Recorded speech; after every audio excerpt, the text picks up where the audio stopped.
Hello? Hello? Rabbit leader, this is Dog 6. Tally-ho, Roger, Roger. What's our Victor, Vector? Vector, Victor? Hello? Hello? Look at the head in it. We're all dressed up nice like. Captain Miggles with you here, squadron leader. You're all very welcome for tonight's jaunt across the English countryside. We shall be flying in the Spitfire. Yes, fresh out of the factory, don't you know? It's Friday, it's the weekend, and the Spitfire has arrived. Pretty cool, huh? So, we're on the ground here, at a place that I used to call Wycombe, because this guy can't speak. We're on the ground here at Wickham, which was formerly known as RAF Booker, or Brooker. Hang on, read my notes. RAF Booker. I'm Irish, so the knowledge of the RAF is, you know, a little bit rusty. But yes, we have arrived at the weekend. So it's a short flight across London town.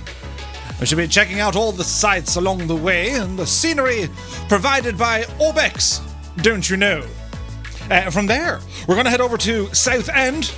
Used to be called RAF Rochford. A very interesting place. We're going to check that one out. And from there, the squadron shall form 11th Group.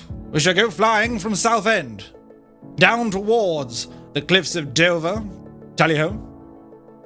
We shall fly down the south coast of England over to Bournemouth Airport, Echo Golf Hotel. There's fluff going in my mouth. And then, friends, we should be turning back towards London as we fly up towards Biggin Hill. And then we're going to be making a landing over at Headcorn Aerodrome, Echo Golf Kilo Hotel, which used to be called RAF Leshendon. Ooh, did I mention what we're flying? Hello, beautiful bird you. So we're here in the Flying Iron Simulations Spitfire. It is the LF variant, the Mark 9 to be precise. Do you know, there were some 20,000 Spitfires built. And get this is what makes me feel all kind of warm and fuzzy. The Irish Air Corps were the last military force to retire the Spitfire in 1961. What? See, there's Irish heritage with the Spitfire, not just for the British. So yeah, so it's Friday. We're going to be having a group flight. And, well, let's hope that everyone has access to the Spitfire. And if not, don't panic. For tonight we have a giveaway. One lucky viewer shall win their very own copy of the Flying Iron Spitfire. More on that later. Now you have to wait. So the mustache, right? After the most recent ripping offness, the great reveal, as it were, when Mrs. Two-Tone came down and yanked it off my face. Well, I had to put on double-sided sticky tape, so it's on now. Oh, this thing ain't going nowhere. But the only problem is, there's fluff and hair going in the direction of my mouth. I feel like a cat.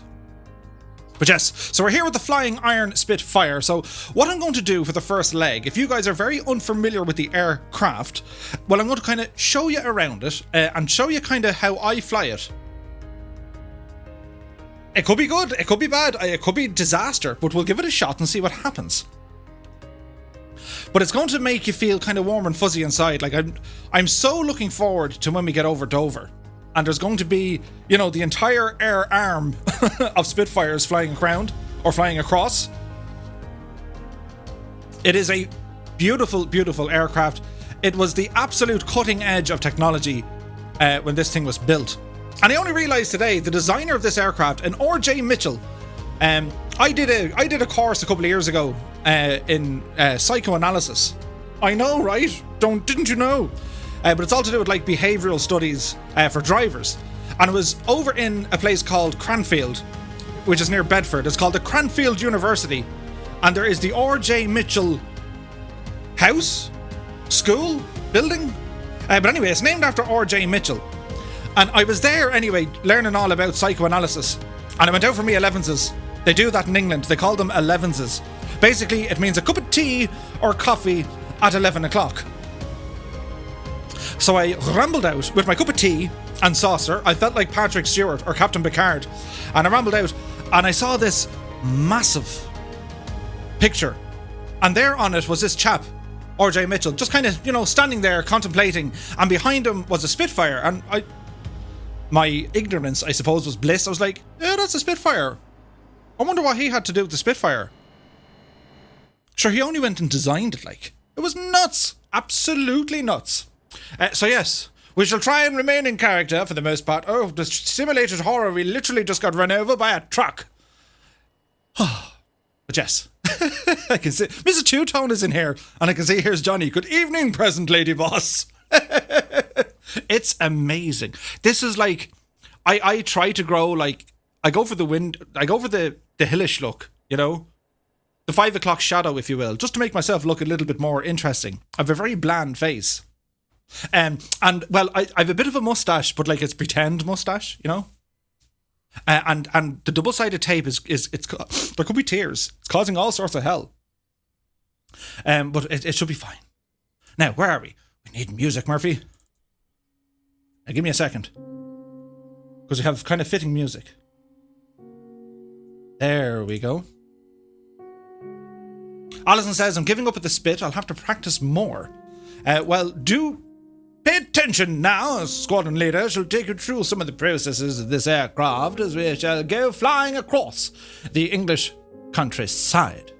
But yeah, anyway, it's time to say hello to some people. You're all very good for joining me, by the way. Welcome to Friday, right? Hey, we've made it to the weekend. So, in the house, we have a Colonel Fork 85. He says, a pre-ramble before the scramble. Scramble, scramble. Copper Pete is in the house. Good to see you, my dude. Viper Strike is here. Seamus McNeil has rambled in.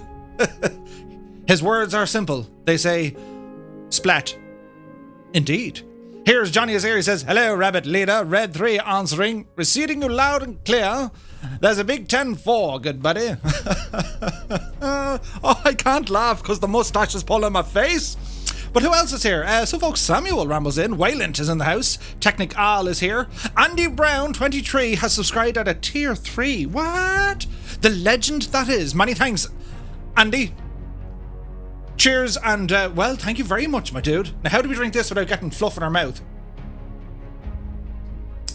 I'll tell you how.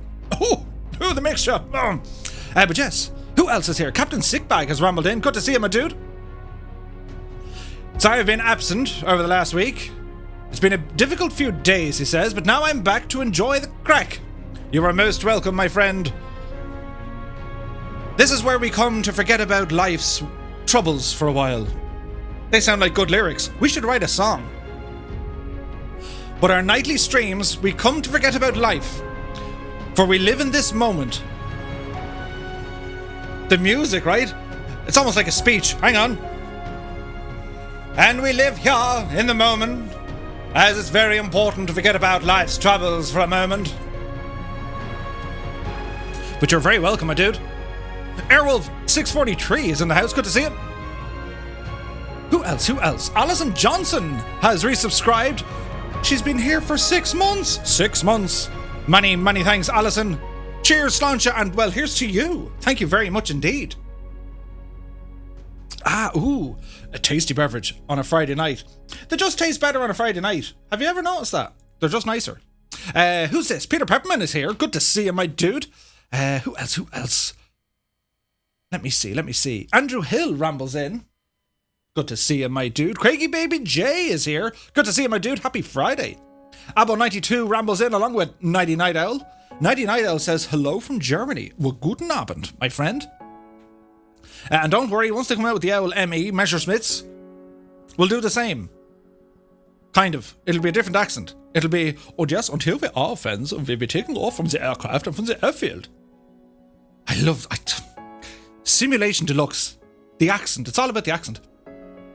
Gibbo Ireland is in the house. Good to see you, my dude. He says, evening, Murph, and Team Two-Tone. So, the Flying Fabio, who I'm sure you guys are all aware of, an amazing content creator. He has he's a schedule over on Twitch. That's really sore.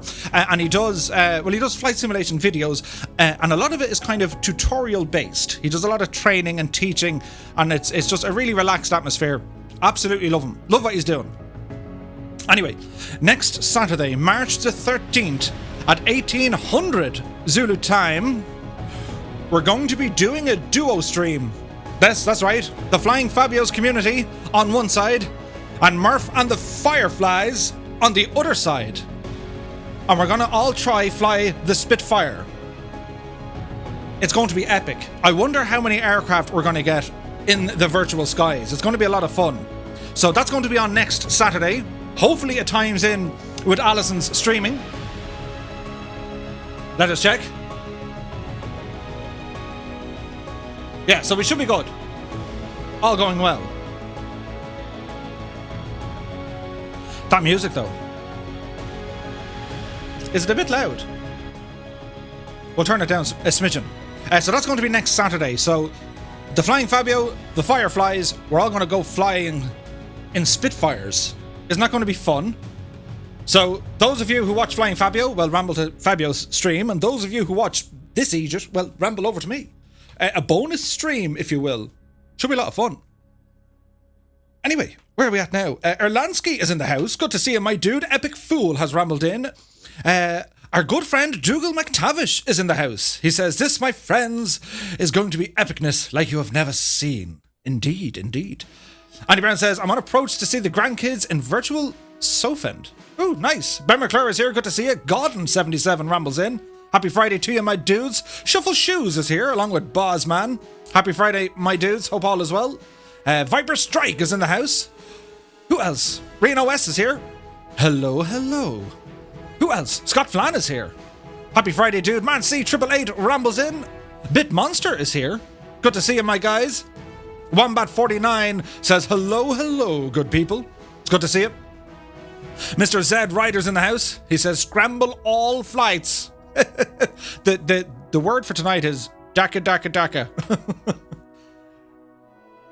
Tally ho. Roger.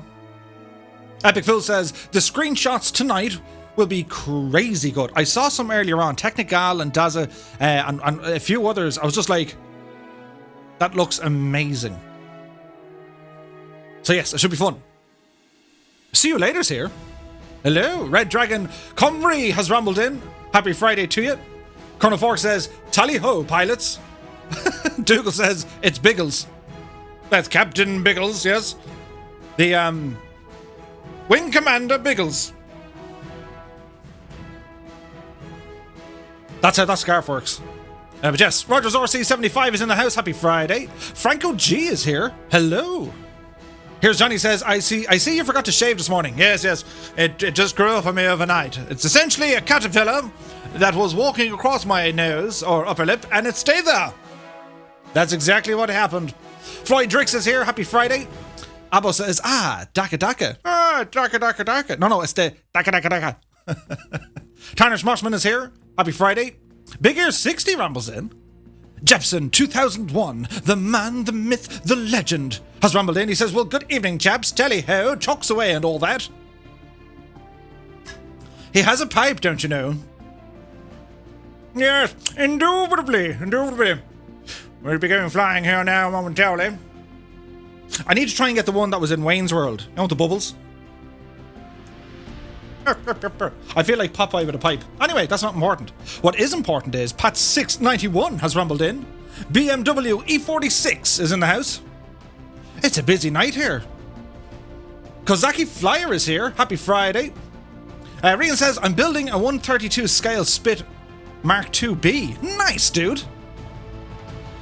Dougal says, "That's insanage." Do you like the tunage? Makes you feel kind of... it's happening. Andy Brown says, "Spitfire Island is down the road for me at Castle Bromwich, where they were built. The factory now builds Jaguar cars." Oh, wow. Chilled Corky's in the house. Happy Friday. Mrs. Two-Tone indeed is in the chat. Sim Aviation Erling is here. How are you, my dude? Happy Friday. Who else? So busy. Goodness Sig is here, along with Gregor. Philly Roach has rambled in. He says, "Just watching tonight from my Messerschmitt 109. It's crazy. So, well, we know kind of the story. Before the Spitfire, you had the Hurricane. Not Hurricane, they called him the Hurricane. And, you know, the Messerschmitts, the ME-109 had the absolute edge over the Hurricane. But when the Spitfire came out, they absolutely leveled the playing field. These were highly effective. They were built as an interceptor. And an interceptor, they weren't built like a fighter or a bomber. They're actually built to get up, intercept, and attack, which is nuts. So, yeah.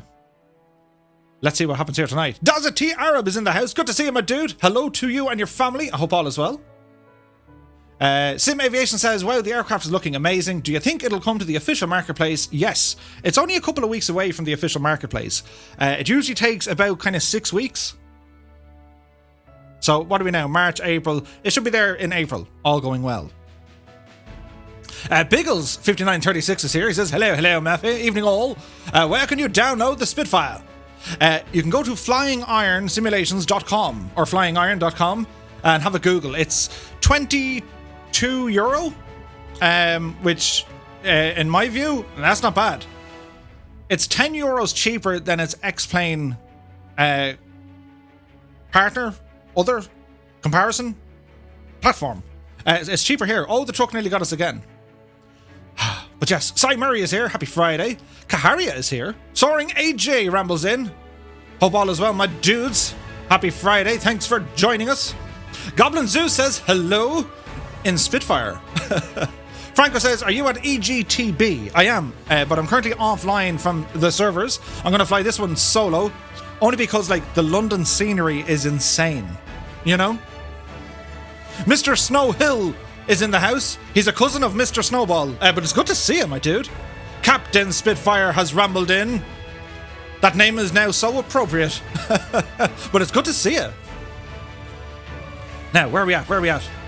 Bandit's at 8 o'clock, he says. Torhak is here. Good evening, my dude. Now, where are we at? Bennett is here. Jolly God, what's happening? Oh no, what's happening to you, Mr. Two-Tone? Drank too much tea? What happened was I shook my tea. Became very powerful. Who else? AV878 is in the house. Will you fly the cry on stream when it comes out? Will you fly the cry? As in, like, will I cry? Or, no, that was a typo. He meant CRJ. Will you fly the cry when it comes out? Okay. Will you fly the CRJ? I will, absolutely. Won't be very good at it, but we'll give it a shot. But yes, Floyd Drix is in the house. Does the radio work on the Mark 9? I'll go through the communications panel with you. There's a bit of work involved. But yes, Bad Dog Muncher's in the house. He's a great dog. Great to see you, Bad Dog. Paddy140 is here. How are you, Paddy? Happy Friday to you, my dude. 99 says, I sent you a message. Okay, my dude. I probably can't see it yet, but I'll have a look in a while. Erling, good to see you, my dude. All is well. Seal Leonard is here. Hello. So this airport that we're in, it's Wickham Airport, or Wickham Air Park. It used to be called RAF Booker. Echo Golf Tango Bravo. Now, this is a third-party airport. Get some information for you. They're somewhere in my notes. It's from... It's available over on Orbex. Our community, well, we're friends with Orbex. That's why I want to show off some of these sceneries. We'll have a quick look around. We were here before, but we'll have a quick look around and I'll show you what it's all about. But it does look good. It looks very good. But yes, Bosman is here. Good to see him, a dude. Ken Grolly Naughton. I keep getting that mixed up. I'm trying to say Ken Gorilla, but it's not. Good to see you, Ken. Couldn't we get cannons to work shooting down the Gicknas?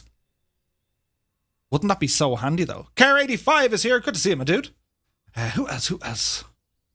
It's very busy. Test Pilot 72 says, evening, chaps. Chocks removed and ready to fly. Indeed. Good to see him, my dude.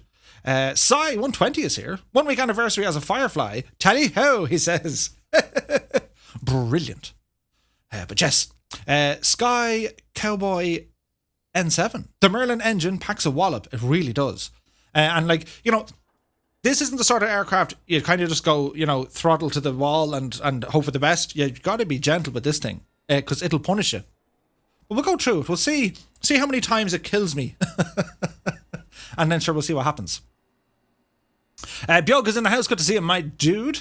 Who else? Papa Joe B is here. Just observing tonight, he says. Saving some pennies for next week's purchases. Ah. Wise decision. But very good to see him, my dude. Philly Road says, I'm guessing the South Coast of England and Microsoft Flight Sim will be busy tonight. Oh yeah. There's going to be so many Spitfires doing the thing. So do we have a gaggle of Spitfires then? Says Dougal. Would it be a gaggle? A gaggle. We'll play the part of 11 group. And, well, I'll play the part of Michael Caine because, you know, I'd look just like Michael Caine. Oh, no, wait, hang on. Didn't he get shot down? I'll be your man who got lost in the clouds. Jamie. Damn it, Jamie, lock into the sun, will you, man? That fella. But we'll take it from there. Let's see what happens, shall we? But yes, Little BB is here. Good to see him, a dude. Who else? It's busy. Kemi is here. Good to see you. A murmur of Spitfires. Would it be a murmur of Spit? It could. Look, it could be. But anyway, will I show you around this magnificent machine? I showed you. Hang on, that's the wrong button. But we'll go with it. We're up here. There we go. This is the button. So we had a look at this machine before, but sure, look it. Let's show you again. That's the wrong music, Murph. You were doing so well until suddenly you weren't. So Flying Iron Simulations have built an absolutely extraordinary rendition. And it is available to purchase from their website. Now, this model of the Spitfire, when you buy it, you actually get two variants. You get the elliptical wings, which are these. If you notice, they're not your standard wing. See the way they kind of like curve around? That's called the elliptical wing. The other version that's included is with the clipped wing, where if you look kind of closely, do you see this line here? Well, that's where the wing stops. So you get two variants of this airplane. Alright, now there are some known little issues. They're in the release notes in the manual. There's a small little bit of like glass flickering. The tail wheel, they were trying to custom code the cast ring whereby you can have a tail lock. But this is how much they tried to do, right? Like, as a developer, this blew my mind. They were saying that they couldn't get the angle of the tail wheel to move beyond, I think it was like 46 or 47 degrees. They couldn't get it to move beyond that to replicate the real aircraft, and they said, let's wait. There's no point doing it unless we do it right. Which is nuts. Keith Farrell is here from County Louth, he says. He loves the Spitfire. So this tail wheel, it can be a little bit tricky, but we'll, you know, let's see how we go. So, looking at the aircraft itself, I mean, the model of this, the sheer sight of a Spitfire, it's iconic. Regardless of what side of the pond you're on, north, south, east or west, it is a very much iconic aircraft. And if we're looking at the weaponry, well, there's a ton of it. Like, they're not just machine guns, they're like cannons. Imagine these things going at you. You wouldn't have a chance. A Merlin of Spitfires, I like that one. That is a good one. Matt Joseph is in the house. Good to see him, my dude. So you have a 4-blade propeller, and the noise, the sounds, right? The sounds. But we'll go in and have a look at some of the smaller details because it's just nuts. Like, look at the detailing. Murphy, you're fascinated with the legs, the landing legs. But I am because, well, it's so easy to kind of skip this level of detail, but these guys haven't. They've put in a ton of detail. Shiny parts, non-shiny parts, even the tires. Look at the grooves. It's nuts. And then under here, well, these be radiators. Air intake and the whole lot, and we have a little switch inside that can override them. There is a decent manual with this. The Flying Fabio has covered this in exacting detail. He's gone into so much. Murph's a leg man, yeah. But yeah, if you go over to Fabio's channel and you'll see, I think it was his last 2 videos, he was flying in the Spitfire. And here's another one. Fabio live streams 3 days a week. I think it's Mondays and Wednesdays.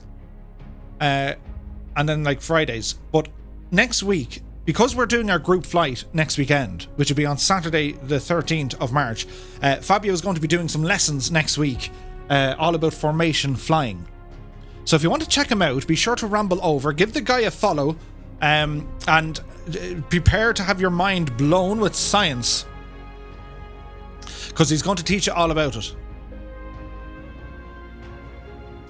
So the Merlin engine, the Merlin 66 engine,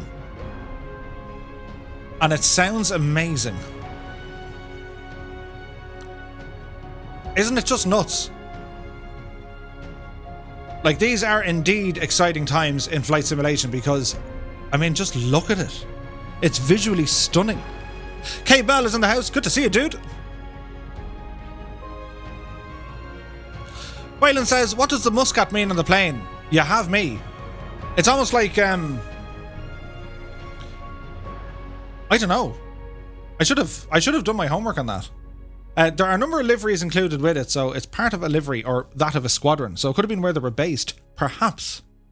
Microsoft Flight Sim's first real warbird, says Colonel Fork. Absolutely. Kingsman9965 is here. He says, Telly ho from Liverpool. Good to see you, my dude. Red Dragon says, I'm flying along in the Spitfire and I can't stop World War II movie earworms going through my head. But yeah, this, look, we're going to have a lot of fun in this. It flies really well, it looks amazing, and it sounds great as well. And the control surfaces, they are as smooth. And the speed of this thing, I kid you not, the MB339 will be under pressure staying up with this thing during its climbing profile. Like, this thing was built in the... I think it first flew in like the late 30s. 1937 was the prototype, or in and around then. Like, this is nuts. We have information over here, so don't worry. Mrs. Two-Tone was busy with the notes. I've pages of them. It was designed as a short-range, high-performance interceptor aircraft by R.J. Mitchell. The first flight of the Supermarine Spitfire was on the 5th of March, 1936. Today, in 1936, was her first flight. And it was retired in 1961 by the Irish Air Corps. That's nuts. And there were some 20,000 different Spitfires built. She's only 85 years young today.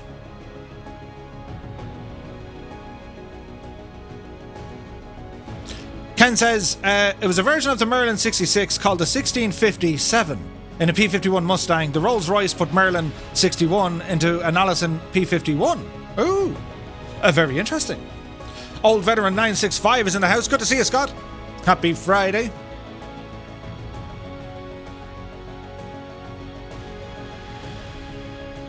But yes, we're going to go flying. Enough of this looking, because, well, I'm sure if you have it, you've been doing this pretty much since about, I don't know, 2 o'clock today when they released it. It's just like, oh, it's so good. It's a damn Spitfire. It looks so hot right now. So yeah.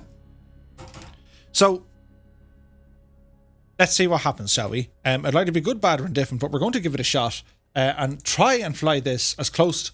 Well, I'm not going to say close to the numbers. I'm not going to do that. But I'll try and fly it in such a way that, well, you guys might be able to maybe learn a thing or two.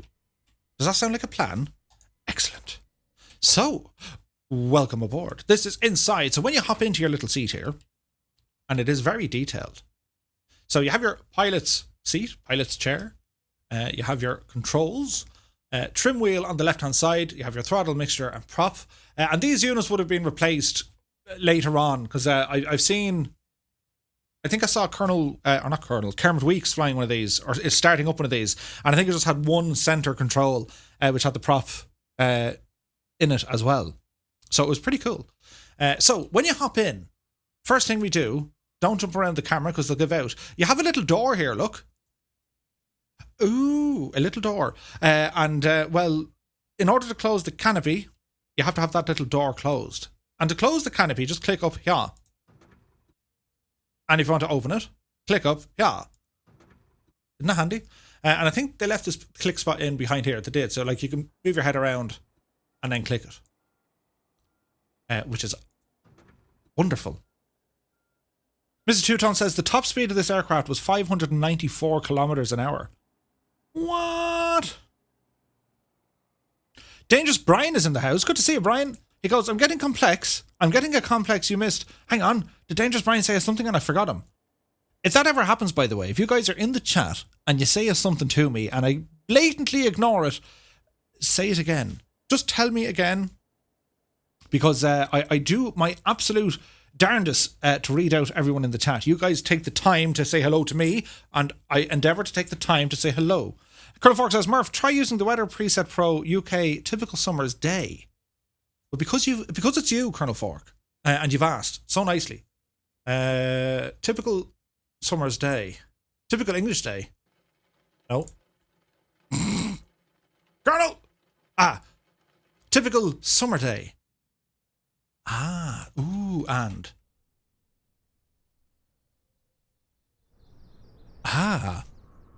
Well played, sir. Okay, so the weather looks good. Right, so a little bit of familiarization before we get things going here. Over on the left-hand side, if we zoom down here, just to kind of show you where the important things are, okay? The radiator flaps. So these are an automatic system. They'll open and close because they're automatic. However, this is like a manual override, okay? Now we need to have the electricity running in the aircraft for all these to work. So I'll show you now shortly. But essentially you have your rudder trim, you have your pitch trim, you have your main throttle, you have prop, and you have mixture. Oh, careful now, Murph. Over this dude here, you have your carburetor filter control. You have normal intake or your filter locked in, kind of like a carb heat. And if you look at kind of the pipes and stuff, well, like, look at it. There's no fancy leather kind of cushion stuff. It's pretty much, you need this part replaced, grand, and we'll fix it. That's pretty much what they did. So your flight controls for your engines on the left-hand side. This machine right here is to do with your radio and transponder. Over here then we have a light switch. These are for your nav lights. We have your flaps. Now just so we know, your flaps are only used during landing because they're not incremental. There's not like a bit of them. It's like, vroom, a whole load of them. So I'll show you them when we're taking off. Mr. Two-Tone, you can take over from Murph, you know more. She does, though. She absolutely does. She's reading us out loads of information and I'm after missing it and she's going to give out to me. She says, the Spitfire's famous elliptical wing with sunken rivets to have the thinnest possible cross-section gave the aircraft a higher top speed than most other fighters at the time. These wings also made the Spitfire one of the most agile fighters in the sky, giving them the advantage with the one-to-one battles. It's absolutely bananas. Keen Lafford is here. Good to see you, my dude. He says, hello, I just joined and I can see Wings McGinty. Good to see you, my dude. The mustache is pulling me face. Anyway, moving down. So we have our oxygen systems here. Here we have our landing gear indicator. That'll say that if they're up or down. That is our chronograph, or well, that's watch or clock to you and me. We have mag switches here, mags 1 and mag 2. Our brakes supplied, all to do with the pressures that we build up. We have a vertical speed or just attitude indicator. Vertical speed. Where else? Let's go down here. Looking down the way, these would be for your fuel tanks. They're not modelled yet. They are there, but they're not modelled yet. Over here, so you have your De-Icer for your windscreen. There's no like de-icing on the aircraft. There's not even landing lights in this thing because, well, they didn't need them back then. It was just like, tally-ho, and let's go flying. But the windscreen right here did have a De-Icer on it. It wasn't electrical. I shall show you. Do you see? Hang on, we'll zoom in for the dramatic effect. Whoop, steady now. Do you see this little area here? Right there. That's how it worked. Now, I'm unsure, was it little kind of jets that threw the stuff up, or did it deflect air, hot air from the engine and put it through? But that's essentially what that did. Very, very incredible stuff. Where else? So if we're looking down here, that's for our De-Icer. This is to do with your emergency gear extension. And if we ramble over here, this is your landing gear lever. Now, it's oversimplified because the real one was, you kind of had to pump the gears in this thing, which was, and like, was trying to remember because I used to sit in the old Aircore one. I was very young when they had it in Baldonnel, but as far as I know, you had to pull it out. It was like in a locked position, so you had to pull it out, move it forward, and push it back in, and it was locked. And it was only when it was actually locked, it was almost like a mag switch or a servo that activated, and then the hydraulics would pump. It was nuts. Where else? So we have our fuel tank pressure, and this thing is the coolest thing you've ever seen in the history of cool things. Where is it? This one here. This is a wobble pump. Says you, a what? They call it the wobble. It's a way of pressurizing the fuel line before you can actually pump some of the fuel into the engine. It's pretty cool. Captain Australia is in the house. Good to see you, my dude. All is well, my friend. Many thanks for joining us. We're just here in the Spitfire as Murph is giving you like totally inaccurate information. And this gadget over here. Do you see this? That's one of these. Now, it doesn't do that sound. I have a little gadget that does that sound. So if you're just like, wait, mine isn't working, Murphy, but it's a one of them. Kane Lafford reports only 73 days until the Eurovision. The chess. Who else is here? I probably missed other people. I know Dangerous Brian is here. I didn't see your other message, but good to see you, Brian. Happy Friday to you, my dude. Technical is here. Who else? It's kind of busy. Yous are very good for tuning in, considering Fabio was on as well. So, moving up and along. Over here, you have your fuel tank indicator, or how much fuel you got in the machine. Oil temperature, oil temperature and radiator temperature. You have your boost. I called it a turbo meter, but it's, the pain of that is real. But it's essentially, it's a boost meter. We'll talk about that later. Then you have your RPM, as in your tachometer. Evidence Please says, is it possible to buy these big pilot eye goggles that Murphy is wearing? I can assure you, the goggles do nothing. The goggles do nothing. Egg Barley is here. Good to see you, my dude. Happy Spit Friday, indeed. So over here then we have our vertical speed indicator. We have our attitude indicator, or artificial horizon more so, airspeed indicator, your turn coordinator, compass, and altimeter. And then we have floodlights, we have our booster start, and we have our engine start. Down here you have your fuel shut-off valve. This gadget here, you have a fuel pump. And I just used the roller ball on the mouse to open and close that. So we'll have a look. Scott says, your video is frozen for me. That's never good. Try the refresh, my dude. And that's kind of it. There is a site modelled in the X-Plane 11 version. It's not modelled here, but sure, it doesn't matter. Like, it's only a thing. Do you know what I mean? So, what we're going to do, in order to get electricity into this machine, you have to engage the throttle. Now, on some models, you have to pump the throttle, as in forward, back, forward, back, forward, back. On this, just bring it forward. And as we move the throttle forward, well, you should see a light come on here. Bing! We have power. Simple as that. And then there's like an automatic timer. It'll shut down, I think, after a minute or two. Could be 2. Errol says, turn off De-Ice. We froze. I see what you did there. So in order to get this machine started, we can go ahead and turn on our nav lights. We're going to put our prop to full and our mixture to full. That's the first part. And what we need to do, we need to make sure that our fuel is loaded into the system. All right? So we'll turn on our fuel tank, essentially. That's to let us know that the fuel is on. And see the way you have a fuel pressure warning light. It's illuminated red. Well, we're going to use the wobble to fix that. So if you press on this guy, almost like a pump, keep pressing, yes, it'll do its thing. It's almost like a long press. It's a wobble. See the way it's gone out? So you kind of pump it. Then we'll open up this gadget. And we're going to pump, or prime, as it were, into the engine. Alright? That's the first part. So are we ready to start this machine here? So we'll turn on our booster coil. Hold that. And then let go and press the starter.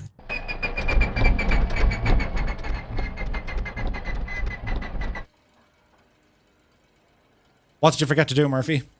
You forgot to hit the mags, Murph. Let's try that again, and we'll turn on the magnetos. This is why Murphy doesn't follow checklists.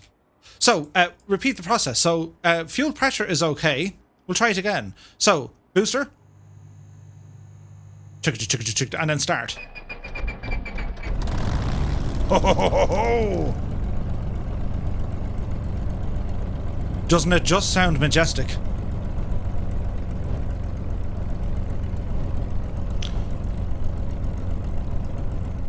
The sounds. The engine primer isn't locked. It is now.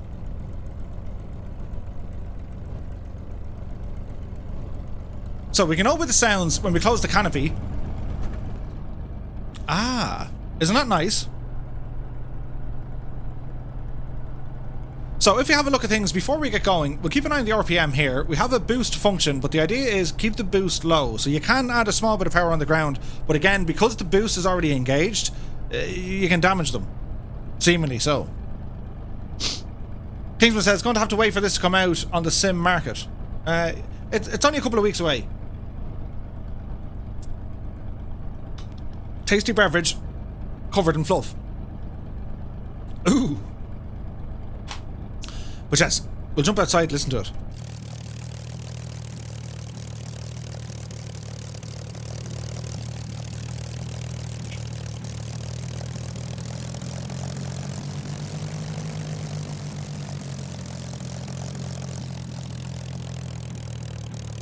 Ain't it something else? Ah, Dangerous Brain says, I'm watching in the background. Cool.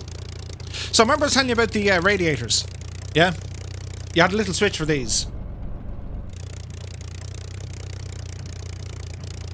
So if we look here, they're in the closed position, yeah? See the heat blur coming off them? Well, if we jump back inside, and we say we want to open these flaps. Open the flaps. Ooh, see that? They're opened. Isn't it absolutely amazing? It's the little things. It's the little attention to detail. We also have a pitot heat on here. We don't probably need it with the weather the way it is. And then an electronic fuel pump under here as well. But again, don't need it. So engines be running all as well. Scott says, bonus stream, we get to watch Mr. Two-Tone rip off the Tash, and well, yes, I'm terrified now. Because I'm using double-sided sticky tape on this thing. And like, oh yeah, when I say it's on, it's on. JP is now following. Many thanks, my dude. So before we get going, I know you're only dying to go flying in this, but I want to say hello and thank you to some peoples. As I kind of collect my thoughts. Now, where are we at? So we're going to say hello and thank you to a lot of people, well, who support the channel. We have our flight crew. A big shout out to Willie Canuck, Shuffle Shoes John, Captain Spitfire, Nick Stratford, Larson 202. I wonder should I do this in like an accent. Captain Sickbag, Gareth Byrne. Crompton has just subscribed. Many thanks, my dude. Cheers. Yeah, let's try with the accent song.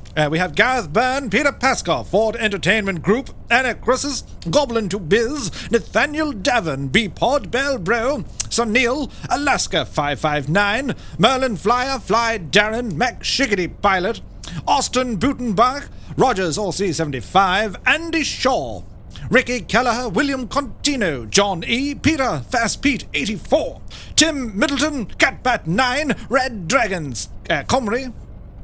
He's one of those foreigners from Wales. WB 1990, Deputy J Mendes, Hal Joe and Papa Joe B. Many thanks, my dude. It's very kind of you. Hang on. We'll fix it. Yeah. There we go. Literally eating some fluff.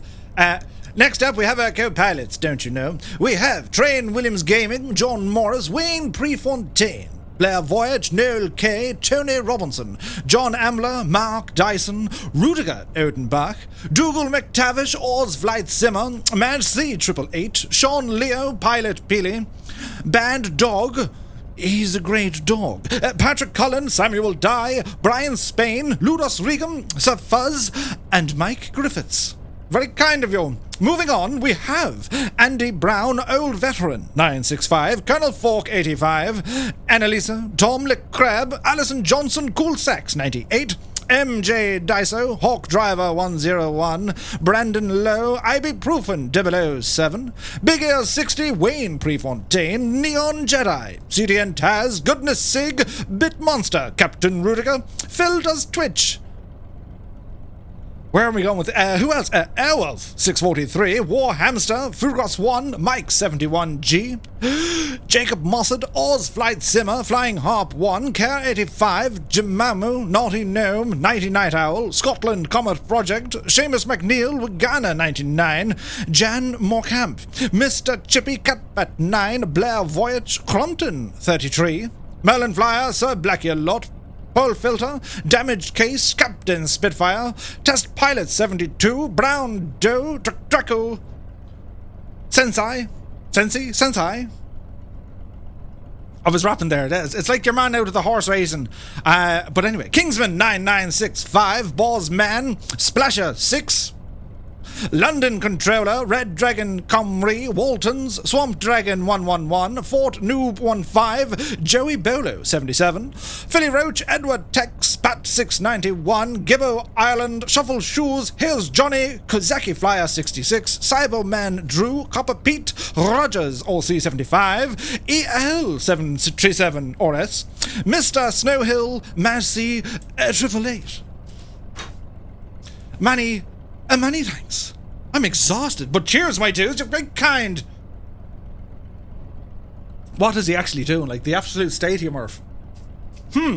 Last but not at least, pipe in hand, we say hello and thank you to Kingsman 9965, G Slayer, Mr. Chippy, Kebmo 25, Dale Jones, Gibbo Ireland, Jan Morkamp, Warhamster, Tortuga Gaming, Dangerous Brian, Daza T Arab, Causeway 04, Andrew Brown, Jepson 2001, Scotland Comet Project, Ailerons into Wind, Alison Johnson, Scott Voigt, Mark O'Gorman, Seamus McNeil, Colonel Falk 85, Annalisa, Ibuprofen 007, and Tom LeCrab, Daka, and thank you.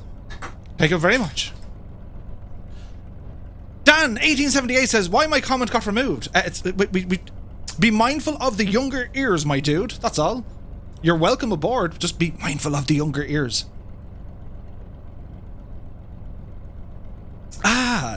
Tasty beverage. It's a cup of tea, don't you know? I'm exhausted after the accent. Right, we'll go back to me now for a while. The things we do. Do you know what I mean? Anyway, are we ready to go flying? This machine is a doozy, so tip number 1. Keep the yoke or joystick all the way to the back. That's important because, well, if you look how narrow and how close together the wheels are, especially at the front, the landing legs are quite close together. There goes the truck. Well, you got to keep the pressure leaning backwards. Okay? So, Scotland is in the house. Good to see you.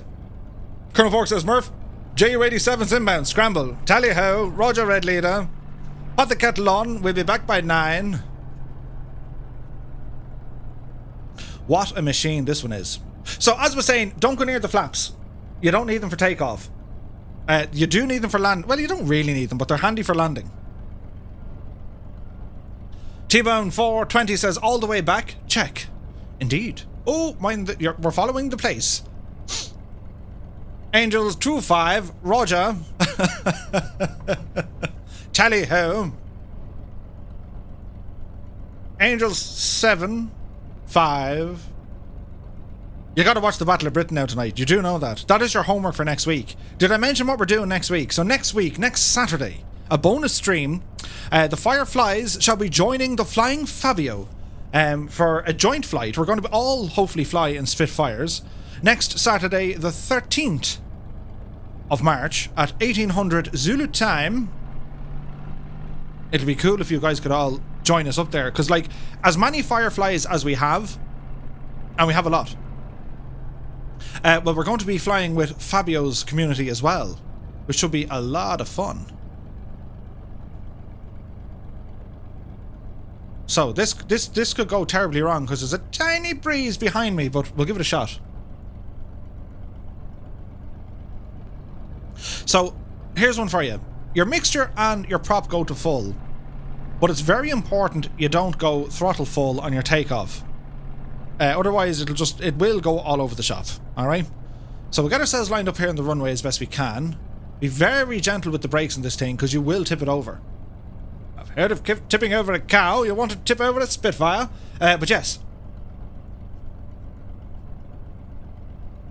Dangerous Brian says, do you have a link for his channel? Twitch. Hang on, I'll find you one. Brian, that makes total sense. I should have done it earlier. Hang on. Hang on, we'll find it. I say. We go to browse. Uno momento, numero uno. Fabio's there in the background. He's still streaming. He's doing a group flight tonight, and it looks awesome. Now, let's see here. Into the chat we go. See, that was like science. Murph can do stuff. Anyway, back to the late unpleasantness. See the way you're putting in the I don't know why that doesn't work on my channel. Better fashion as well, says Waltons. Hang on, who? Sir Bucelos, better fashion. What were you saying? The Germans had better... I thought you were talking about me. I was going to say, obviously. He says the Germans had better theme song or theme music in the movie. Yeah. T-Spark says... Simulator time. Ah, yes. We're here in the morning time. It is 10:26 in the AM. Lord Faulty. Lord Faulty, many thanks for the follow, my dude. Right. Oh, the pain. Right. It's pulling my face away with it. Anyway, so down here, this is important. Remember I told you the boost, or I called it like the turbo gadget. We're going to accelerate and advance the throttle until the boost goes to about 8. Don't put it much beyond that. There's no need yet. For takeoff, keep it at 8, and as soon as you get airborne, then you can open it up. Okay? Are we ready? Let's see what happens. Tally ho. Roger, roger. The war would have been over.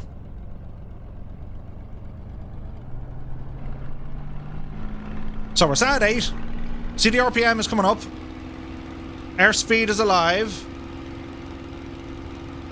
Easy does it. Gently does it because she wants to kick. And remember that the wheels are so narrow. And like that, we are airborne. Positive rate of climb. Gear coming in. Tap on the toe brakes. Watch our speed. Now we can punch it up to 18. Advancing the throttle all the way. Beautiful. Ulrich is in the house. Good to see you, my dude. So our landing gear is up. Quick check left and right. There's the right side, looks well. There's the left side, looks well. And you can see the climbing profile of this aircraft. It's nuts. Like, we're already up on 200 kilometers an hour. Or miles per hour. It's the speed. Now, quick checking our VFR map. Grand, because we're going to head towards London town, so it'll be a bank to the right. Roger. Turning now. Bosman with the information says the Muscat Spit was paid for by the Arab and British communities and was flown by squadron leader John Plagas. Ah, very good. See? That's the one we have. That's pretty awesome. So flying this machine, all we need to really keep an eye on is going to be your oil temperature, your radiator temperature, but again, they're automated, so it should be fine. And apart from that, well, it's just... You know what I mean? You know what I mean? It's just amazing. Haha, me mustache fell off! It actually fell off! That's actually good news. Because now it can't be ripped off. Great success! The mustache fell off. It took so many hairs with it though. It's like a used plaster. So, quick check on our little mappage. We're continuing our turn. Crompton says the engine noise is quite something. It is. Annalisa is in the house, lurking in the background with a toothache. Oh, Annalisa, that's very sad. Get well soon, my dear. But welcome. My mustache just fell off. That's the sort of night I'm having. Sir Boosalot says, open the canopy. Oh, they get loud up here. What's your speed like? 220? No problem. At this stage of the flight, it would be very much like this. Hang on, I'm sure we can get this working. And your head getting blown out, or even sucked out. That is quite loud. Close it up there. So we're going to be rambling towards London. Open the canopy and turn on your fan. Baron Von Merv. Right, so we're going to get ourselves trimmed out here. Bring the speed back a bit, because we just want to cruise. And this thing flies so well. And those of you who have VR, I said to you before, this would be the finest experience in flight sim you can get in virtual reality. I'm telling you, this is amazing in VR. Copper Pete says, great to see this version has the go faster strips. I know, right?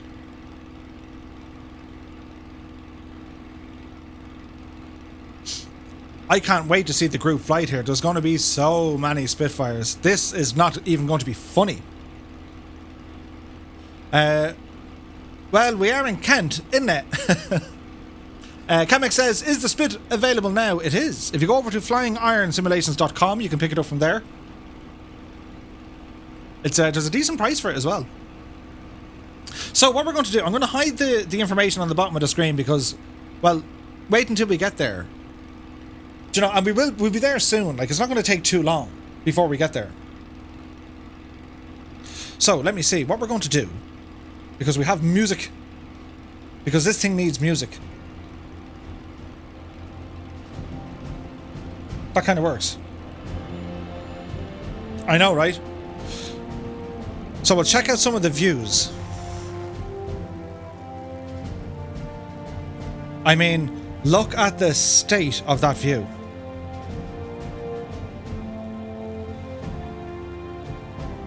Ain't that something?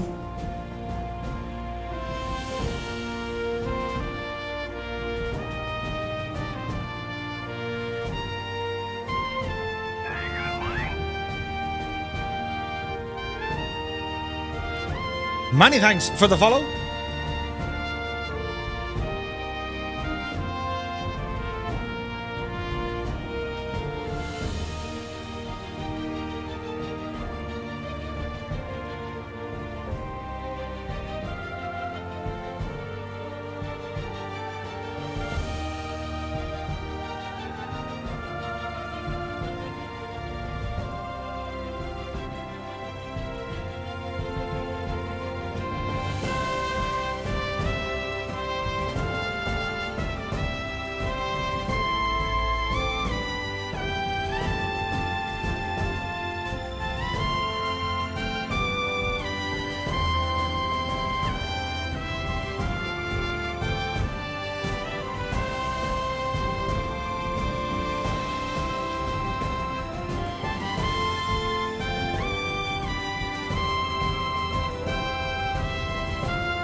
Things got quiet for a good reason. I had to take off my hat.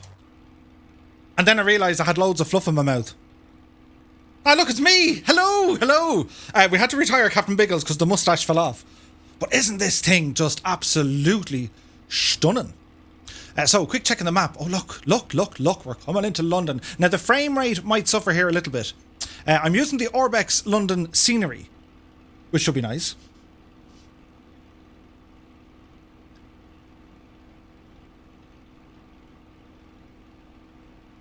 Good old England, indeed. This should be fun. So we can see London City away off here in the distance. We've got views set up here, Murph. We kind of have. So speed is good. Altitude is kind of in around the 3,000 feet.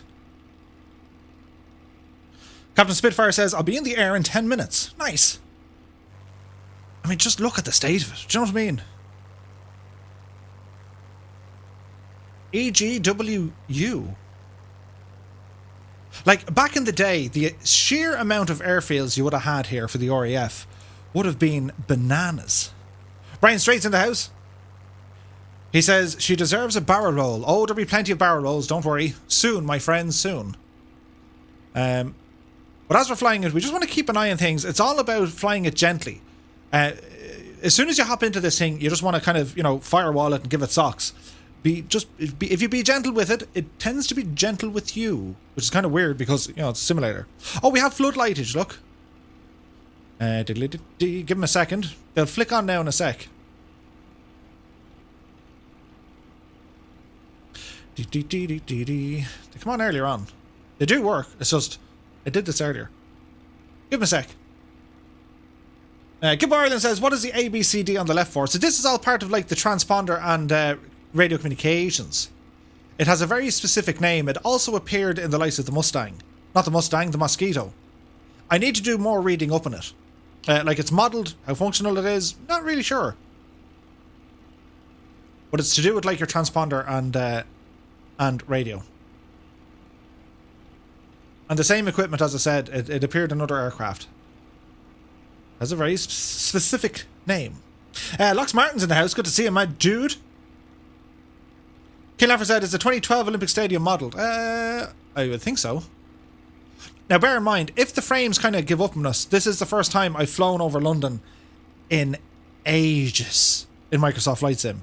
Because when I first had it, the sim was just like, no, it's not going to happen. And I was like, but yeah, let's see what happens here, shall we? So fingers crossed it works. Little BB says, is London okay again with the Orbex add-on? So they've updated it. So there was a breakage part, but they fixed it. All right. So what I'm going to do, going to jump out, hide me because, well, you want to look at the viewage, not the Murphage. And let's just hope everything behaves itself. It might stutter once or twice, but don't worry about it, sports fans.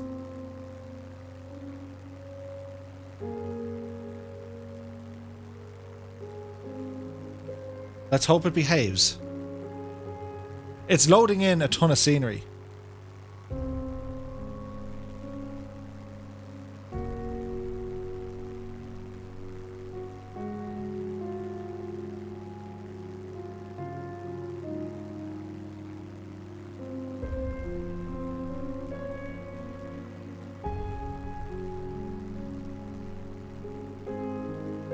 We have an uh-oh. Just hit refresh.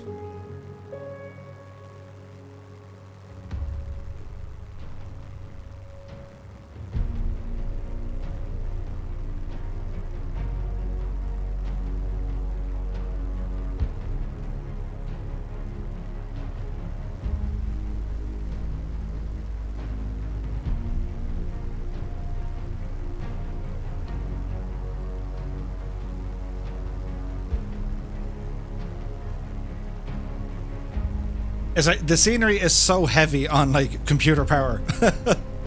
So bear with me. We should be okay. It probably just like needs a good refresh.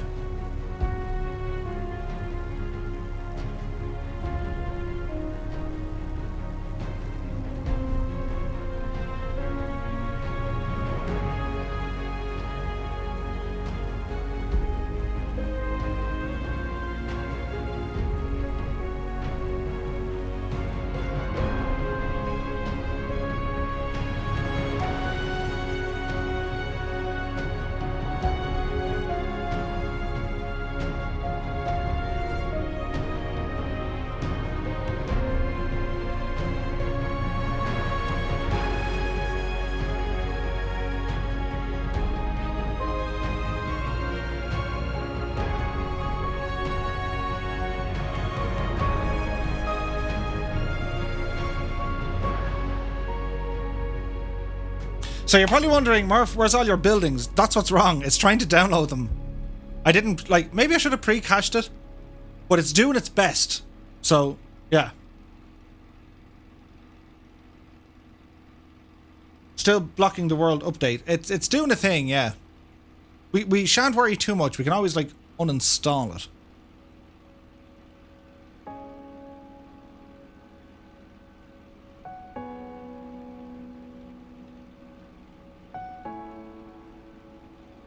Let's hope it all calms down a little bit. So you can see away off in the distance, we have Wembley, then we have the Millennium Stadium.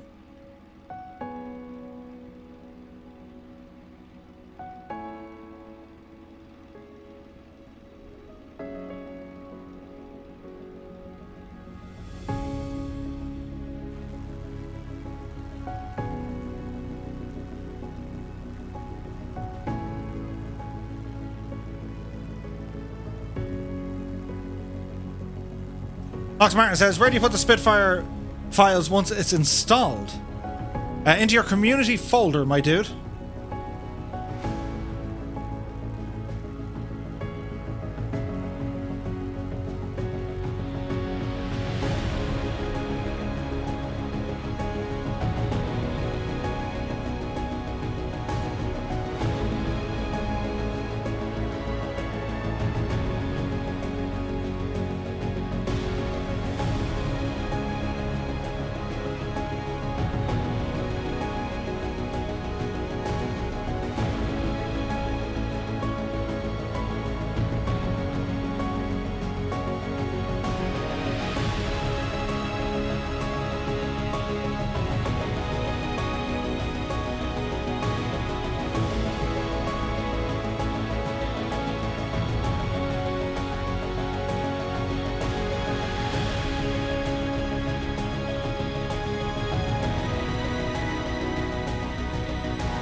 So we're just flying over London City Airport here. Now what I'll do, I might deactivate the old Orbex London because it is absolutely having the crack with us.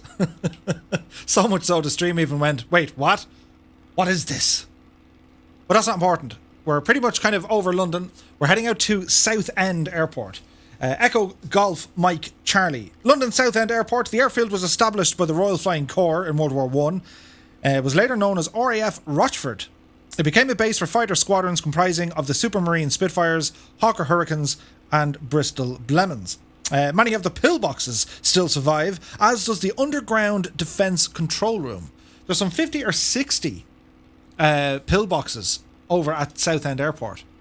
And the secret underground layer is actually under the airport itself. It's over near the flying school.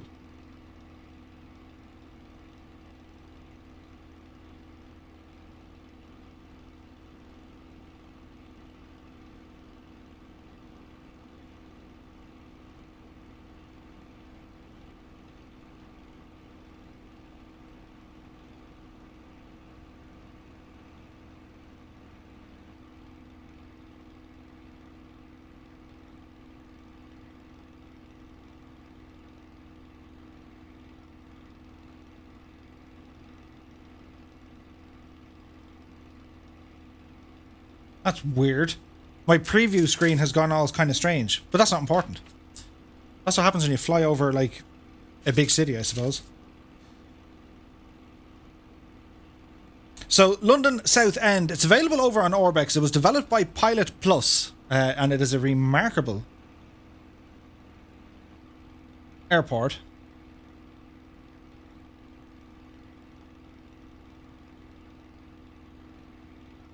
There's all sort of like buttons going on in my background.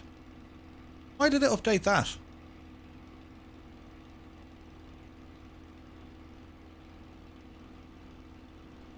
Silly program running in the background.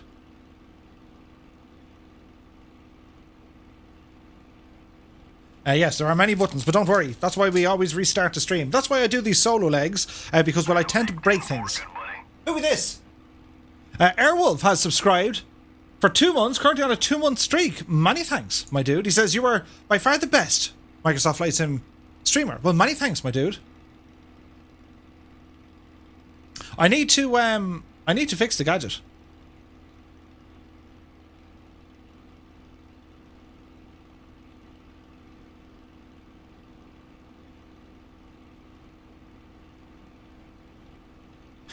It's doing all sorts of crazy things. But I'll fix it, don't worry. So we're flying along the River Thames. You might say Thames, but it's actually pronounced Thames. So I've actually flown in and out of Southend before on Stobart Air. So it's operated by Aer Lingus Regional. I think CityJet used to fly there as well.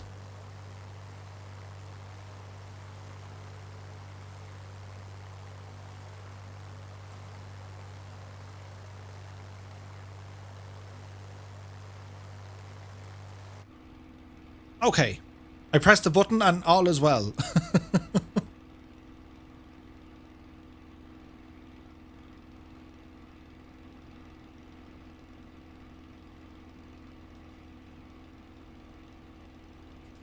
So it's just such an iconic aircraft. It's amazing. There's stuff coming up on my screen saying, are you sure you want to do that? I was like, I didn't press anything. Are you sure? Do you want to allow Windows to do this? I'm just like, cut it out, man. Get with the program and stuff. Anyway, we continue on with our, well, fancy graphics. We can do it. Are we ready now?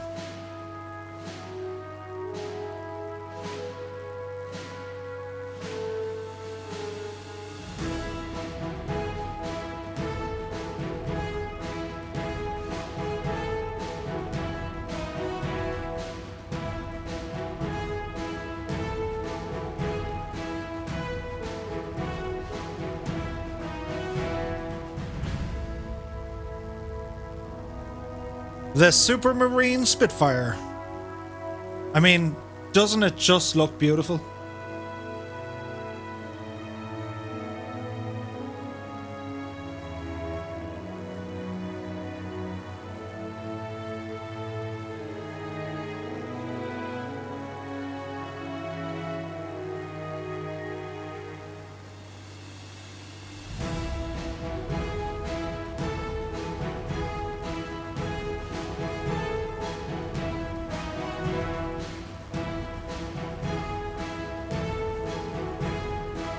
So Gibbo Ireland was saying that the Irish Air Corps operated 3 Spitfires. They did.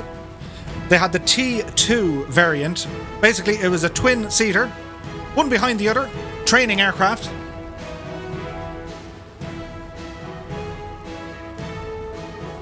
And did you know you can actually go flying in one of these today? Now, it costs many thousands of dollar monies.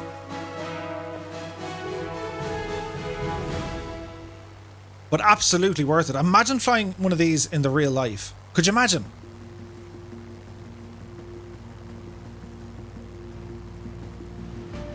Alison says you can do it at Duxford. Nice. Gibbo says, okay, so the flying part I've nailed it. The landing and takeoff, not so much.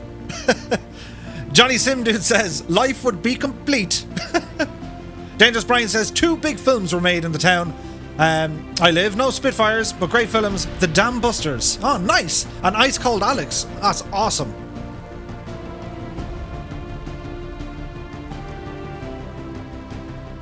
Bosman says Spits were also built at an Austin car factory in Birmingham. In the 1970s, they found several Spitfires disassembled in a sealed tunnel.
Like, just look at the absolute state of this thing. It's incredible.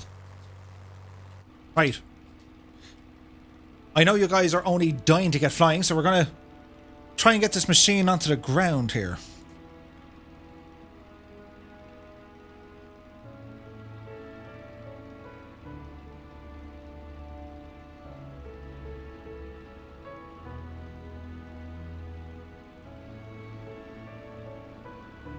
Alright, so we're going to use this as our turning point, left and left again, and that'll put us into the airport right over here.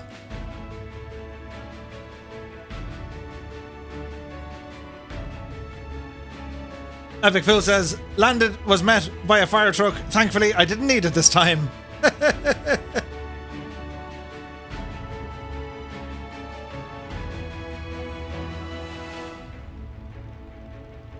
Kingsman says, it's mad to think how young some of the pilots who first flown this in World War II. I watched documentaries, so here's one for you.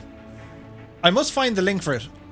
Ewan McGregor did an amazing video with his brother. And it was all about fighter command. And his brother gets to fly an actual Spitfire. You can actually watch this entire documentary on YouTube. I'll try and dig out the link, but if you just do a search, Ewan McGregor Spitfire, you'll find it. And he starts off like with a tiger moth. Or it wasn't, it was a Sopwith camel. And then a something else, and then a something else.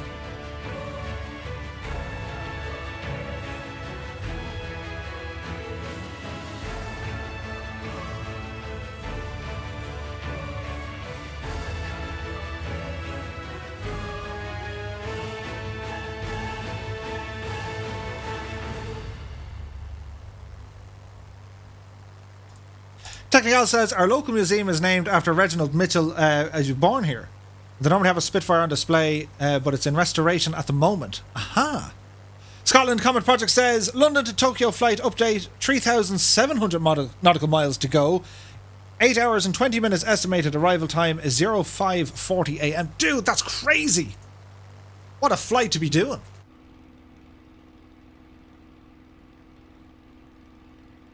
So we're just going to spin our way up here to the left-hand side.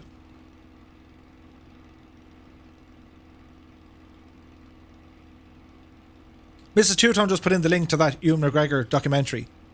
It's fantastic. Bjorg says, what are the multiplayer settings to join you? So, well, it's got to be GA or the Spitfire.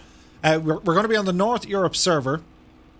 Make sure you have your multiplayer turned on to all players and turn off your AI traffic. And that should pretty much get you sorted.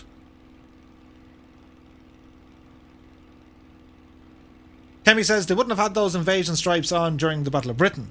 They were approved in May 1944 Operation Overlord, as the IFF friend or foe was expected to be overloaded by so many aircraft. Ah. Gibbo says, Murph, any takeoff or landing tips? So takeoff tips, when you're taxiing, keep your controls pulled all the way back, as if you were pulling up, right? Also, on your boost meter, this here, your throttle control says, don't boost beyond 8 on your takeoff. Now, landing is a different kettle of fish. Landing is an art. It is an art form in this aircraft. I don't know how well it's going to go for me. I'm just going to wing it. And if it works out well, I'll be like, don't act like you're not. But if it doesn't work out well, I'll be like, clearly there's a bug. Keen Afford says, this is a bit of an odd request, but do you think you can do a Scottish Yoda impression? Oxens might try, I can. That was awful. Tazza says, if landing is an art, mine was a fart. The slower the better, absolutely. So we're just going to kind of sheepishly ramble in here. So we can see the runway, power back, face cam on for, well, the dramatic effect. And let's see what we can do here. So if we look at our speed, hold the speed.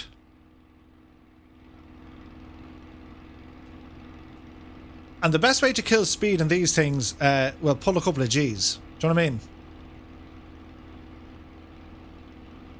So if we want to get down low, we'll get down low.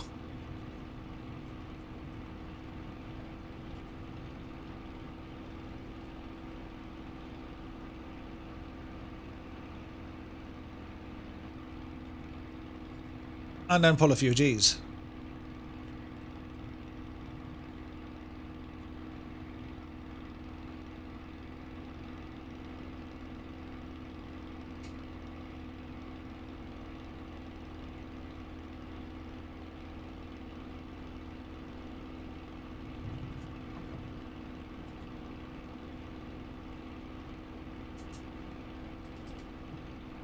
Right, so flaps coming down, gear coming down,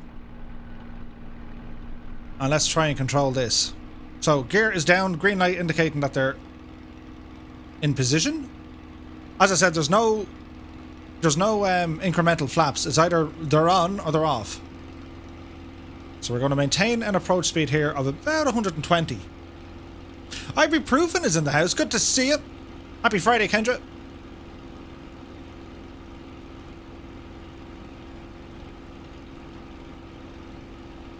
So we're somewhat stable at the moment. Famous last words. I entered the sim and the world is almost upside down. No, I entered the chat and the world is almost upside down.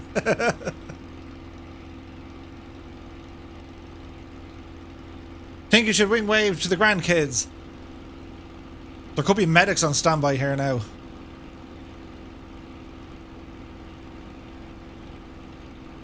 So it's all about easy does it. Tally ho. Easy does it. So bringing our power back. We'll only be getting on the pedals here fairly quick.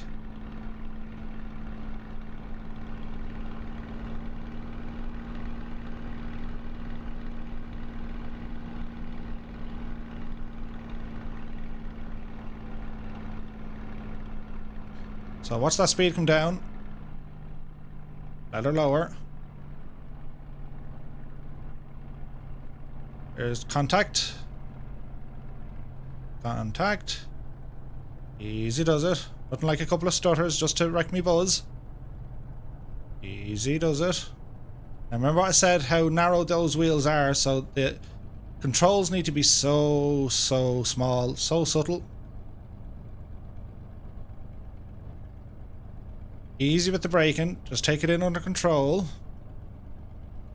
Be very gentle with the braking. Now we're going to keep the stick all the way back, just to make sure we don't do any kind of abrupt movements. Look at the church. Now we can taxi back up the runway.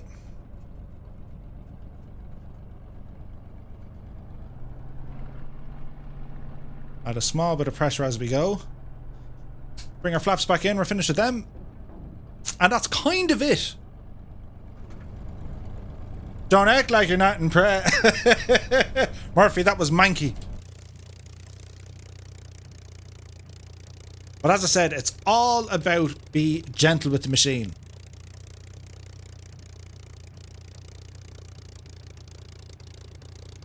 All the butter, it's manky, isn't it? But the secret, like, when I get an aircraft, when I get a new aircraft in the sim, if it's challenging to fly, I love that because I will spend time at it. And I get huge enjoyment out of that. The plane is stunning. It is. Like, it's stunning. Beautiful.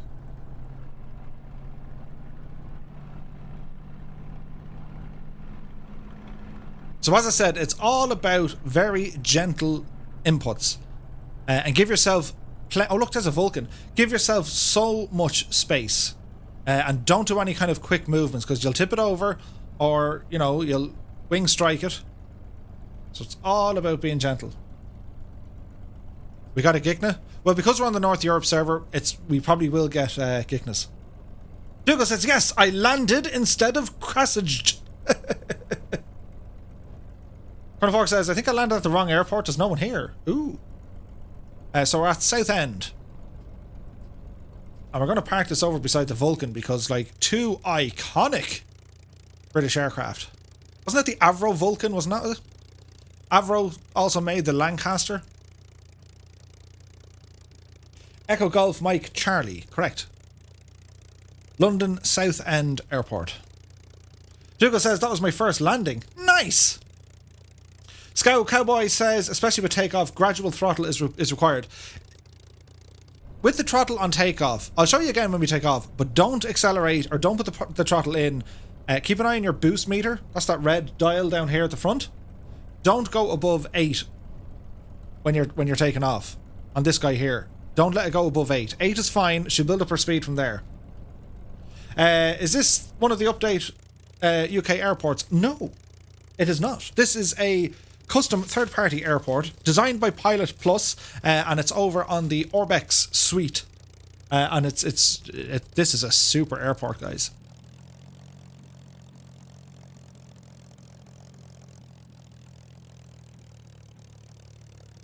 Andy Brown says the Lincoln flag of the Vulcan 633 Squadron of the Dambusters. Nice. Vulcan was a spectacular looking aircraft. First time I saw it was in Thunderball.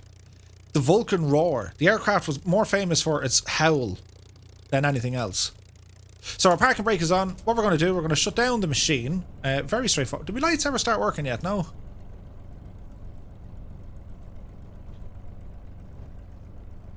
There we go. You kind of just have to play with them. So if your lights aren't working, there's a thing. They'll fix them. They do work. But there's a little thing. Don't go above 12, Murph. Yeah, for takeoff, 8 should be fine. 8 should be absolutely fine. And then after that, once you're airborne, you can give it socks. So, to stop the machine, you have a couple of ways. You can turn off the mags, kill the mixture, or just cut the fuel. So we'll go mixture out, and then mags off, and then cut the fuel. And that'd be that. And then, as I said, the battery she'll power down herself after a little while. So, what do you think of that? Wasn't it very fancy? Buttons, Murph, buttons. Press this button, and I'll show you a very quick look around this airport. Look at the Vulcan. Look at the state of that thing. Just Flight also made a Vulcan over an X-Plane. And I think P3D. The howl of that thing, that's a pretty cool shot actually, isn't it? Look at the difference in size. And both very much warbirds. And the paint scheme is fairly close as well. That's so cool looking. The Vulcan was like in the 50s or 60s that came after the war. But anyway, London Southend Airport by Pilot Plus, or Pilots Plus. And it's available over on the Orbex. It's in around like 20 quid, something like that. Maybe it's cheaper. Hang on, did I write it down?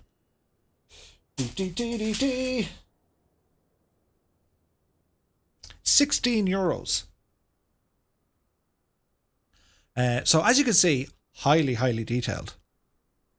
We all have our hangarage and offices and buildings and stuff like this.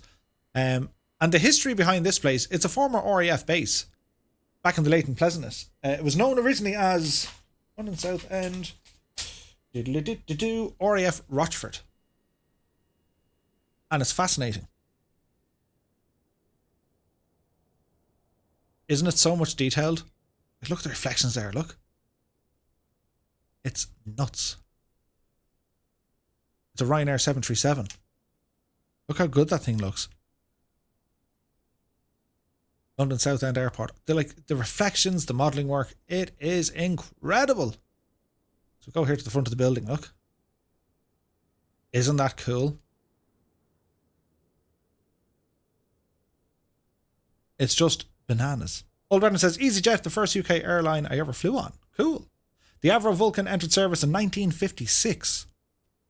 They used them, or the first time I think they saw, oh look, there's a train. The first time I think they saw any sort of action would have been, I think, the Falklands.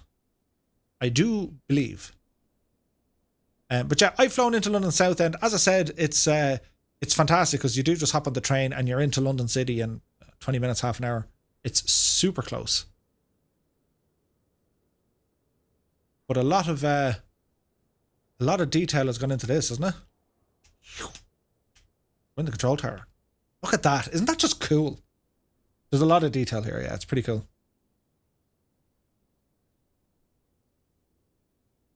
Seamus McNeil says, ooh, did I see trains? You did. They have trains. Trainage. Seamus, can you name it? Can you name it the traineth? Gusty Crosswind is here. Have you seen Mako Simulations Manchester Airport? It's great and has got animated trains leaving the station. Nice. It's a train. Hopping Orange says, it would be great if train sim integrated with flight sim. Could you imagine? And then like truck sim. How would you control the geekness though? Do you know what I mean? Like, it would just be nuts. But I do like Southend Airport. It is fantastic. It's one of my favourite airports to fly in and out of in the sim. Only because, well, there is so much history here. And, well, this is fantastic.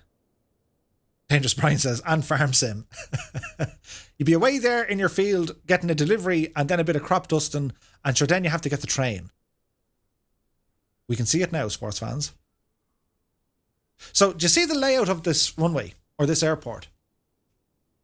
And they all these airports follow the same kind of design. Does anyone know? It has this kind of triangle kind of thing. Anyone know as to why that was? And like most of the modern airports now would only focus on kind of one runway. But most of these were shaped like a triangle. Does anyone know why that was? Just asking, for a friend. Wayland is away. You take care, my dude. Colonel Fork says for wind. It was for wind. So it pretty much meant that the airport could be used in any wind condition. It also allowed them to launch multiple aircraft at any given time. In particular, if the winds were very light or very calm, they could launch aircraft on parallel runways. Pretty cool, huh? So primarily for wind would be the answer. But we'd also say, allow multiple aircraft, but it very much depended on the weather. So, anyway, that's enough rambling out of me. Are we ready to go flying? Ooh, it's going to start happening. So now, Murph, you need to do a bit of tidy up work in the background. So go back to our main menu. Music will help. This one. Now, let me see. I need to do a thing. That's the thing I need to do. Daza says, I better draw triangles for Mrs. Daza if it's for wind.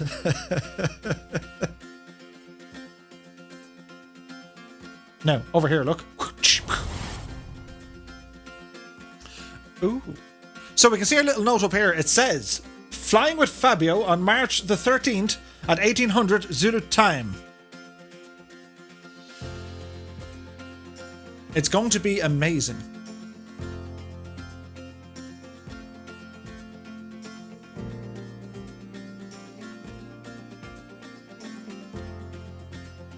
We should have a bit of fun next weekend. I wonder how many Spitfires there's going to be. Do you know what I mean? It's going to be a sight to behold.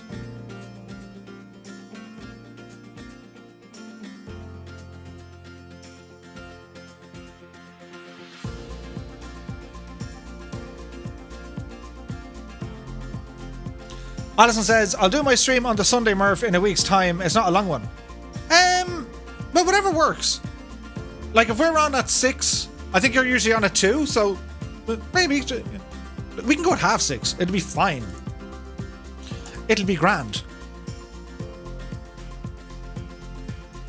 Dougal McTavish says there's going to be a Simwings IFR group flight the following weekend on the 29th of March. Nice. Oh, Alison says yours is a long one. In a week's time. Gotcha. Okay, cool. Well, thank you very much. I'm looking forward to it already. So, our plan of attack. We shall be taking off from London Southend Airport. We shall fly towards the cliffs of Dover. Dover. Where's the cliffs of Dover? I was thinking Moher. The cliffs of Dover. And we'll kind of hang around the south coast of England, down around kind of Lyd. We'll fly over... what's it called?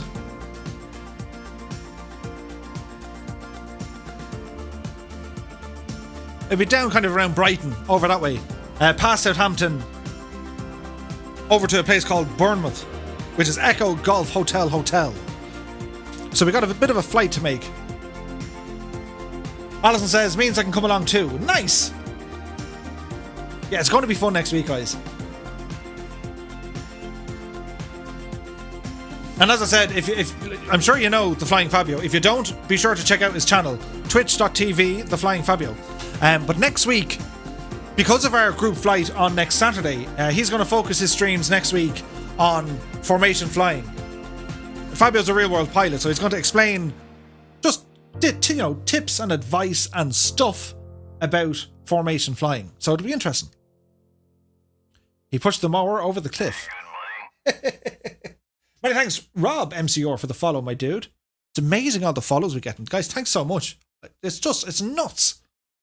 The flying pigeon has burned her feathers to get here and join the circus. Hi to all from Cape Town. Go on, pigeon. Sydney, it's good to see you, my dude. Jacob Massa said, which one are you at, or are you still at the beginning?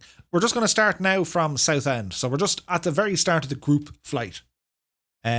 It's Friday night. Do you know what I mean? We haven't much to be doing. Or maybe we do. I have to work in the morning. Oh, it was going so well until I had to, work in the morning. And here's one for you. There's also rugby on in the morning. There was rugby on this morning at silly o'clock. Mrs. Two-Tone was shouting into her telephone, lying in the bed beside me. Her man was playing. Her other man, Rob Carney. He was doing well. He went off to Australia to play rugby. Nuts. You mean you've been on for an hour 41 and you've been on the ground? Welcome to the flying circus. No, I did the first leg of my own. And the scenery kind of went, like it even dropped the internet on me. Her present rugby man. I see what you did there. Present manly rugby person. Man. That's brilliant. Okay, all players. This is going to be absolutely insanage. There are so many people. Departure. So we're on the North Europe server. Over to all players. The music's kind of nice. So we're going to Bournemouth. Echo Golf Hotel. And we shall be flying via the cliffs of Moher. The cliffs of Dover. Moher. Murphy, you big idiot. I don't know why I said that, but I did. And then we're going to turn down over the south coast, over the likes of, say, Lydd, Shoreham, and a bit of Southampton as well. This is going to be fun. So, time of day. What do we do, lads? What do we do? Well, I reckon, right? I was liking that weather preset. The live weather isn't too bad, but we'll try and go with little wind for the minute. Because as I said, this thing it's a machine. Mr. Chippy's here. He goes, I can't believe I'm missing the Spitfire group flight, but it's Mr. or Mrs. Chippy's birthday, and I value my landing gear, if you get my drift. Well, happy birthday to Mr. Chippy, or Mrs. Chippy. Happy birthday. And, well, we'll see you soon, my dude. Enjoy your night. We send our love and caring devotion.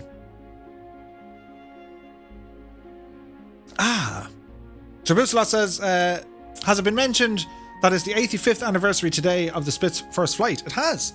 To the day. Colonel Fork likes the UK typical summer day. Yeah, it wasn't bad, actually. That wasn't a bad one. So we're using the Weather Preset Pro by Soulfly. There are so many aircraft. This is going to be fun.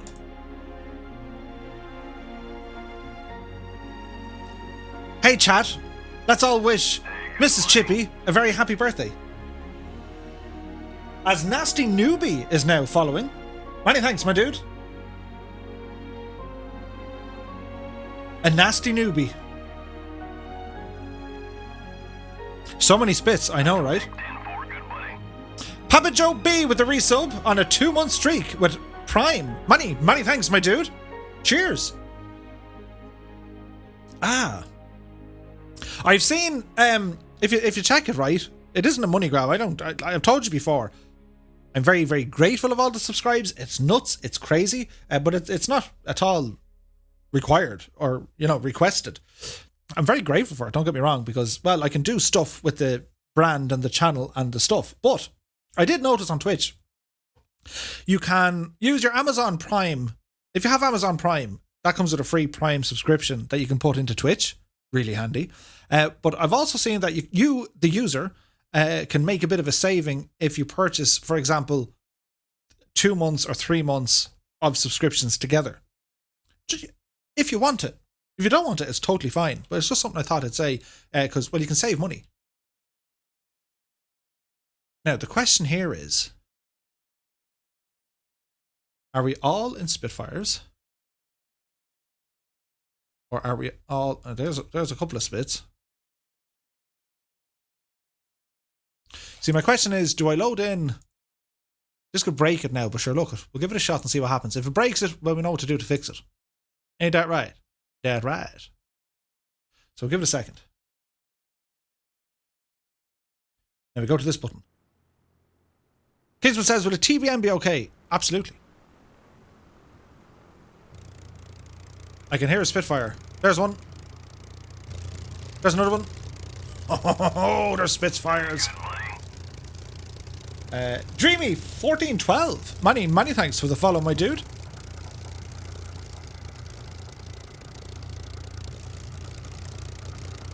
There's a lot of Spitfires. Look at the amount of them. Look. This is going to be crazy. So let's hope everything works.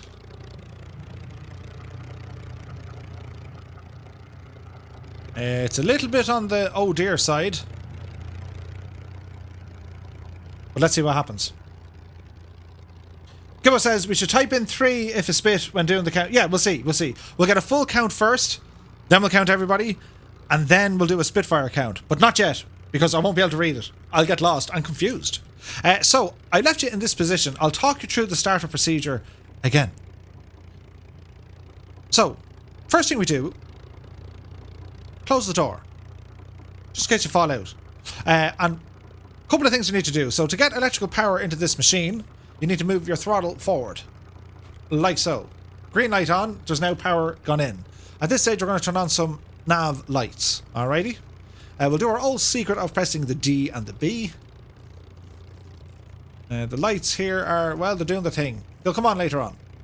We're going to turn on our fuel tank. So the tanks are now on.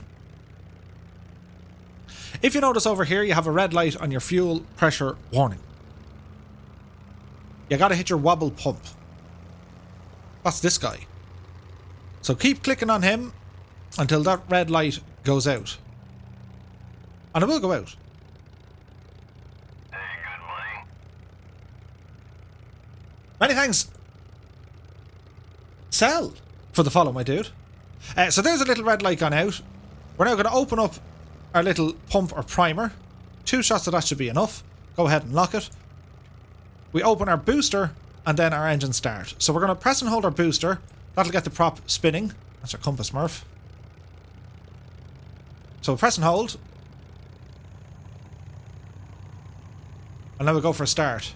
No, we won't. You forgot your mags. Mags left and right. Now we'll go for it.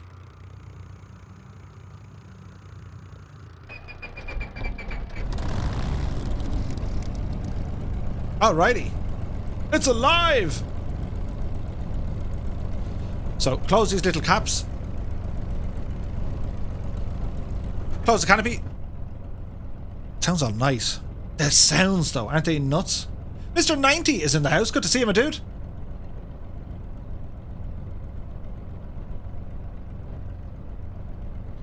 Now, let's see. We got some spits. There's a bonanza over there. There's other stuff. This should be fun. So, parking brake coming off. And as we taxi, remember, as I said, keep the stick back. Mr. Zen is in the house. Good to see you, my dude.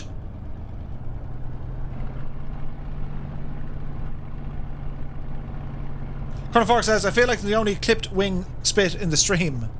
Yeah, so if you, this is the elliptical wing. If you want to fly in the clipped wing was, I think, a little bit more faster and an actual, it was more maneuverable, I think, or less maneuverable. I think it was more it was definitely faster. Eric Flight is in the house. Good to see you, my dude. This is the new Spitfire from Flying Iron. It's a Spitfire LF Mark 9. Red Dragon says, anyone else in the light blue livery? It comes with many liveries, and they are all beautiful.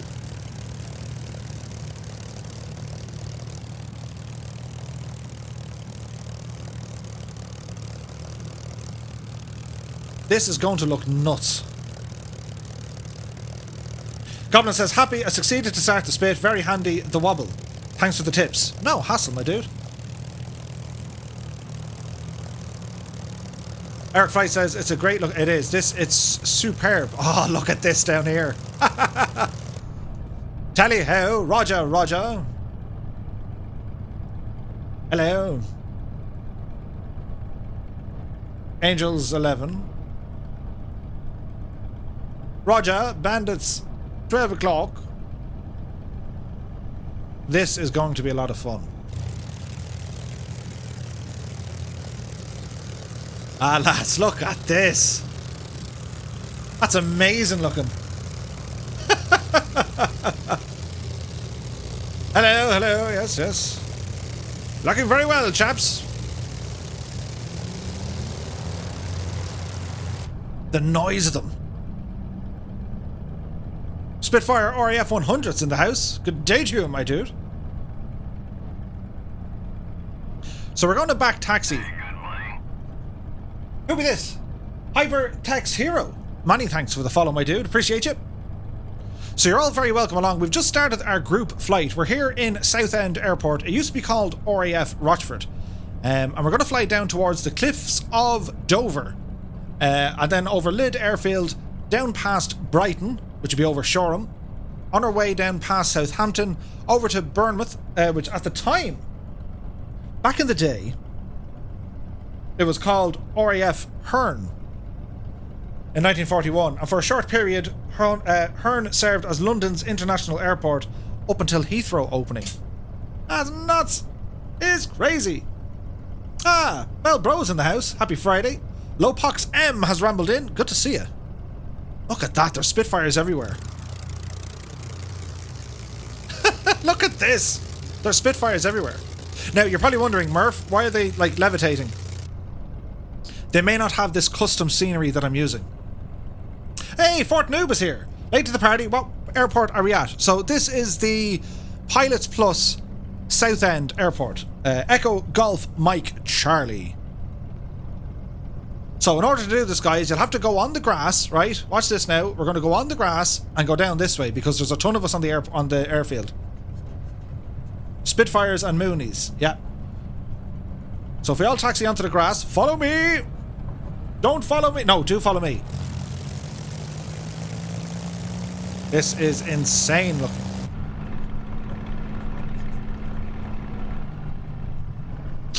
Now remember what I said, it's all about being gentle. Very, very gentle.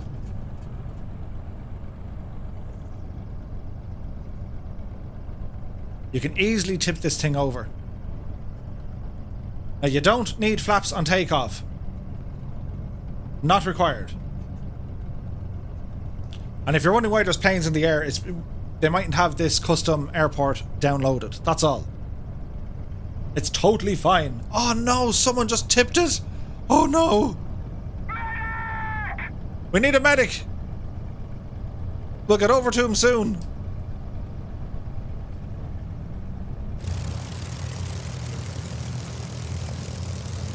I wonder, are they like the Thunderflies? Just showing off. So I'm going to taxi up to runway 05.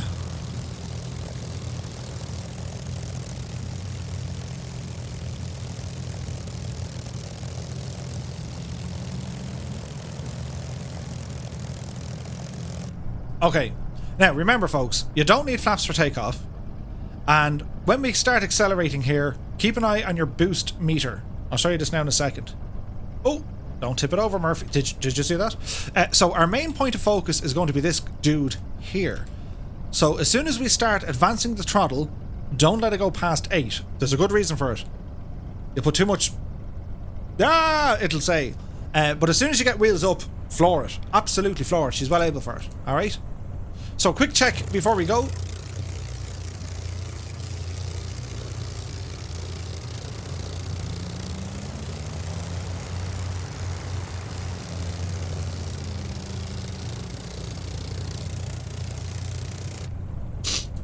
If we can't make things look dramatic, do you know what I mean? Red Dragon says you'd be wearing out that medic button. I know, right? Okay, so quick check and everything. Should be good to go. So slowly start advancing the power. Bring it up to 8 and hold it at 8. That's plenty. Now bring her feet up onto the pedals because she's going to get a little bit shaky. All about gentle movements. And there we go. Positive rate of climb. Gear coming up. Tapping the toe brakes. See what I mean? 8 boost is it's just enough.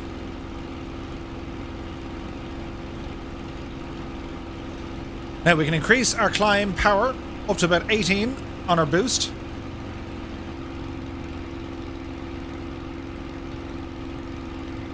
RPM back slightly. And we can just climb very nicely at this.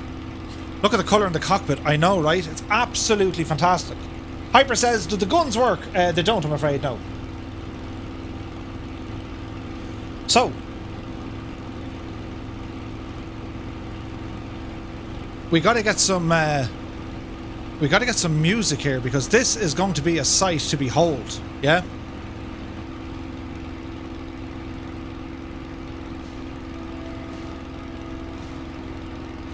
Wait now, where did that button go? Wait now, wait now, wait now.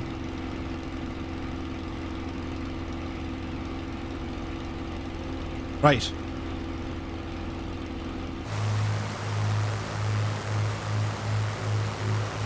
Hello, fireflies.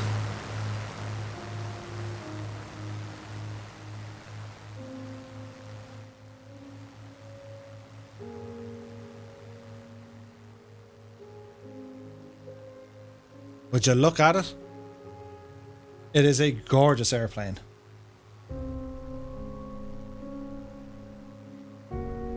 So you join us just after taking off from Southend, formerly known as RAF Rochford. We're going to head down towards the cliffs of Dover. To all our simulated pilots who's flying along with us, do now press the number 2. Philly Road says, watching Fabio, he's playing guitar now and he's singing. I can play the spoons.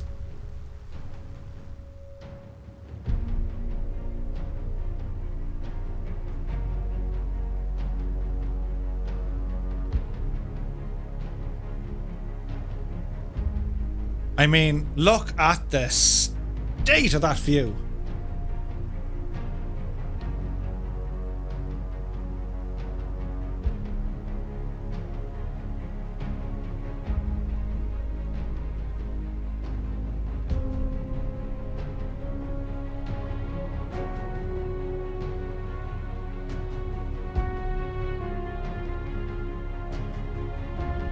Redman says, where do you get the Spitfire? It's available over on flyingiron.com or Flying Iron Simulations.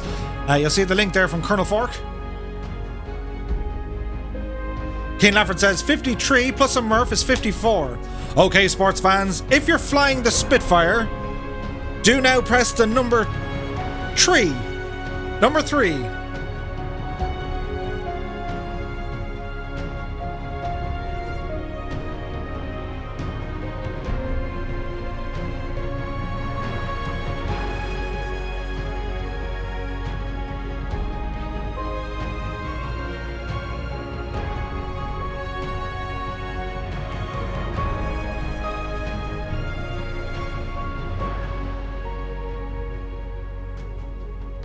We got a lot of Spitfires up here.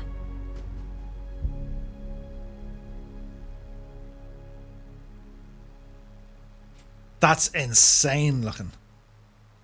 Keen Lafford, you're up again. How many spits, my man?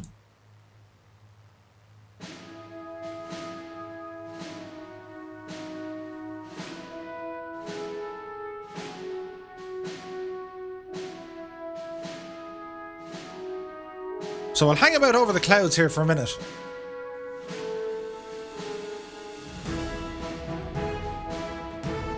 $39. We got 40 Spitfires.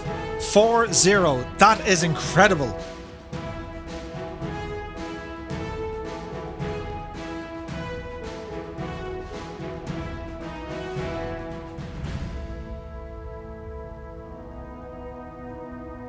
Ah, look at that. Isn't that something?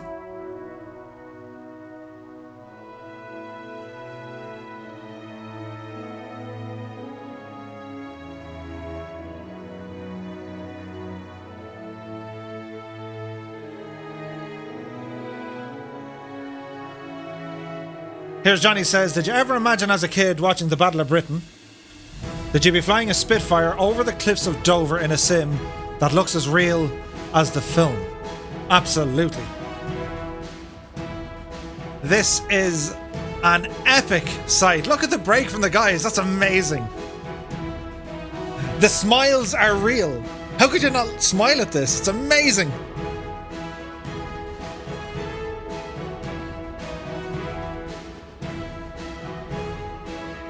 The excellent flying of the Fireflies.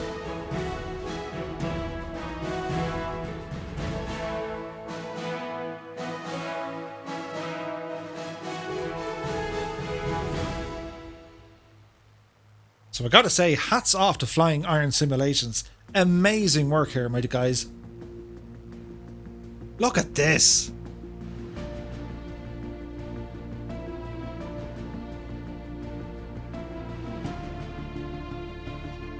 Current speed 230 miles per hour.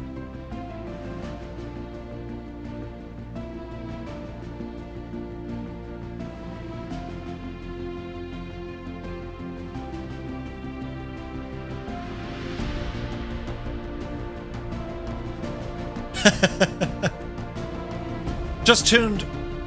Where is the Spitfire available? Over on flyingironsimulations.com. Seamus McNeil with the link. Just click on it. Works out at about €22 or 35 Australian dollars. It's amazing. T Spark is flying with us in a Spit. That's 41.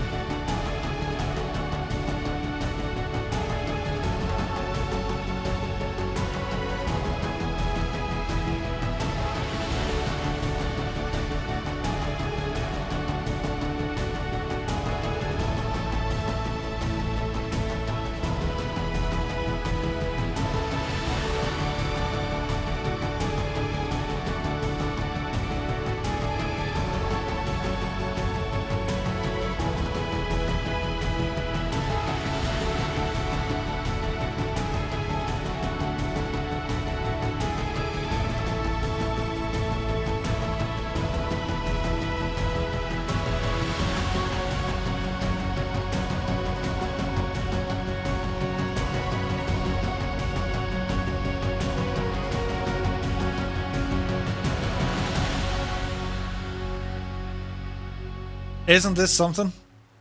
Godden is in VR. Isn't it just incredible in VR? Colonel Fork says this is unbelievable. It's just stunning. Jess Martin says this is absolutely awesome. I agree. Look at the state of that view. Sydney says 23 is about or 420 in South Africa. Cool. Jepson 2001, the man, the myth, and the legend, living up to the legendary status, states Murph. I've made an Irish Air Corps livery for the Spitfire whilst you were flying to Southend. I'll post some pics. You've made my day, Jepson. That is incredible work, my dude.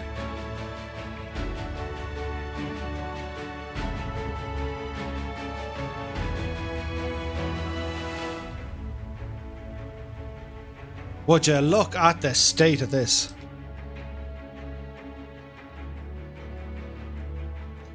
So we'll ramble out this way a small bit. We want to go over the cliffs of Dover. Look at that though.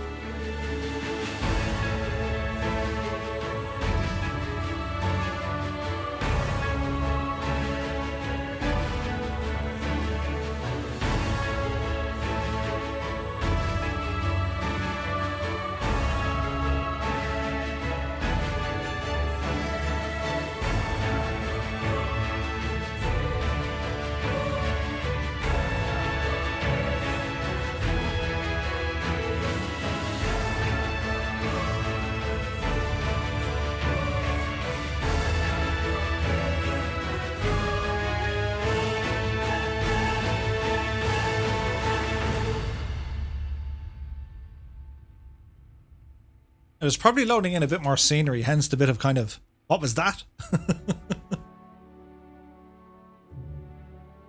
But we're okay. It's behaving. Kind of. I was thinking about it.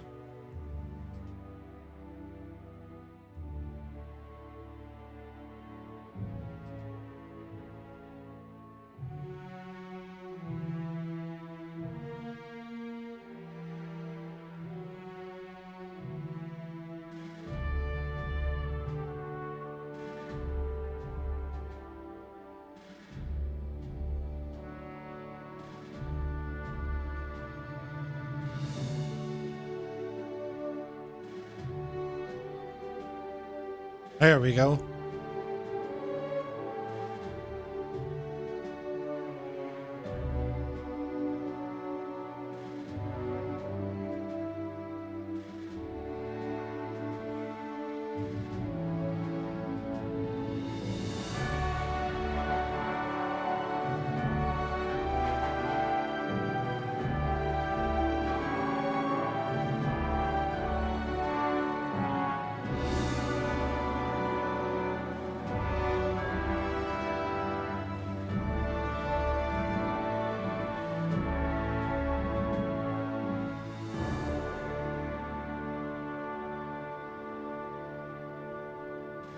I mean, that view, like,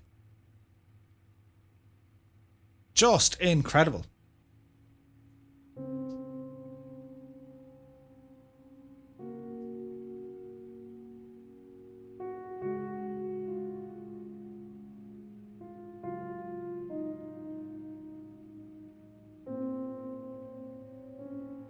Whoop.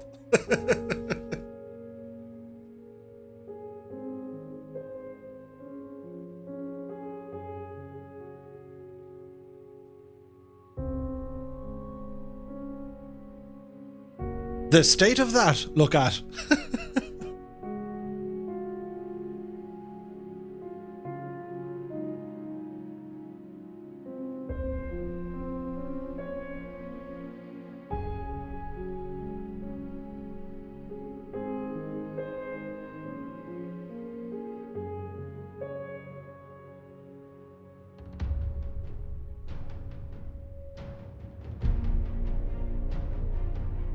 Jepson says, I've lost boost and the RPMs won't go above 1,000.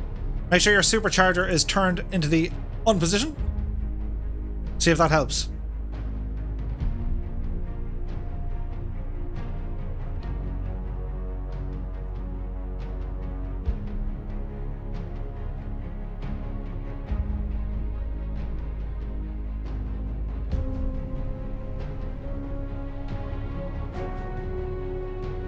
Look at this.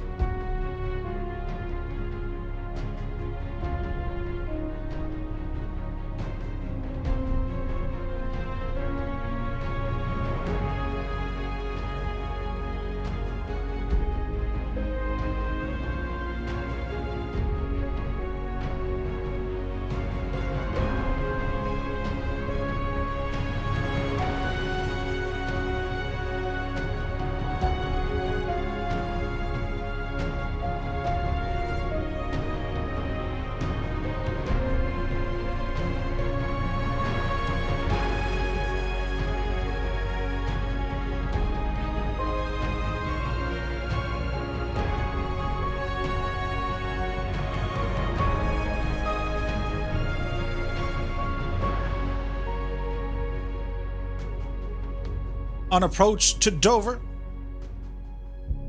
Goosebumps, anyone? I know, right? Change the time of day ever so slightly just to get it to that. Oh, yeah.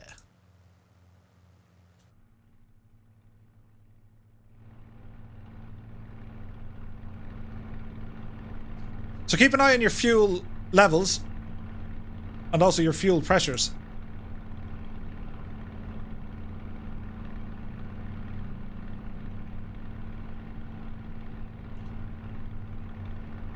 Fuel pressure.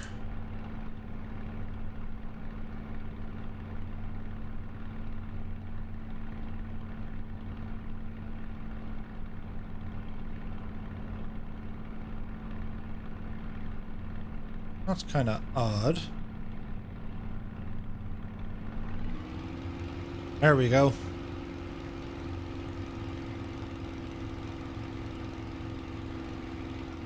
Okay, guys, if you've lost your power, down here, go to your fuel tank pressure and turn the switch on. It fixes everything.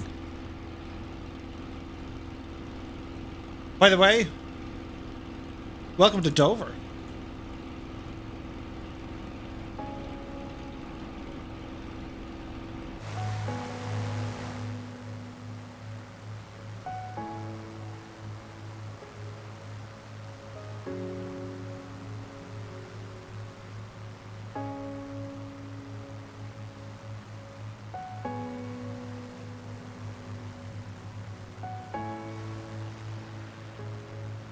That was odd, but it's okay now.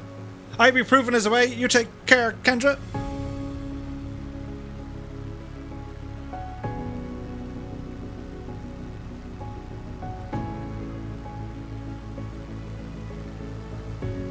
Would you look at the state of that view?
So here's one for you, right?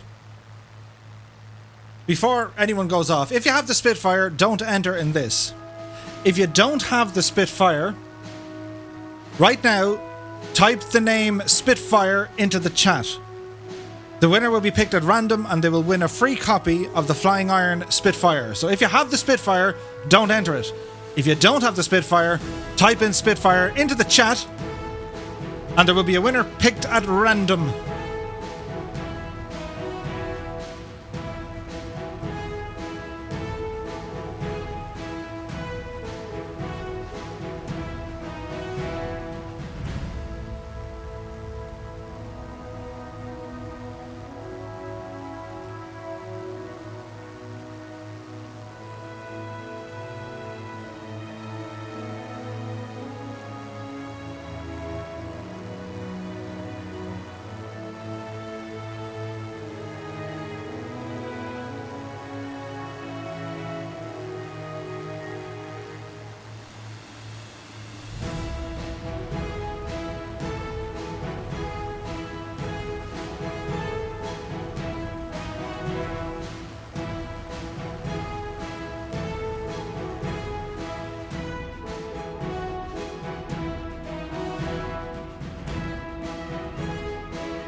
Fort says, Murph, Fabio got Forder's group for the Spitfire event now. Oh, nice!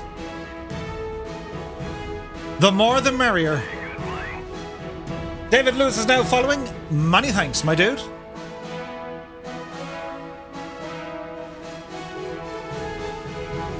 It's going to be a massive event. So we're going to have the Fireflies, we're going to have the Flying Fabio, and now we're going to have Forder. So Forder he's another real world pilot. And he's been doing a lot of lessons with Jane on the MSFS official channel. So mark the date into your diaries. Saturday the 13th of March at 1800 Zulu time. We shall be rumbling in. Kleinster, many thanks for the host, my dude.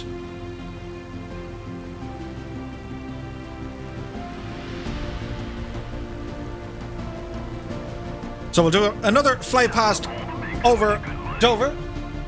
The Flying Fabio with the raid of 151 viewers. Many thanks, my dude. Hello and welcome, Raiders. You join us in the iconic Spitfire.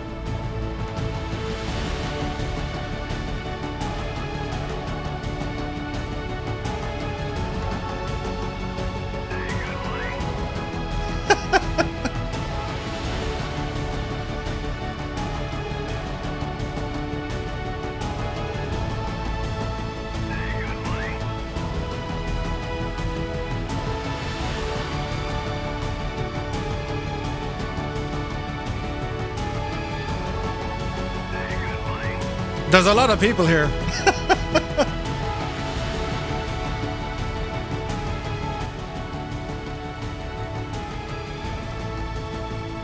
So you join us here flying over the cliffs of Dover. We're in the Flying Iron Simulations Spitfire, the LF Mark 9.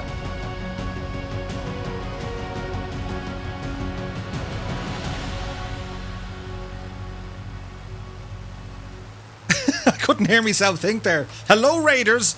Hope you guys are keeping well. Many thanks, Fabio, for the raid, my dude. I do believe we have a group flight planned for next weekend, Saturday the 13th of March at 1800 Zulu time. Myself, Two-Tone Murphy, the Flying Fabio, and I believe Forder is involved as well. We're all going to go flying some Spitfires next Saturday. We're going to work out a flight plan during the week. So guys, keep an eye on your community Discord pages, be it on the Two-Tone Murphy Flying Circus or the Flying Fabios, or indeed over on Forders. We have about 40 Spitfires flying with us this evening. In total, we have about 60 or 70 other aircraft. We've taken off from Southend, formerly known as RAF Rochford. We're now flying over the iconic cliffs of Dover. We're going to head down the south coast of England, out towards Brighton, Southampton. We're going to make a stop, which should be fun trying to land these things, over at Bournemouth, which used to be called RAF Herne. Then we're going to turn back towards the direction of London. We're going to pass Biggin Hill and make a full stop landing over at Headcorn, which was formerly known as RAF Leshendon. DC, not tonight, dude, but soon. Flying Fabio says, yes, March 13th, 1800. The Flying Fabio, Two-Tone Murphy and Forder learn to fly. Huge epic Spitfire group flight. Let's go! So it's going to be absolutely incredible. If you guys are joining in, if you were flying with the Flying Fabio tonight, you're probably jaded after your group flight. I was watching it earlier on. It was insane. And many thanks, by the way, to all the follows and stuff. These are fantastic. But if you guys would like to join in, we're currently live on the North Europe server. Our only request, it has to be GA all the way. Seamus McNeil says, get the guitar out now. Fabio, I saw you playing the guitar on your birthday, and then the lads were saying tonight you were playing the guitar. Many thanks, Chewy, for the follow. If you put something in chat and I miss it, guys, just put it in again. I'll read it. Matta D says, Murph, my local airstrip is Leon Solent. It has an active Spitfire. Oh, wow. Yeah, we're going to pass that. But I can't play the guitar much. I can play the spoons.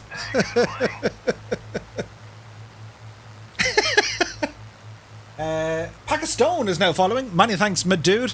Fabio says, I was, Murph. It distracts them from the awful content. I must break out the spoons. I can do a great My Heart Will Go On with the spoons. Right, look at the state of this view though. So we're going to turn back in a little bit closer to the coast. We don't need to be up as high either. We also have our own Discord, my guys. we have our very own man, myth and legend. His name is Jepson2001. He has created some custom scenery for us, most notably Casement Aerodrome Baldonnel. But he's also done an Irish livery for the Spitfire. Gagaman is now following. Many thanks, my dude. So I learned there that the Spitfire, it was operated obviously by the RAF and a number of different air forces throughout the world, but it was the Irish Air Corps who had the last military serving aircraft, and they retired them only in 1961. That's nuts, right? So I'll put a link to our Discord there in chat. Do be sure to ramble over. Hawks says, Murph, is the plane out yet? It is. So if you go over to flyingironsimulations.com, you can pick it up in there.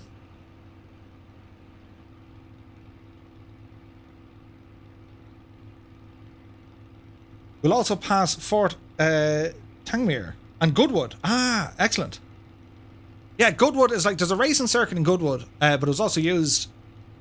This whole neck of the woods would have been 11 Group.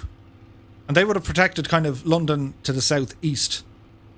And that group alone, that group of the, of fighter squadron, they were responsible for 1,400 enemy kills. Like, just one area. And I think specifically to 11th Group, they came out of Biggin Hill. So the airfield at Biggin Hill, they downed 1,400 enemy aircraft, which is nuts. There was many Daka. Daka. You have to watch the Battle of Britain. Sim Aviation says, when is the giveaway? It'll be done later on. So it's done and dusted. The entries have been received. But don't worry, we'll run another giveaway probably during the week. And, well, because we have a big occasion next weekend, we'll do more of them. Ian Fisher's in the house. Good to see you. He says, hi, Murph. Did you know that there is just one of the few still alive today? He's Flying Officer John Allman, Hemingway, DFC 85 Squadron of the Hurricanes. And he happens to be Irish. Oh, wow. That's crazy.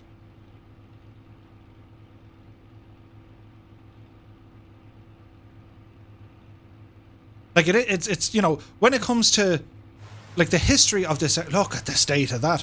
The history of this aircraft. She started out life... Its first flight was in 1936. On the 5th of March, no less. 85 years young today. And I have to say, the Flying Iron Simulations have done an amazing job bringing this aircraft into Microsoft Flight Simulator. They have it released already over on X-Plane. But it's just incredible over here. So, well, the scenes you see behind us are that of the Fireflies. And as you can see, they're all excited to be flying the Spitfire. So if you guys would like to join in with us, you are all more than welcome. Ramble over to the North Europe server. Ken says, 36 Irish pilots fought in the Battle of Britain. Ooh. Can we take bets on how many crash landings we'll have?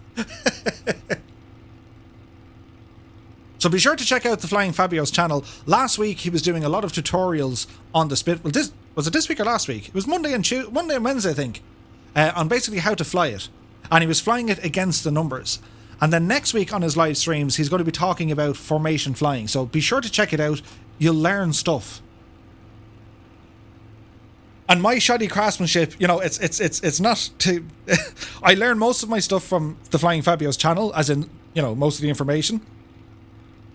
So I'm telling you, I highly recommend it. Turner says, Murph, the clock, does it work on your aircraft at the right time? Well, it works on sim time. So we currently have it to... Oh, look at that. 16:15. That's interesting. Yeah, no, it does. It does. So you have a minute hand. That's possibly what's throwing you off. See, the big hand is a minute hand. The tiny little hand, that's your hour. And then this one here is your minutes. Sorry, that's your second. So you have hours, minutes, and seconds. The one that's moving around are seconds, yeah? So it might slightly throw you off. But yeah, it would appear to be working just fine. Shrell says, is this better than DCS World? They're very different. DCS is more of a combat simulator, and the Spitfire in DCS, it's visually stunning, it sounds amazing, but it's geared up towards the combat element.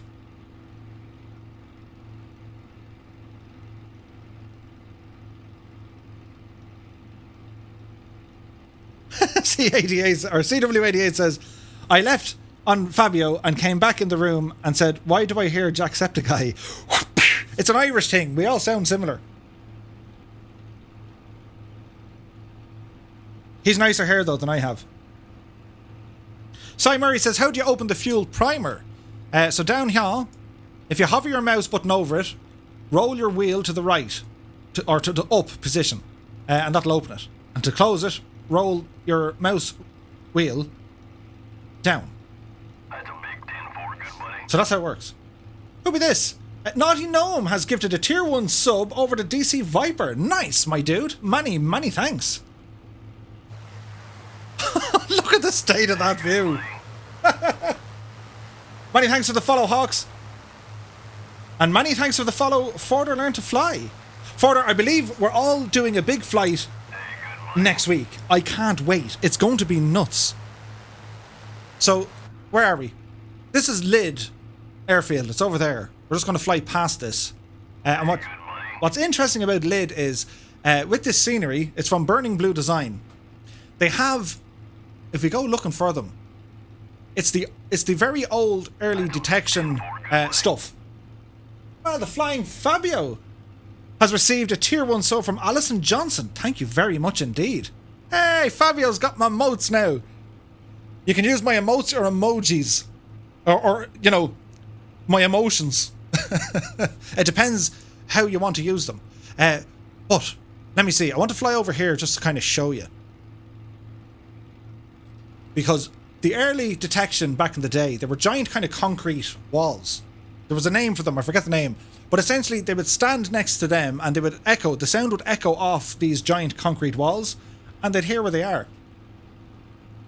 It's like the glass up against the wall kind of a thing. Kinda. You know what I mean? I just want to find them, because there are some here.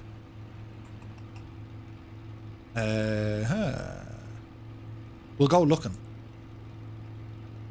Here's one for you. Did you know this is an actual desert? The UK actually has a desert. It's nuts. Hawk says, just picked up the Spitfire. Nice, dude. DC says, I know the early radars were called Chain Home. Ah, nice. We were in France a couple of years ago, and you know, we were going around Normandy and the stuff, and there is an incredible radar museum. It's at an old disused airport, and we were very, very lucky. Our French tour guide, we just rambled up, and there was no one there, and he said, "Yeah, I'm going to do a tour at 11 o'clock," and we're like, "Yeah, we'll wait." It was like half an hour, and like, you know, they had German pillboxes and bunkers. You can go in and have a look around. It was pretty cool. But it ended up just being myself, Mrs. Two-Tone, and, Two-Tone Jr. for the ramble. And we got about 2.5 hours out of him. And some of the stuff, when it came to radar, so you know, like the modern round satellite that we have, that was a German design. And like, you know, what the Third Reich put in terms of spending into radar, it was comparable to that of the Manhattan Project. Radar was all the go. Everyone needed radar. And for a very long time, the Germans had the best radar capabilities out there. I mean, they had this thing down to a fine art. But then the Allies caught up, and then they got very, very good with it. That's a big 10-4, good buddy. ESPN has just subscribed Tier 1 for 6 months in advance. Holy moly. Many thanks, my dude. Cheers and sláinte. Ah, a tasty beverage. Now, I'm looking for this thing. Gonna collect some green stamps. It's all happening. DC Viper with the cheer. They've started a hype train. For the love of moly. Thank you all very much. I'm trying to remember, there was, what was his name? It was basically, oh, I nearly had it. This guy anyway, a British guy in the RAF.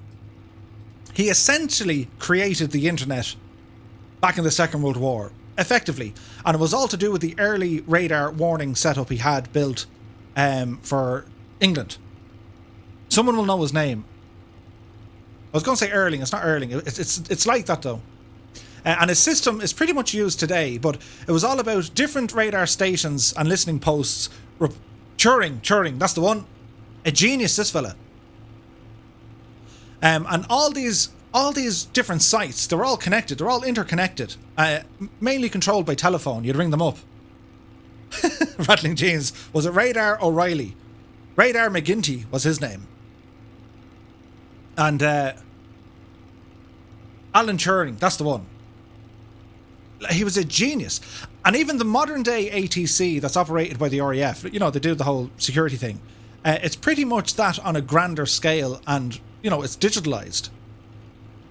It's absolutely nuts. Go and collect some green stamps. Propacona with the cheer. Many thanks, my dude. There's a hype train.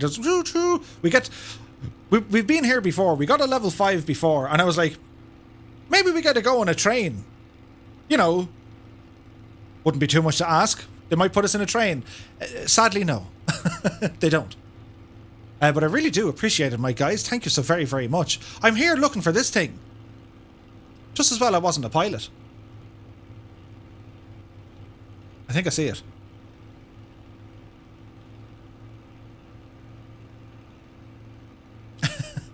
Parabolic reflectors, Murph. I'm not being rude. Parabolic reflectors. That's the one, Technical. I remember making one of these as a school project years ago, and they work. And it uses the same idea. Mick Ham, many thanks for the follow, dude. It uses the same principle as like putting a glass up to a wall. Look at the shadows there, look. Don't hit the ground, Murph. Where is this thing?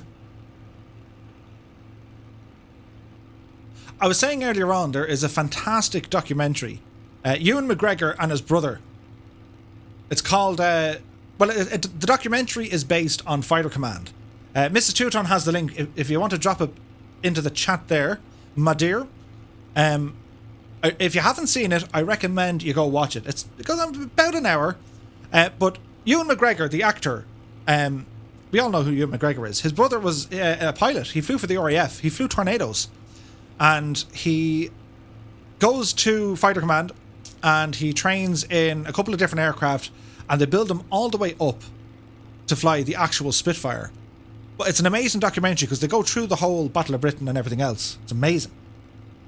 Goblin Zeus says, I've seen this documentary. Yeah, it's brilliant. If we'll get the link there in the chat. And I recommend you just go watch it. It's brilliant. OB2, says Johnny. OB2, that's him. Friedrich says, any tips for using the compass on the Mark 9? So, the compass is a little bit tricky. As in, you can manipulate it. You could manipulate it. Where's the touch spot gone?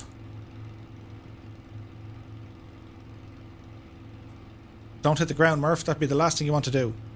If you have a look in the manual, and that's not like a look at the manual, man. But if you do look in the manual, they go into a little bit of detail about it. Ah, there's Mrs. Two-Tone with the link. Guys, click on that link and save it. And add it to your watch later or whatever on YouTube. It's amazing. It's a fantastic documentary. And he also did one with his brother on Bomber Command. And they get to fly the iconic Lancaster. Sydney says, Adolf Malin, from 1910 to 1963, better known as Sailor Malin, was a South African fighter pilot and flying ace in the RAF. In 1969, cinema film Battle of Britain, the character of squadron leader Skipper, played by Robert Shaw, was based on him. That's amazing. And do you know what else is amazing? I can't find this gadget, the parabolic gadget. It is here somewhere. This is Burning Blue Designs Lid Airfield, by the way.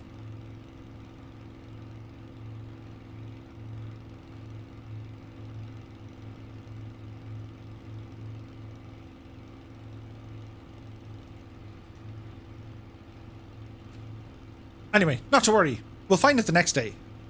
If you Google it, or, Bing it, Can you Bing it? Yeah, Bing it. Or Yahoo it. But do have a look. We got a level 1 choo-choo thingamajiggy. Nice. So we're going to rejoin the magenta line and continue on. Ask Jeeves. Alta Vista. What was the really... AOL it. AOL it. What were the really old search engines?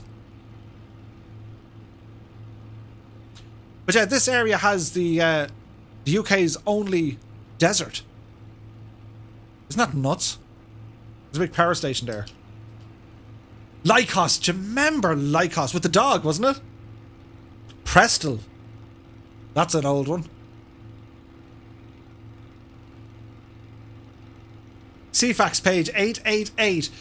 Mr. Chippy, do you remember the game Bamboozle that used to be on Teletext? A really old one is called The Library. Well played. The oldest search engine, Carrier Pigeon.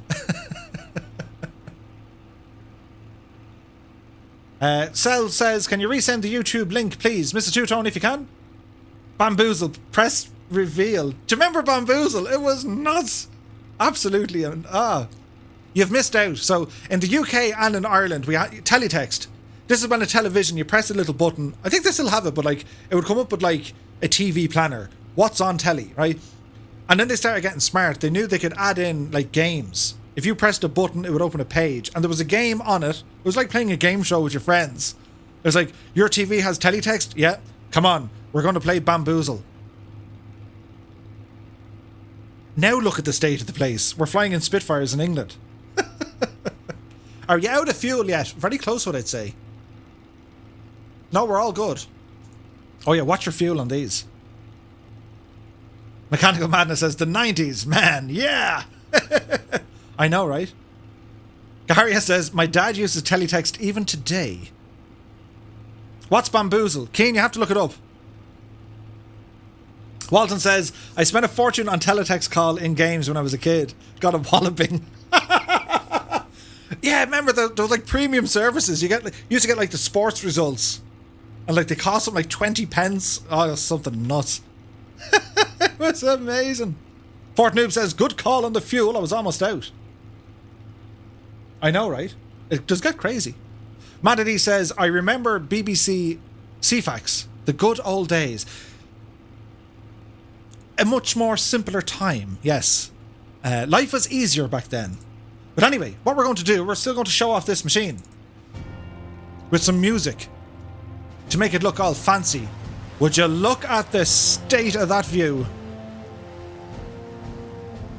So if you're just joining us, welcome to the Flying Circus. You join us with the Fireflies. We're in the newly released Supermarine Spitfire, the LF Mark 9, released today by Flying Iron Simulations. If you want to pick it up, ramble over to their website, flyingironsimulations.com. We got a bunch of aircraft with us. So, over to the chat. If you guys are flying with us in the sim, do now press the number 2. And we'll see how many are flying.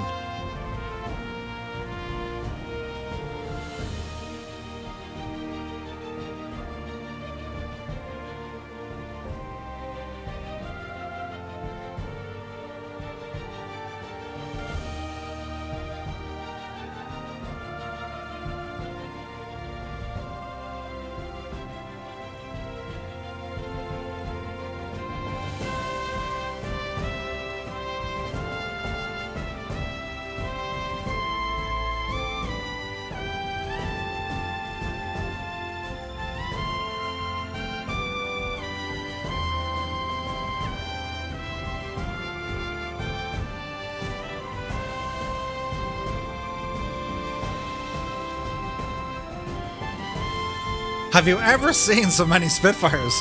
Isn't it amazing?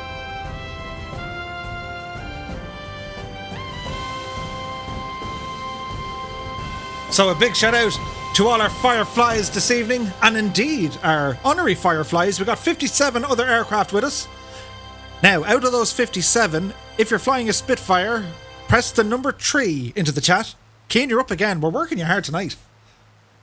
We'll take this opportunity as well to thank our illustrious team of moderators who keep us informed, behaved, and well-minded. A big shout out, of course, to Alison Johnson, AS Old Veteran, Colonel Fork 85, Dangerous Brian, Gibbo Ireland, Seamus McNeil, Dougal McTavish, Naughty Gnome, Stuart Payne, and of course, Mrs. Tuto. The legends. Complete Freedom is in the house. Where do you get the Spitfire from? You can pick it up over on flyingironsimulations.com. Link gone into the chat.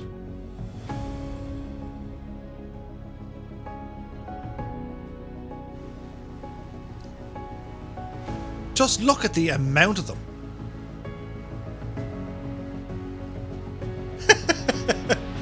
Johnny Adverk says, 3 for later, Murph, and your commission.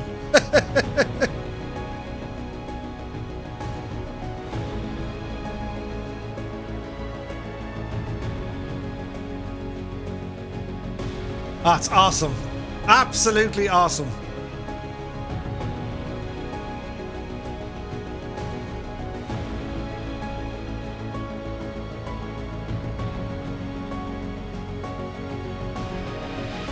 So if you guys would like to join in, you're more than welcome. Don't worry if you're good, bad, or indifferent. Any level of skill is welcome. Be it the absolute new person or the seasoned veteran.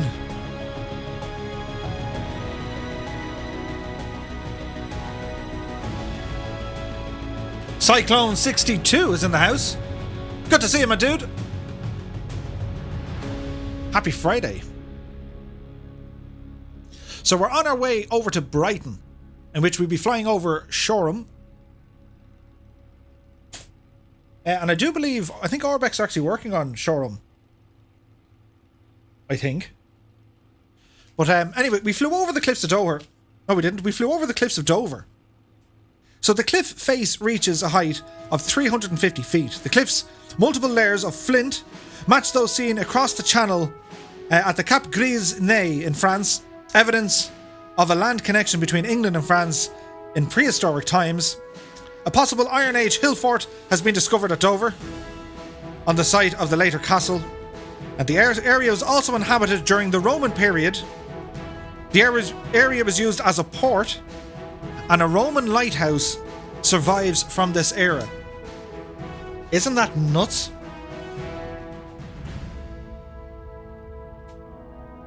Like, that's crazy. It's crazy. I'm not, you know, we won't do accents, but like, isn't that crazy?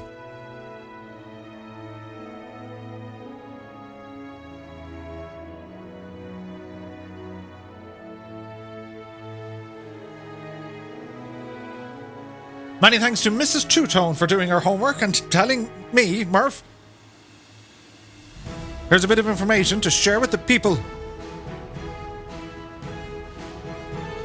So as we look at this Spitfire, it was designed as a short-range, high-performance interceptor, and it was designed by a dude called R.J. Mitchell. I was in the Cranfield University a couple of years ago, and there is a building there named after. It's the R.J. Mitchell building. It's the School of Aeronautics over in Cranfield. The first flight of the Supermarine Spitfire was on the 5th of March 1936. That's 85 years ago to the day. It was finally retired in 1961 by, get this, the Irish Air Corps. What? Was it made with potatoes? It was. There was 20,000 Spitfires built.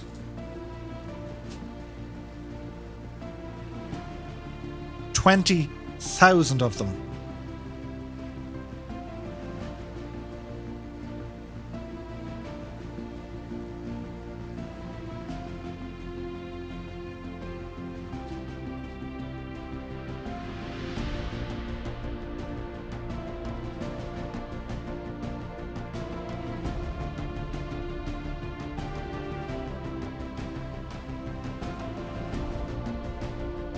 Yeah, we have some disappearage. I think the server's just like, that's too many.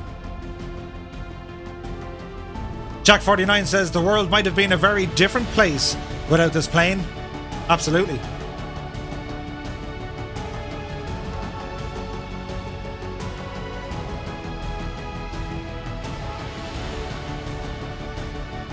Yeah, give it a few minutes. They should load back in.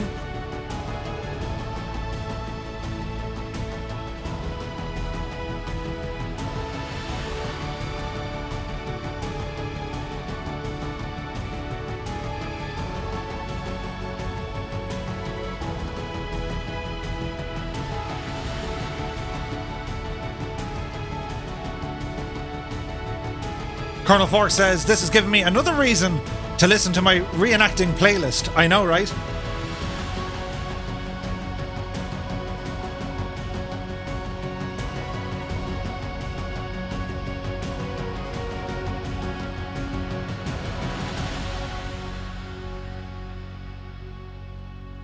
Kane Lafford says, here goes the goosebumps again.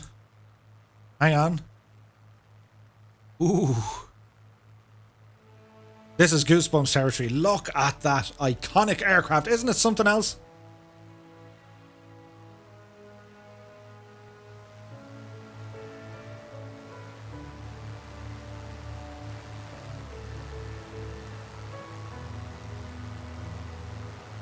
Cyclone says, does the Rolls-Royce Merlin sound as it should?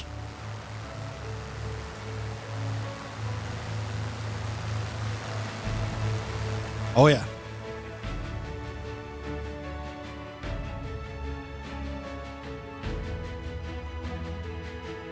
So we approach Brighton. We can see the Brighton Pier. Here is Shoreham.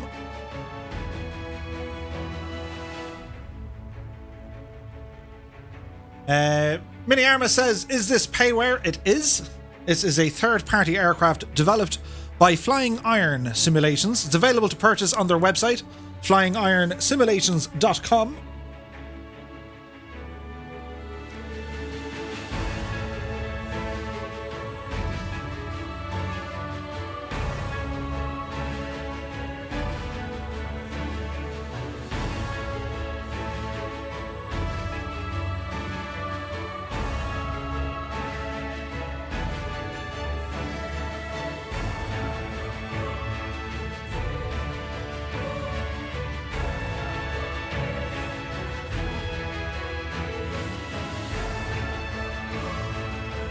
Flying over Brighton Pier.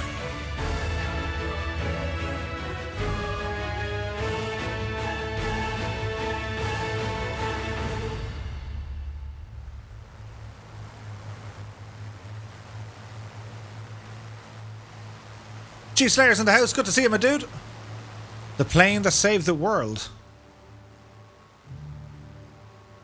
Colonel Fork says, I'm bingo fuel. Where are we stopping? We got a bit to go yet, dude.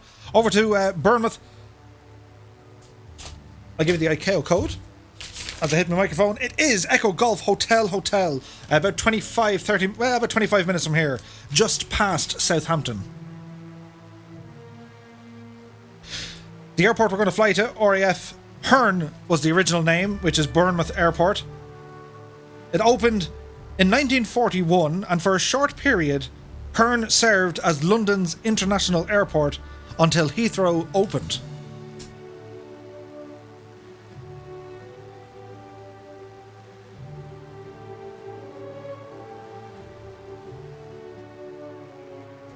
Would you look at the state of that view, though? Isn't it amazing? Sorry, Murray says, how do you unlock the primer again? Just hover your mouse over it and use your roller ball on your mouse. Move it forwards or backwards. It should turn it.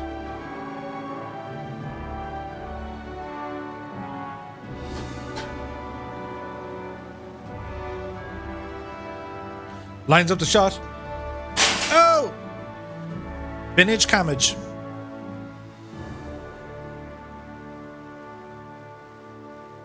Fort Noob says, love the facts at Mrs. Two-Tone. Excellent stuff. Oh, she's a keeper. She's a real keeper. What else can we tell you? We've loads of stuff.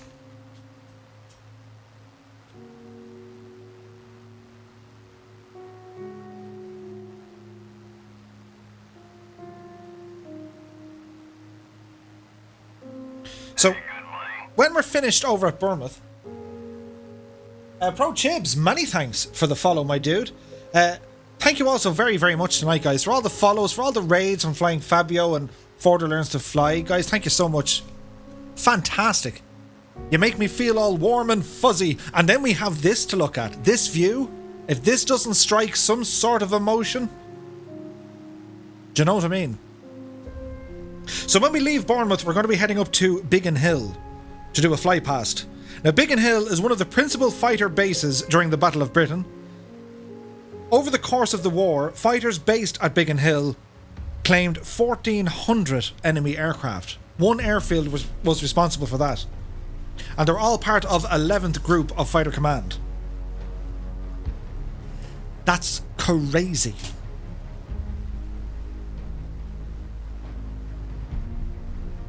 Jack49 says, this is mesmerising, mate.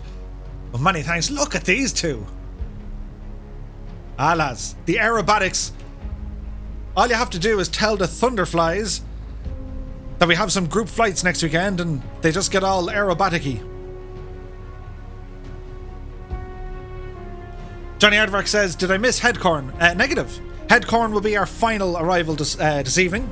We're going to fly over Biggin Hill, very close to Red Hill, and then it's over to Headcorn, which back in the day was called RAF Le Shendon.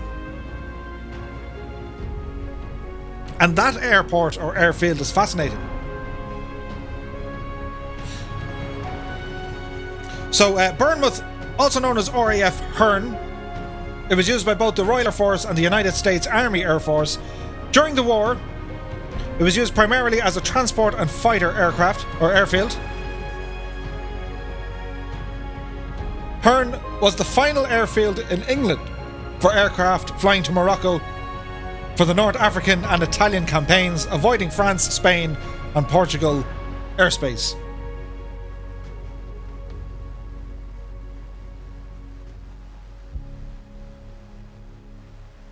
So the Irish Air Corps used to fly these. They flew the T2 model. They were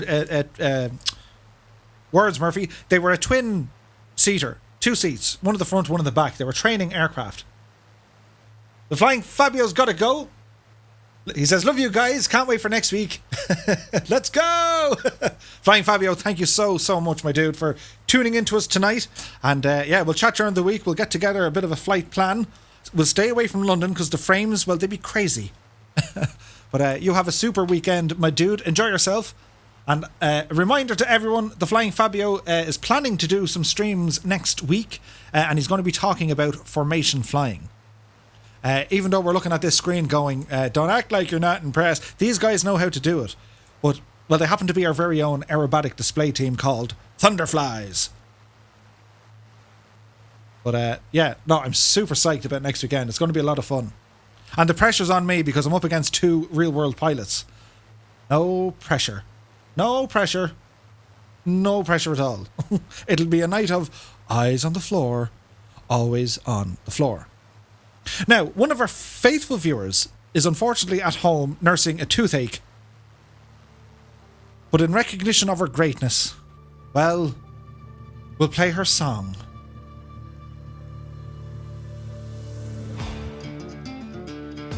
Let's get the dance emotes here in the chat.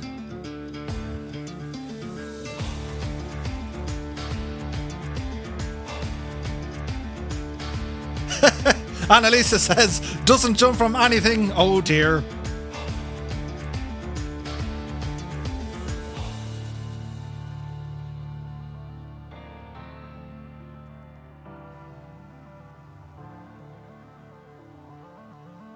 Dream says, where are y'all flying? We're on the south coast of England. Just about to pass over Southampton on our way down to Bournemouth.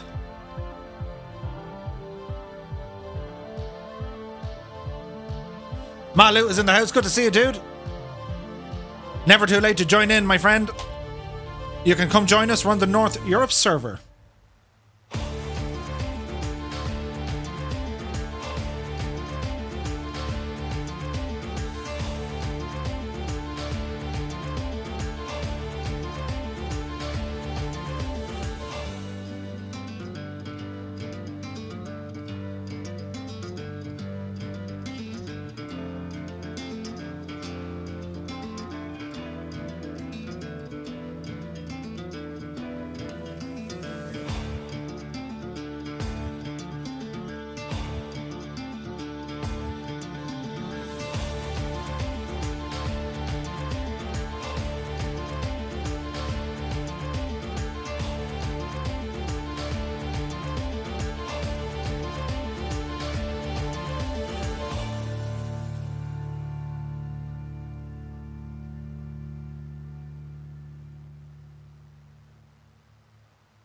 Isn't that just nuts? As in, like, nuts.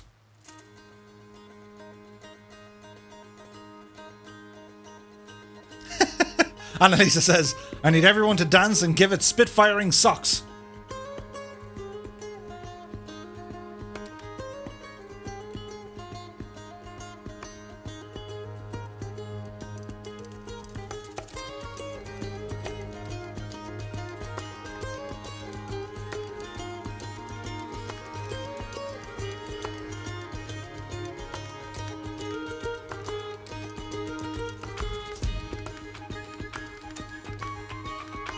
So our giveaway has completed.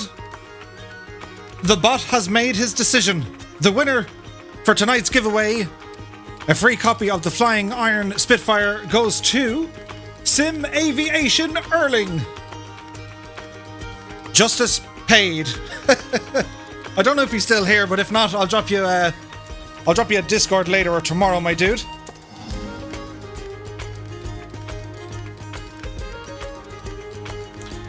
Let's give Sim Aviation Erling a big congratulations into the chat.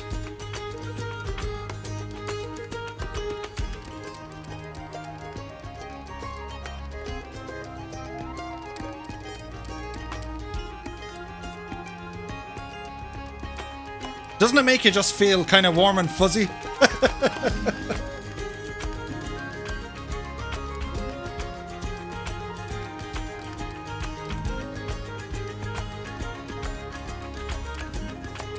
Let's get some epic emotes in there for him as we approach Southampton.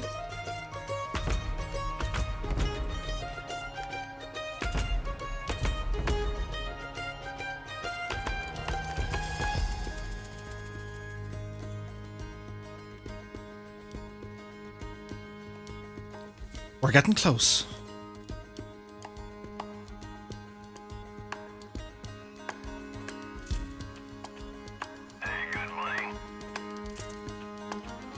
Many thanks for the follow, my dude. You're very welcome aboard, Dream. Sim Aviation Erling says, I'm so happy right now. Thanks, everyone. I have never won a giveaway, and today I was really frustrated because I wasn't sure if I'd be able to buy it. Man, this community, I love it. Nice.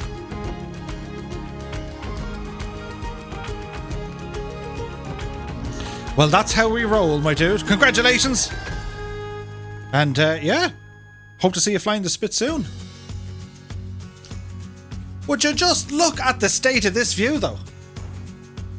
Black Knight 75 is here. Good to see you, my dude.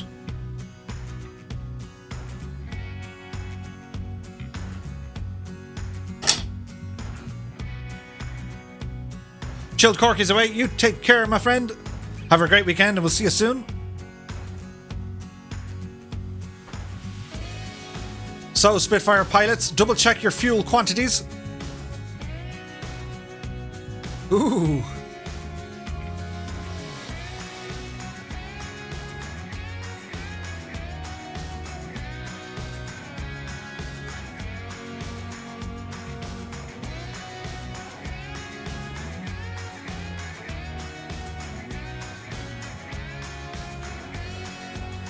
Have you ever seen anything like that? Do you know what I mean? Malu says, what leg are we currently on? How accurate is that? Hang on.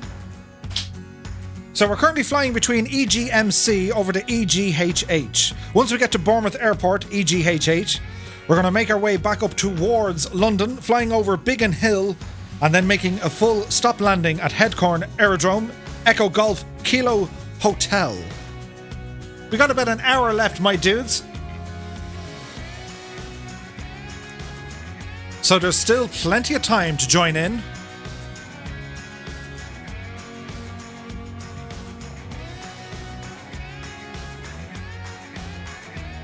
This be Southampton beneath us. There's Southampton Airport. I do believe this is where the first flight of the Spitfire was. I could be wrong. I am open to correction. Sim Aviation. I'm still shocked, he says. Black Knight, good to see you, my dude. Hope you're keeping very well. So, photogrammetry it's a thing here in Southampton, and it looks beautiful. What's the soccer pitch there? Is it like St. Mary's? Is it? Oh, Zoin is here. He says, "Where can I get the Spitfire from?" You can pick it up to buy it from hang on, what's the word? FlyingIronSimulations.com. Matty D said it's St. Mary's. Ah, Southampton. Do you remember Southampton back in the day?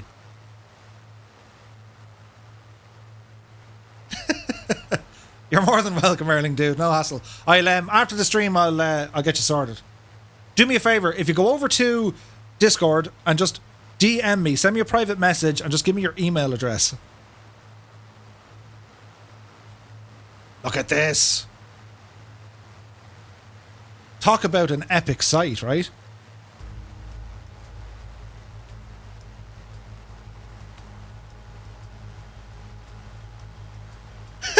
Papa Joe B says, EGKH has been notified of the approaching Spitfire wing, coming into land in about an hour.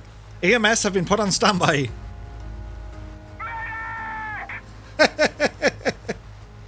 Black Knight says, yes, I do indeed, Murph. I went to college there. Nice.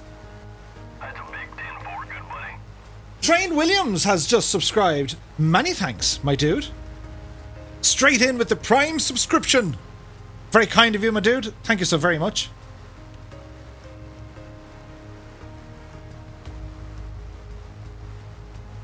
The landings here are going to be brilliant. Do you remember Matt Letizier? There you go. They were the days. Train Williams, good to see you, my dude. We're here with the Spitfire from Flying Iron Simulations. It's a Supermarine Spitfire LF Mark 9, to be exact.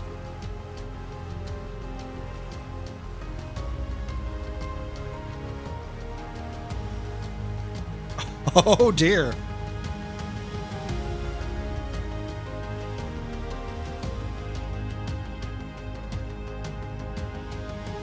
Many thanks, Erling. I just see your email pop up there. Cheers, my dude. We'll get you sorted after the stream. Right, back out to the coast. The landings here are going to be incredibly funny.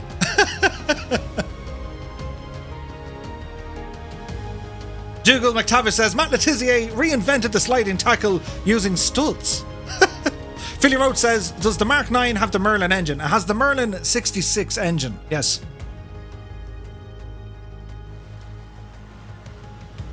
Just look at the state of it.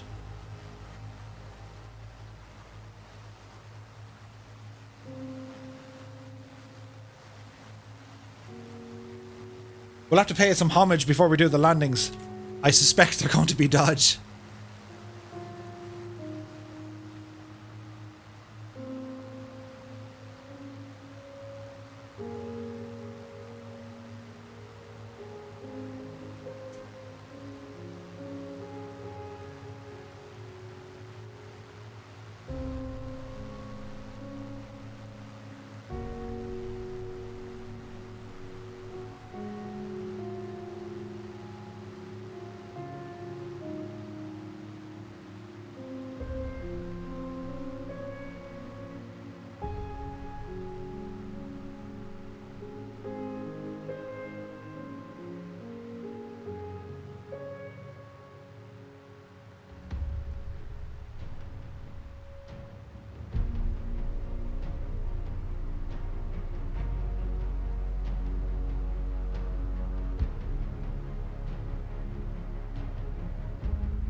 Yeah, that shark skin is pretty cool, isn't it?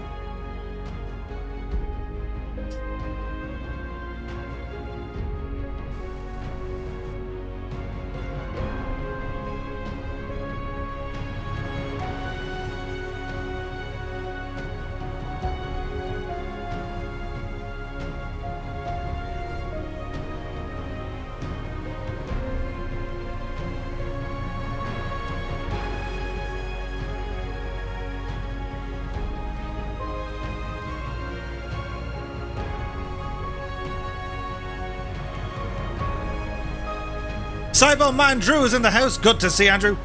No, you're okay, dude. We're pretty much just about to make our first stop of the night. Over to Bournemouth Airport. Used to be called RAF Hurn. Hurn. And from here we're going to head back up towards London, over Biggin Hill, and make a stop over at Headcorn. And here's a date for your diary for next week, my dudes and dudettes. We're going to be doing a massive online group flight. The Flying Circus shall be joining the Flying Fabio and Forder Learns to Fly. Well, we all know the Flying Fabio. Forder Learns to Fly appears regularly on the MSFS official channel. And yeah, the pressure's on. I'm up against two real-world pilots. But I have the comfort of knowing we got the Fireflies and indeed the Thunderflies with us.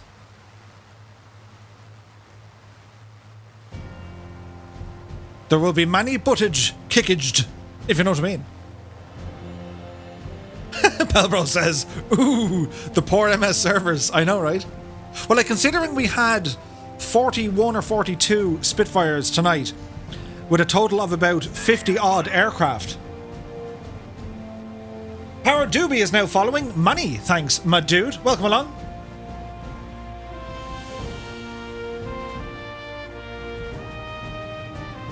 Look at the tight formation here. It looks amazing.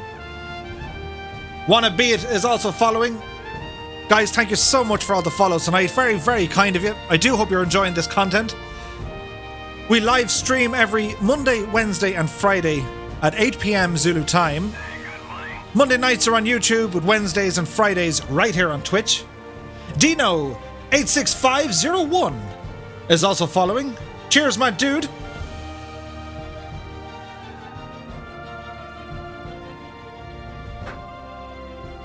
So, we're very close to the airport.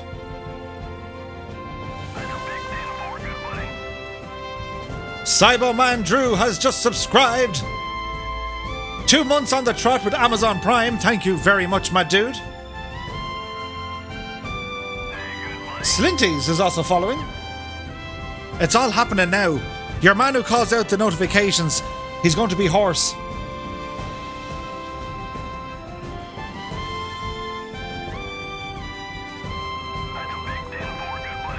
Snowy Master has subscribed with Prime. Many thanks, my dude. Really do appreciate it, guys.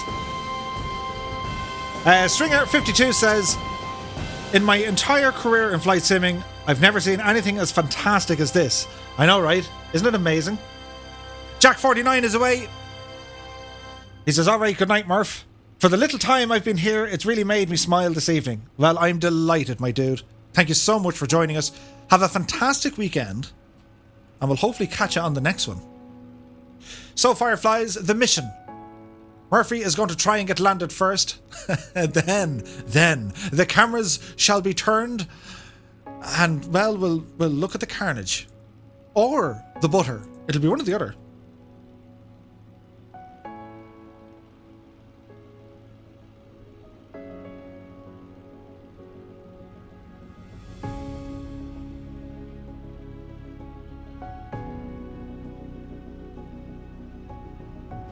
Kibble says carnage.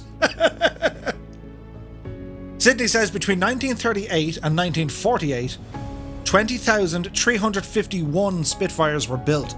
That is nuts. Like to Program is here. Good to see him, a dude. He says, hi Murph, I'm late. I was flying the longitude over with the MSFS community fly-in. Oh, nice, dude. Hope you guys had a great stream.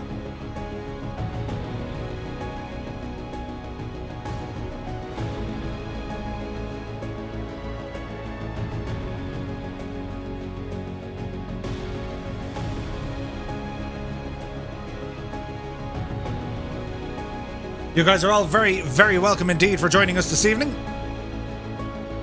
We're just about to make our first stop of the night.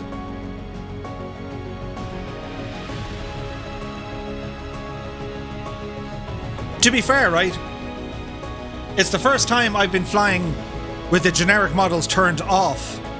So that's why we're getting some kind of performance issues. But so far, it's okay. If you can live with a couple of stutters, well, we'll be fine. Who's this?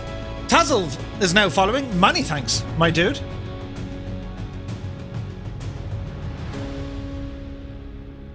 Alison says, I landed.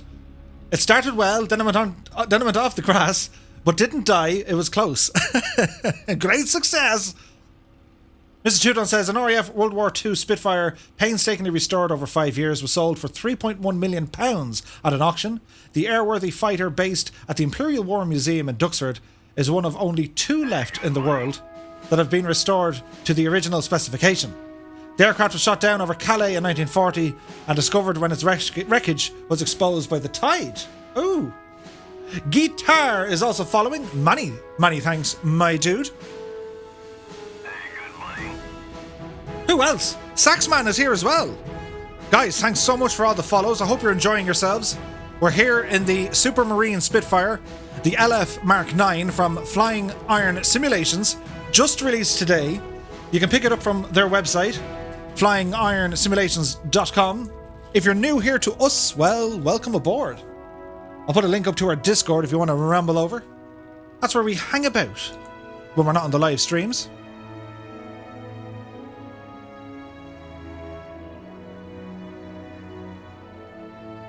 There's a little bit of stuttering happening, but again, we're flying with probably 50 other aircraft, so, you know, there's that.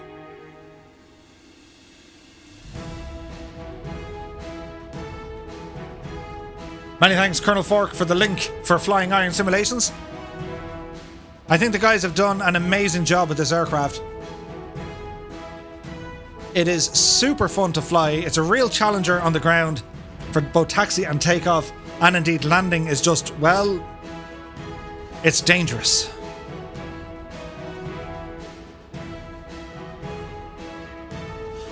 Cyberman Drew says, when I worked for the Department of Defense, it was a former aircraft production facility which opened in 1939. They used to crank out a plane a day at peak production. Whoa. That is nuts.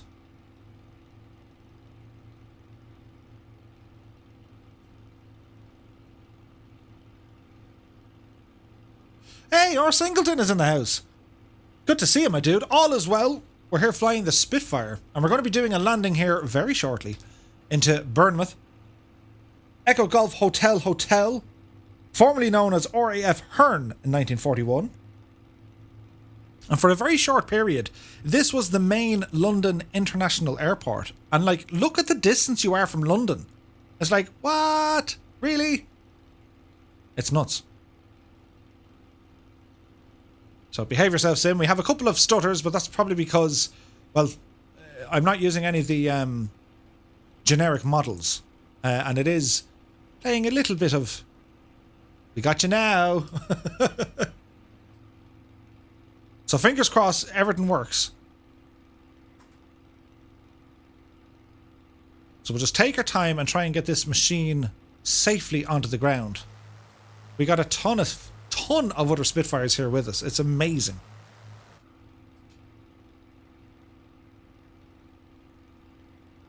So I do hope you guys are enjoying the stream thus far.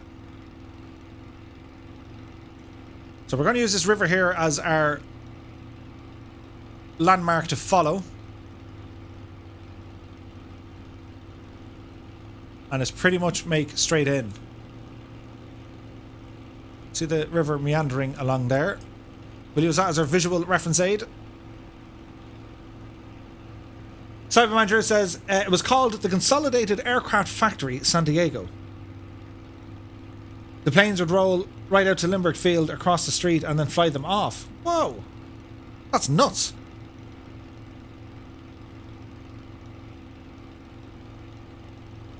Ken has bingo fuel. Catch you later. Thanks for a brilliant stream. Murph and the Fireflies. Well, Ken, you have a great weekend. Thank you so much for joining us, dude. It's been a lot of fun. For those of you who just got here, well, we've a bit of a way to go yet. We're kind of only starting. Look at this. Rose Plays is now following. Many thanks, my dude. Johnny Adverk says, runway 26 on Big and Bold. We're actually using the typical British summer from Weather Preset Pro. Sir Vazd, many thanks, my dude. Sim Aviation Erling says, I'm enjoying the stream more than I enjoy cake. Well, at this moment. Dougal McTavish says the SimWings project is once again open and accepting new applications. So guys, if you don't know who or what the SimWings project are, they are a community-driven project to provide flight simulators to those less fortunate, those who wouldn't have the means to be able to equip themselves with a computer to run a flight sim. They run a couple of fundraisers throughout the year. It's a fantastic project, and if you have any interest in it, or perhaps maybe you are one person who would love to get their hands onto a flight simulator, do be sure to follow the simwingsupport.org link. Do check it out. And a big shout out to Dougal McTavish and all the fantastic work you guys do. Black Knight says, remember Murph, to remind you, 140 knots, hood, undercarriage, mix, prop, flaps, 90 knots over the threshold, ending in a 3-point landing. Yeah, the 3-point landing is so hard on this. I managed to do the first landing kind of alright, but we'll give it a shot and see what happens. Easier said than done, my friend. Cyberman Drew says, I'm getting 40 to 50 FPS with the new machine. That includes an RTX 3070. Nice. You have the extra 300s instead of the Spitfire. That's okay, dude. Any aircraft is welcome. And any pilot is welcome. Like, don't be afraid. If you guys are new here and you're thinking, I'm not going up there, go up there. You have to start somewhere, right? I mean, we all started somewhere. Ryland Jean says, in a Spitfire, don't we do wheelers? You just wouldn't know what's going to happen.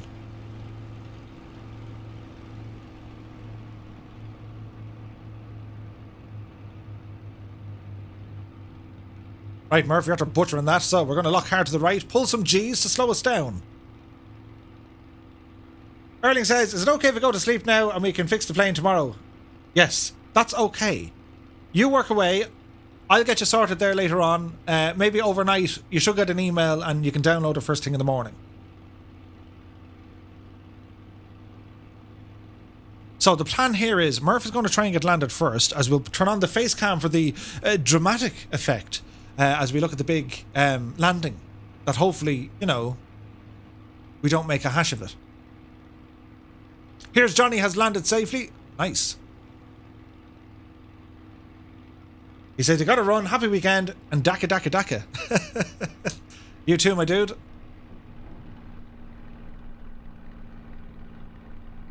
Alright, Murph, let's see what we can do here, shall we?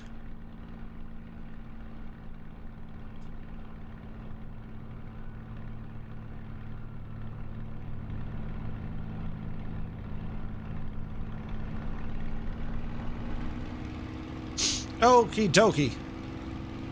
Last thing we want are stutters. So hold our speed. Flaps are now down. Landing gear is down and indicated.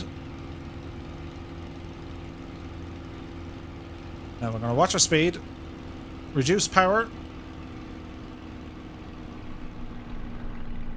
And get ready with the pedals, because this thing is lively.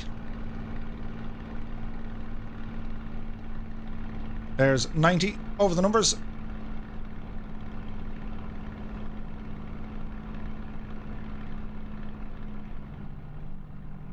Easy does it, Murph. Easy does it.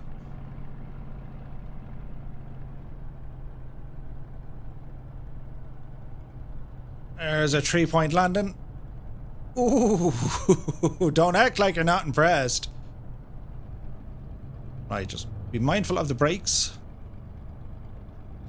That was like minus 52 feet per minute. I'll take it. It was a 3-point landing. We fairly nailed that one. That was manky. This guy, right? This guy. Now, what I'm going to do, I'm just going to, well, slow it right down and then ramble off of the runway. So we're finished with our flaps. Bring them back in. Oh, dear. Oh, dear.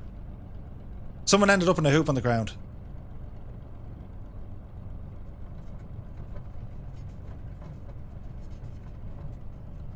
Okay, so park and brake coming on. Stop her there. Now, what we need to do, get our nameplates turned on so we can see who's landing. All right? And remember, if you make a mess of it, it's okay. We won't judge you much. I say much. Now, this needs to disappear. This needs to go on to here. This clicks, and this clicks. And now we ramblage to the end of the runway to watch all the crazy stuff happening.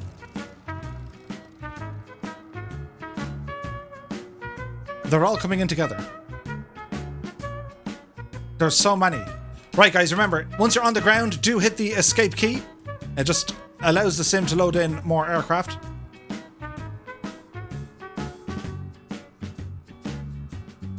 Spitfire RAF, many thanks, my dude. Oh, we got an MB339, look.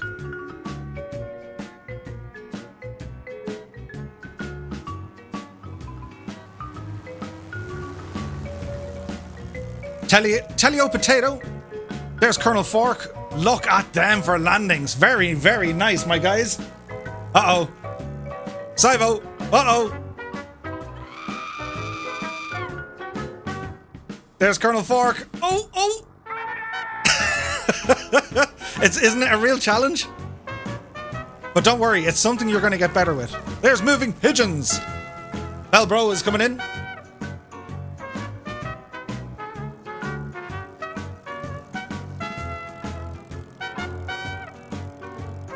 Oh!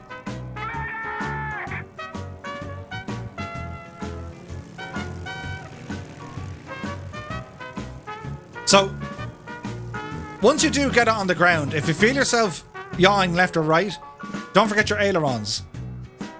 It's always safe to use ailerons. The rudder, because the wheels are so narrow. Oh no, Rogers RC!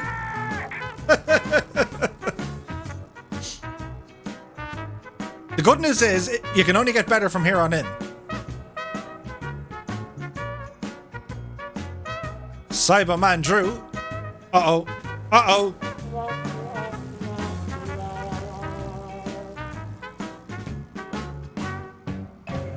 There's Elay, Frozen, Airwolf, and Azazizzy. There's Test Pilot 72. See you later is down. In a TBM. HCBR. Oh, Test Pilot. There's Soaring AJ. Jepson 2001. Oh, look at that for a landing. Here comes Hammy. Whack-a-Mo is there. This is looking good. Soaring AJ. Jepson has it. Warhamster has it. Epic Fool. Ooh. He's okay. There's Gibbo. Oh no, Gibbo. Oh no. Keep it on the grass. It's okay. Everyone does the same. It's all like, oh no. Oh god. Oh no. Oh, it's brilliant.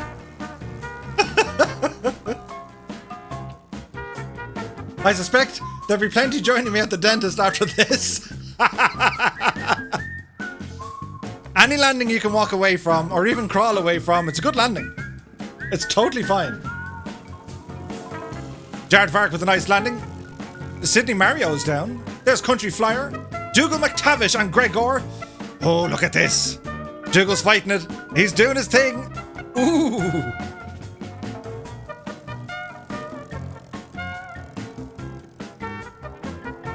Uh-oh. Uh-oh.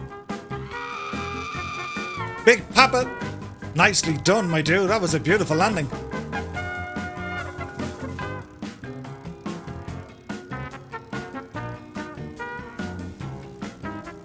Sax Man LT. Nicely done, my dude. There's Mr. Chippy.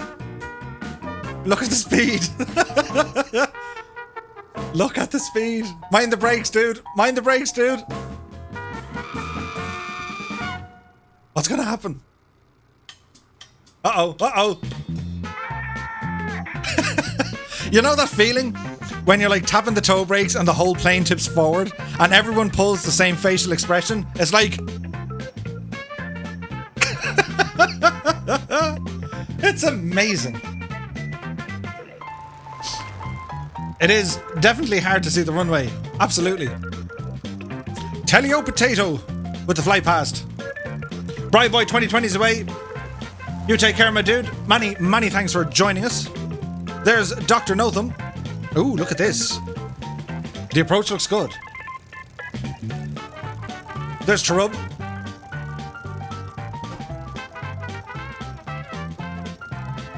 Stairway to Bacon. Look at that for a landing, sports fans. Captain Spitfire says, I'm good. I'm no good with 3-point landings, but 2-point landings I'm really good at. Which is weird. Yeah. Goblin says, 4 landings, I'm not dead. Mr. Chippy says, I think I'm just going to have to fly this for the rest of my life. I can't stop. 6 hours later, Mr. Chippy is still circling Southampton. We need to send up some air refuelers.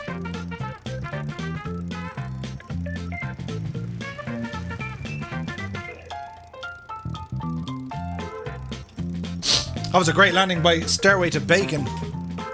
Very nice. Cy Murray's on the ramp, ready to go.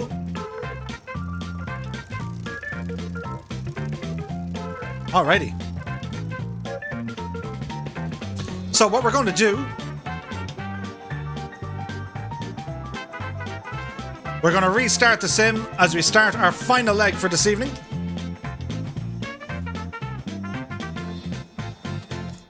He is having fun so far. It is good crack, isn't it? Mighty crack. So let me see. We set the L controls. We're going to restart the sim, as was our want. Jump over to this screen. Ooh, and... We'll have to give a name to like next week's group flight. Because I didn't know Forder was coming, which is awesome. So I was calling it Flying with Fabio. We'll have to give it like a fancy name. Flight of the Spit? We'll have to come up with a name. What do we come up with, though? That is the question. The Great Spit Off. Could you imagine? Do you ever get that feeling that there was someone looking at you? In my peripheral vision, it was like, there's eyes on me right now. No, let's not go there. Paranormal Activity, Murph. It's all ahead of you. Now, let us see. Fabulous Flyers says, Mag Buddhas. Faded Dom is here. Or Faded Adam. Hello, my dude. Captain Wing says Spitfest. The Great British Spit-Off. Yeah, that could work. The Spitmen, says Goblin. The Daka Daka Daka Show. 99 Owl is away. You take care, my dude. Many thanks for joining us. Roger says, I was trying to land the Spitfire at Lukla earlier. It didn't go well. The Flying Spits, says Sai. Yeah. Mr. 90 says, the Flying Two-Tone learns to fly. Yeah, that could be fun. Thanks for the company, says Gordon. It was epic. Well, thank you, my dude. Thank you very much for joining us. Spits of the Skyline, says Sim Aviation Erling. Piat says, the Spitflies. It has to be something like, you know, friendly, family friendly, and it has to be something that kind of takes the tree communications. Where was I going with that? The tree communities into consideration. I think that's going to be very important. We've had such a busy night tonight. There's been tons of people watching. You're tuning into someone like me. Look at the head in it. Don't look at my head, but look at the head in it. Do you know what I mean? I'm due another haircut soon. Look, it's doing its thing. I have to cut my own hair. It's very bad. Captain Spitfire's away. You take care, my dude. Many thanks for joining us this evening. The Toothless Spits. Mr. 90 says, the name also has to strike fear into the enemy. The Tree Spitting Amigos. Eh.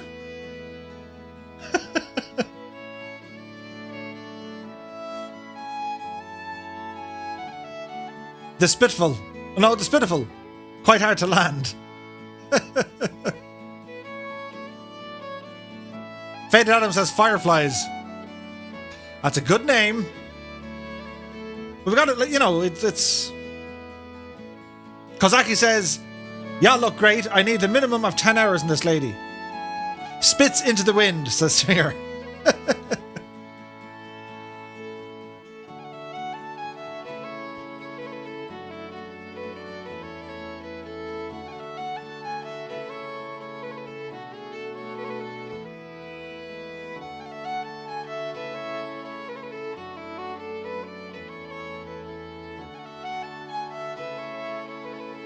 We'll get there.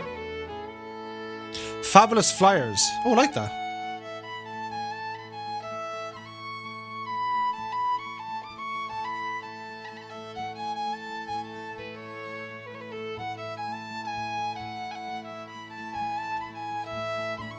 Okay.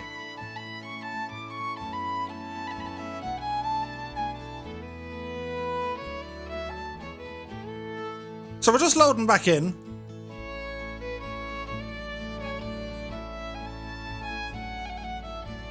And we're going to be taking off from Bournemouth. Hey, good morning. Many thanks for the follows, Stringer. Cheers, my dude.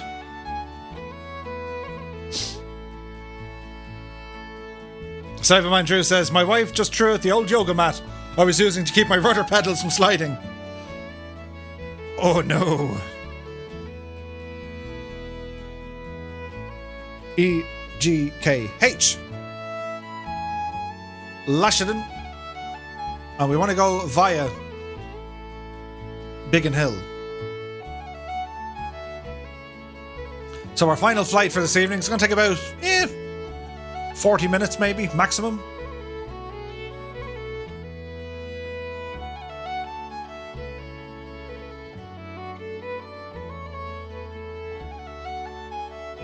Do.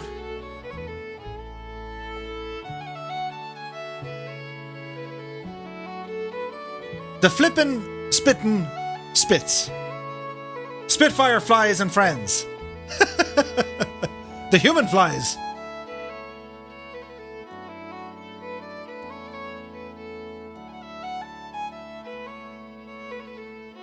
Dougal McTavish had a blue screen of death. Ooh.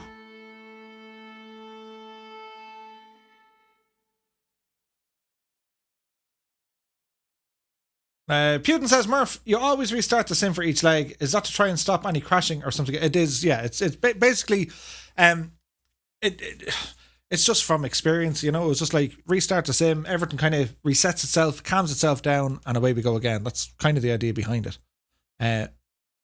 It's an old kind of thing I used to do in the likes of X-Plane and FSX and stuff.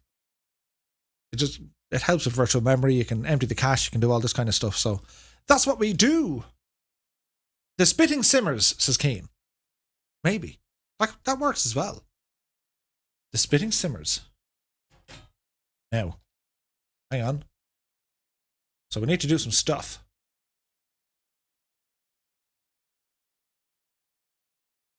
Doodle-doo. Don't mind me.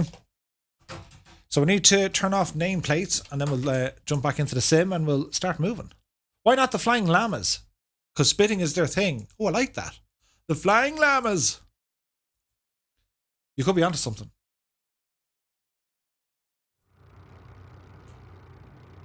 Alrighty. Welcome back. Epic Fool is taxiing with my head out the door. Have you tried it in VR yet? Hey, good buddy. So. That sound, right? So we're going to get this machine started up here. So, well, if you're new to this, I'll talk you through it. So a couple of things we need to do. Press our D and B key to get us started. We're going to get electricity into the machine. So to do so, put a prop full, mixture full, and when we move our throttle, you'll see a light come on here. That'll give us electrical power. Like so. Next up, we can turn on our mags. We get our nav lights turned on. Now you'll notice that we have a red light on our fuel pressure warning. So we need to go at them. So we're going to open our fuel tanks, turn them on. We can probably put our fuel tank pressure on here as well. And we're going to use this little fella here. It's called the wobble pump. So you just kind of hit the wobble gadget. And you keep pumping this until that red light extinguishes. Like so. Now we hit our little primer. 3 scoops should be enough. And we'll say clear prop. And we're going to get our booster coils on first. As they're spinning, hold them and then we jump over to the starter.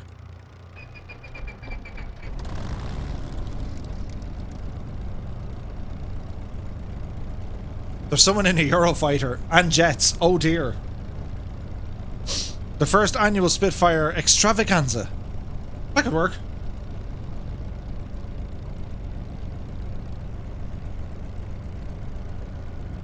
So engines up and running. Now we can close these. Just waiting for the lights to come on. There's a little something needed with these. But it's alright. It's a simple patch. Sydney says the Spitfire has mystique about it. It is said the Germans would always say that they had been shot down by a Spitfire rather than a Hurricane. It was okay to admit you've been shot down by a Spitfire, but not a Hurricane. Interesting. An amazing aircraft though, isn't it?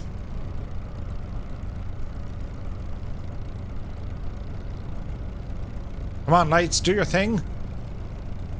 There we go. It's just like kind of a weird bug. Anyway, close the door, close the canopy. Here we go. So we're going to go flying. Are you ready? Now, when we go to take off, this is important. I've said it a couple of times. I'm not in the habit of repeating myself, but I constantly repeat myself. See this icon over here, this dial? This is called your booster. So when we start adding in some power with our throttle, don't exceed 8. Not for your takeoff. So if you hold that at 8, your RPM will rise and you have enough power to take off. And when you do, then once you get airborne, you can throw it to the wall. But just on taking off, apply a small bit of throttle.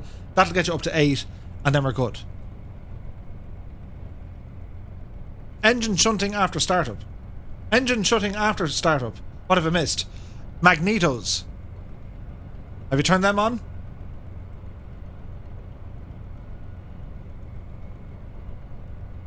Franco says, what airport are we going to? We're going to fly over Biggin Hill and then make a landing at Echo Golf Kilo Hotel.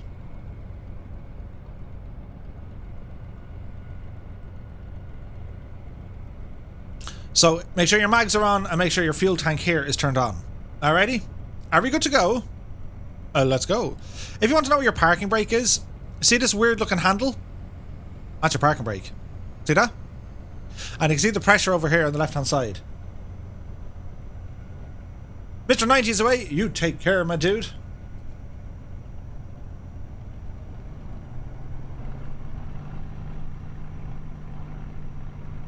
So your mags are on and you have pressure in your fuel system. No idea then, dude. This is kind of a weird looking sight. A Eurofighter, an Irmaki 339 and a Spit. Oh, look at the lads lined up. Hang on, I'll go join the lads.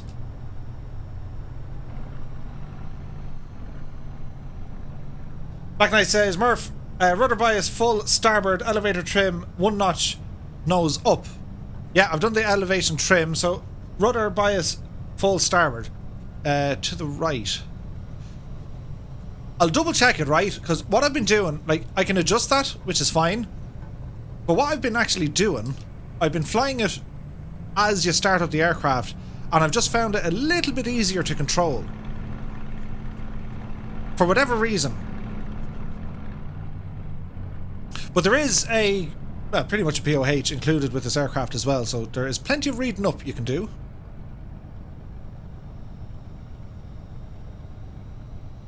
So we got all our Spitfires lined up here.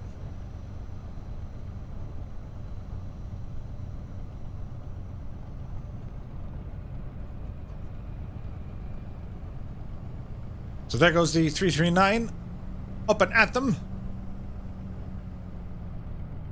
So we're good to go. We don't need flaps. Don't use your flaps for takeoff.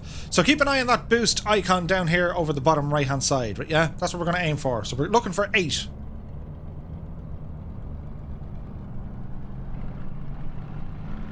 Like so.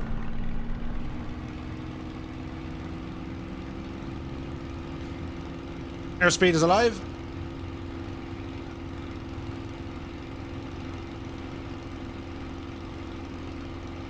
And we are airborne. So, gear coming up, tapping our toe brakes. Add in a bit more power now.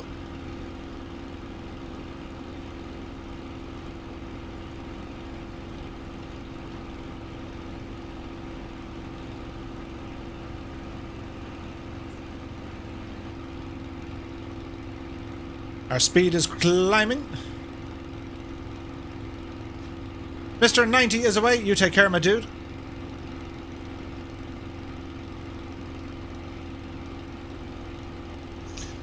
So just get our trim somewhat sorted out here.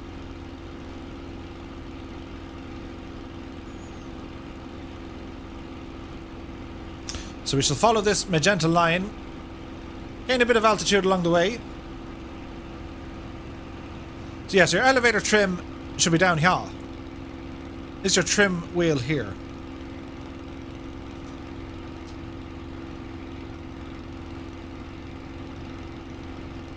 So other bits and bobs you might want to know inside the aircraft. So your elevator trim is here, your rudder trim is here, you got a pitot heat and electronic fuel pump underneath.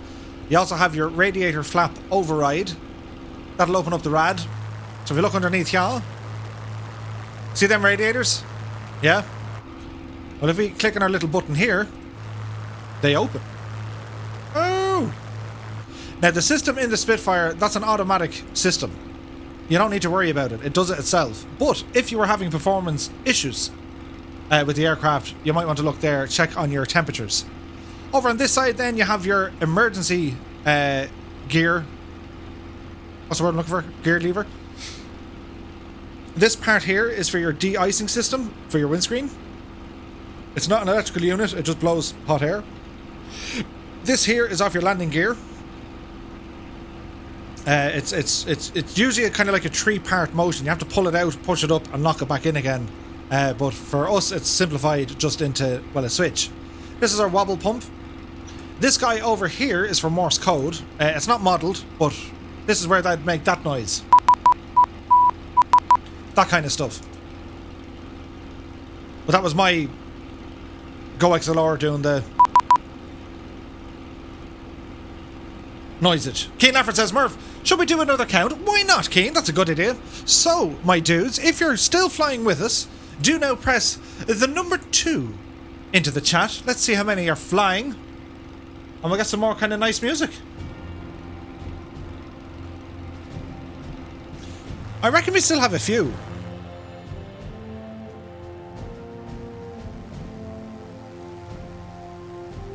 Hello, Fireflies.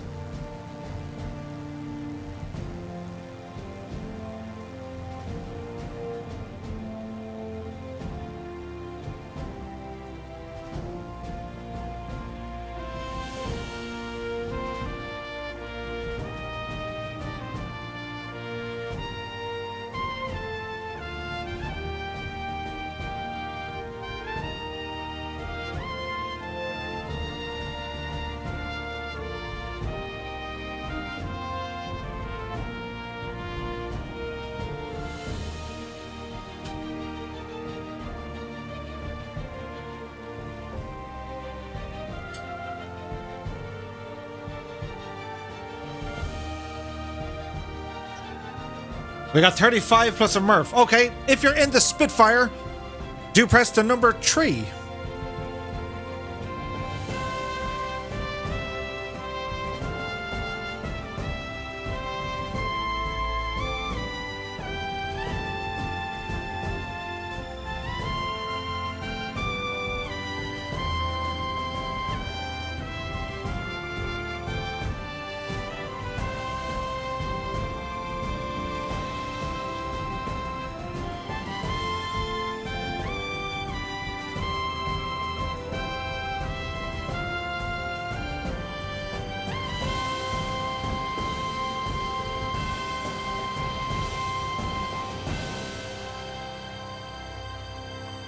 Would you just look at the state of that view, though? Like, isn't this incredible? Primer locked, can't say I'm flying yet. So, put your mouse wheel over the primer, roll the scroll wheel forwards or backwards, and then you should be able to click on it. 24 plus a Murph in a Spit. We got 25 Spitfires in the air. Nice. We're still climbing. Look at this.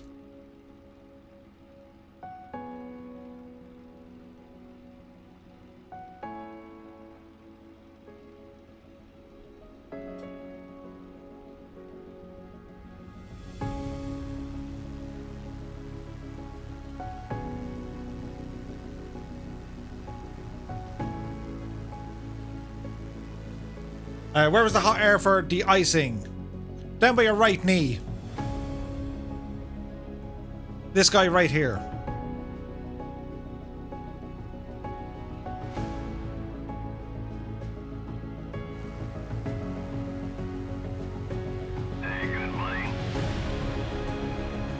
Many thanks for the follow, my dude.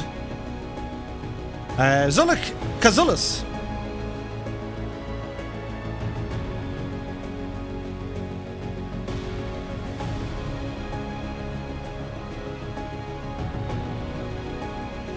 Mrs. Two-Tone bids us all adieu. Good night, my dear. We'll see you in a bit. Many thanks for all the information tonight, Mrs. Two-Tone.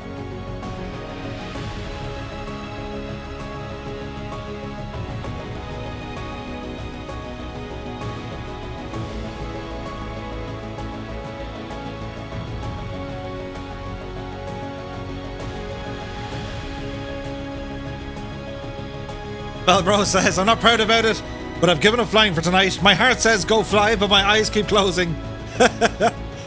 No problem at all, my dude. I know, I have to be in work in like 6 hours. Uh-oh, and I've got an hour commute, which means I'm open about 4 hours. Great success! Oh dear. It seemed like a great idea at the time. We'll be fine. I'll be on Discord in the morning, giving out how tired I am.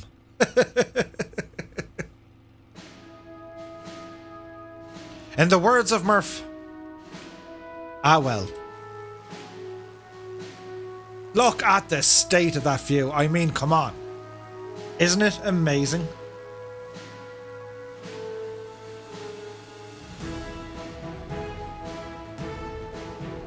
Little coffee and an energy drink to get us through the day. Jay Winokur, welcome aboard, my dude. Hope you're keeping well. So if you guys are new here, we live stream every Monday, Wednesday and Friday, 8 p.m. Zulu time. Monday nights on YouTube, Wednesdays and Fridays are right here on Twitch. I put a link to our Discord channel. That's where we hang about when we're not on the live stream. If you guys do like this sort of content, be sure to smash the follow button.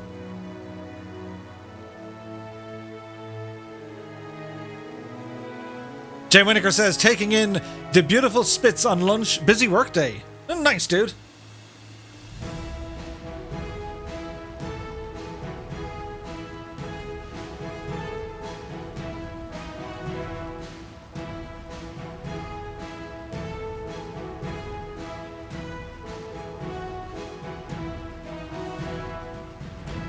Valbro says, the view on the stream screen is just epic.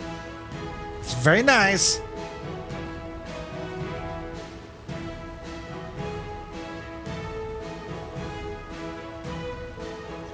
I've been waiting so long for you guys to be able to fly the Spit. I've been lucky enough to be a beta tester. I've been not working. I've been messing around with this thing and trying to break it for a couple of weeks. And, well, hats off to the developers. Dan and Alex have done amazing work on this. Porky Harp 63 is now following. Many thanks to you, my dude.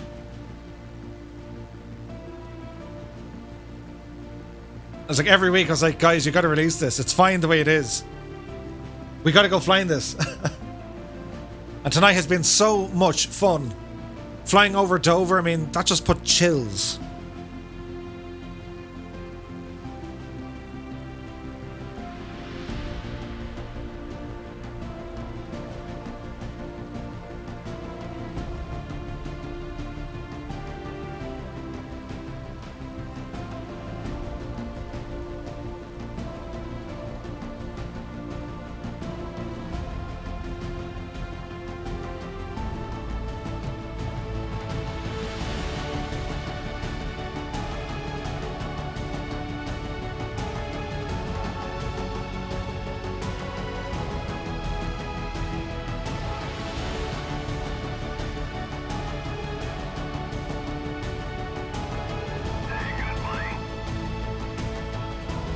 Dracuda is now following.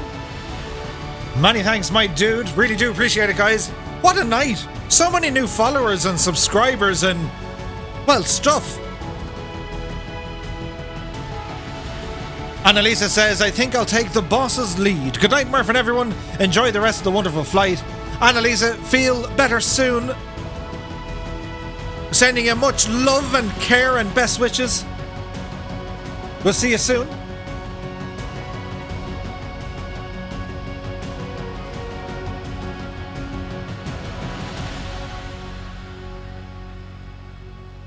Goblin Zoo says, I wanted to go to bed, but this fly with the spit is so nice. Damn the bed. So, quick check on... Well, how are we going here, Murph? Actually, we're only gone miles out of the way.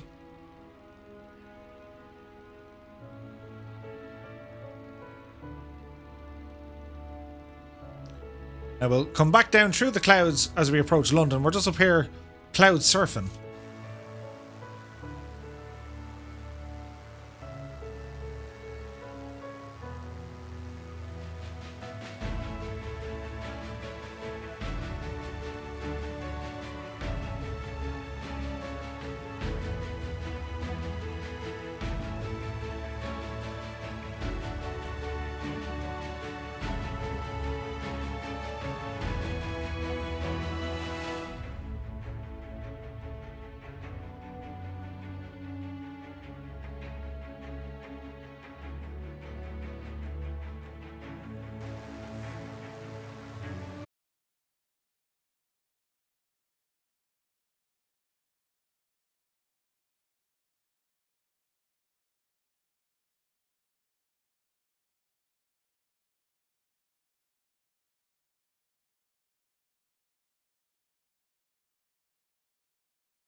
Button pressing intensifies.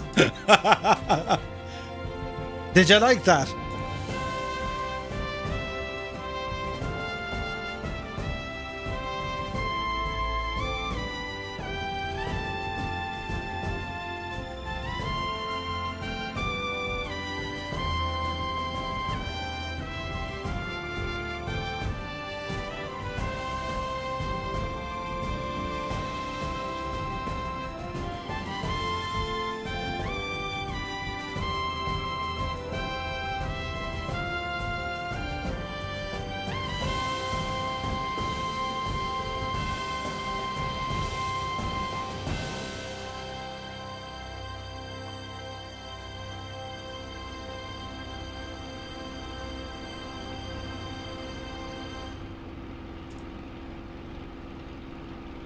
So, you join us once again after our little homage.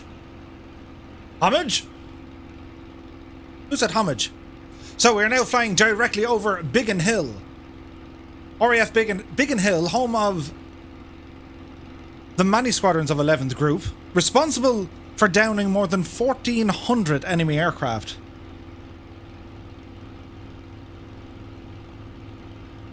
Ain't this a sight? So we're going to double back over the airfield just to kind of check it all out.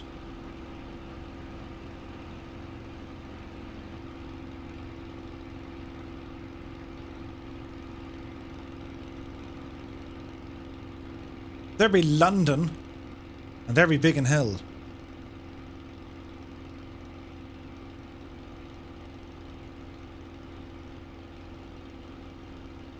Could you imagine all those years ago, and like these guys were young, taking off out of here, knowing that your next flight could be your last? And it wasn't even a case that you were going off to attack. You were going off to defend. Pretty incredible. On both sides, like even for the Germans coming across, could you imagine how they would have felt?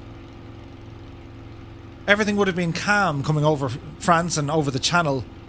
And then once they see this neck of the woods, they're met with squadrons of Spitfires. I mean, the sight of this aircraft alone must have been terrifying.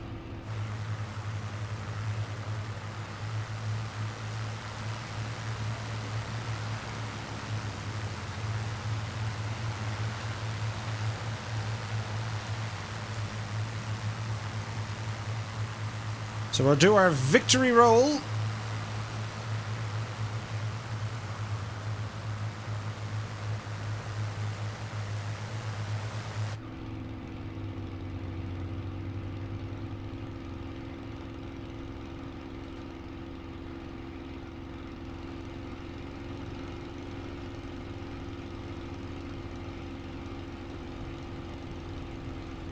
As we salute Biggin Hill.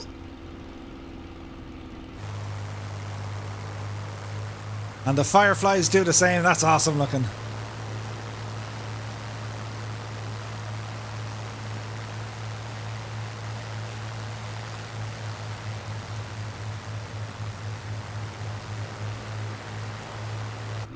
So we continue on as we head down to our final stop for this evening, down to Headcorn Aerodrome, also known as RAF Le Chandon. It's just down this way. Colonel Fork just had a CTD over Biggin Hill. See if I make any more jokes tonight. Oh dear.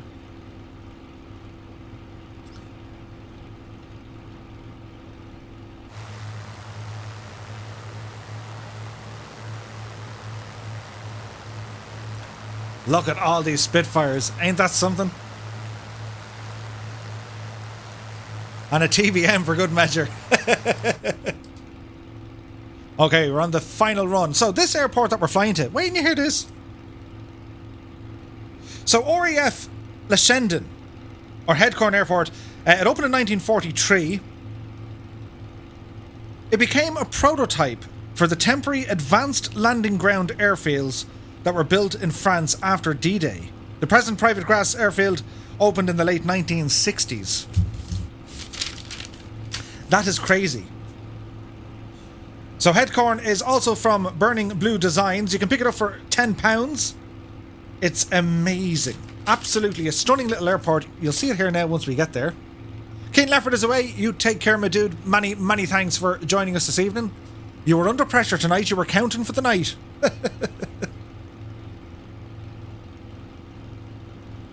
Malu says, I don't have the spit, and the TBM is the only thing that gets close to keep with you. It's nuts. Like, even the MB339 would have a run for its money up against the climbing profile of this aircraft. Like, it's absolutely superb. Look at that.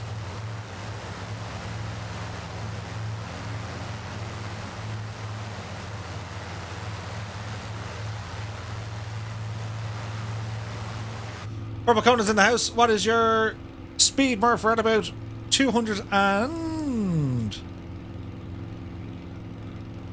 Diddly-did-do-do.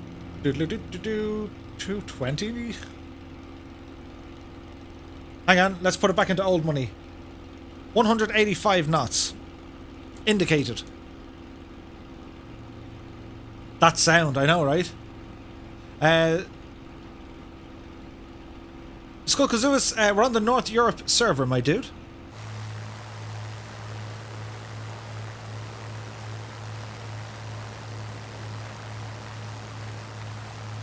$210 miles per hour. Gotcha.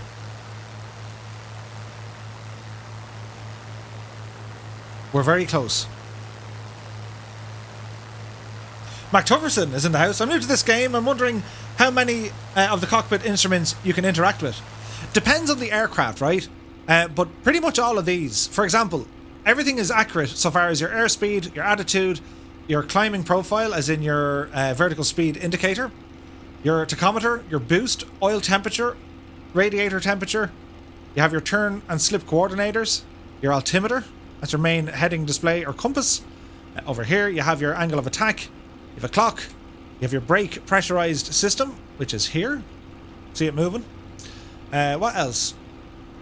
We have oxygen. So this is fairly good. Blatan is here. You should land and turn off your engine so the rest of the guys can do a fly past. It'll be interesting to see if they do the Doppler effect. So we're very, very close to our little airfield. I'll just change the weather now just to kind of daytime because, well, you want to see what you're doing here. It is a grass strip.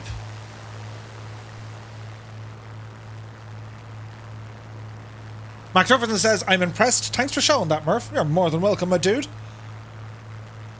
Gotten says, and all this would not have happened without the famous Beatrice Tilly Schilling. So with her help, negative G could no longer cause trouble for the engine. She was a clever woman. Ooh. Kingsman9965 is away. We'll see you soon, my dude. Like to program says, what's the service ceiling? I'm trying to remember. It's in excess of 20,000 feet. This thing goes way up.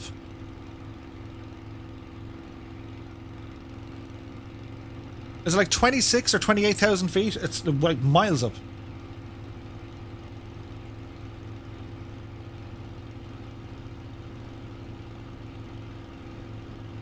Viper says 36,000 feet. Dude! So she can go higher and faster than a Messerschmitt. Now don't get me wrong, I cannot wait for someone to release a Messerschmitt as well, because that aircraft itself, that dominated for so many years. So it'll be interesting to see if we get one of these in flight sim as well. Dougal says 41,000 feet. Nice. Milviz are currently working on, is it the F4, I think it is, the Corsair? That's from the similar era. It's from the Second World War. I imagine it depends on the variant of Spitfire. They had different service ceilings, which would make sense. The F4 from Milviz. Ah. Super Typhon's in the house. Good to see you, my dude. How's the Warbird? It's amazing. Epic fun. Many thanks, John Traw66. Many thanks for the follow, my dude. And But once again, thank you to everyone tonight for all the follows. We got raided by Fabio and Forder. It's just been a crazy night, and well, thank you all so very, very much indeed. I really do appreciate it. Black Knight says Airplane Heaven is working on the Mark 1. They are, and that is close to release as well. So we're kind of spoiled for choice here. Oh, look at this.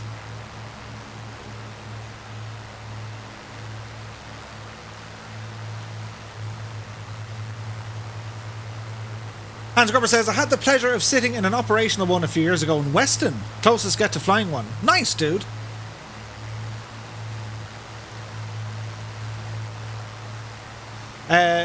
Was it a little smoke glass panel in the front, a way to aim? So basically what happened here, this display here, this panel, there's like a light bulb in here, and it would paint a little display on the screen. And you can adjust it. Your T&E, your traverse and elevation mechanism, that would change the angle of where you're trying to hit.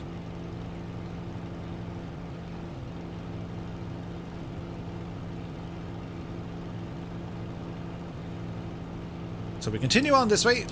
Airport is over on our kind of 8 o'clock-ish. So each variant of the Spitfire, this is the Mark 10, this is the LF variant. This would have had a different service ceiling than the other ones. And so on and so forth. There were so many different variants of the Spitfire. Like, it's wartime, so they would have been upgrading this thing over and over again.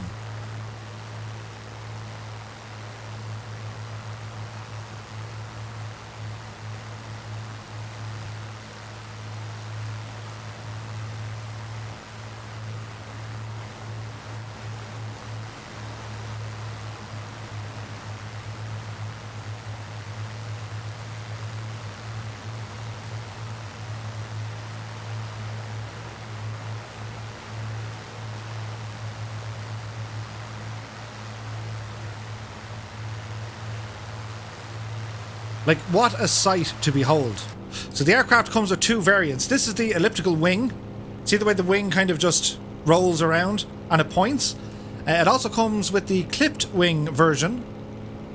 That's included when you purchase the aircraft.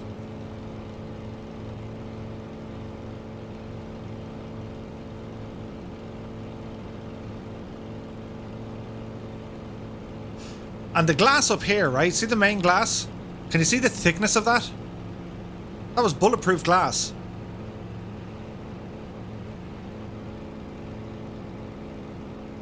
I recommend you guys check out the Flying Fabio's Twitch page or Twitch channel. He did 2 streams this week on the Spitfire.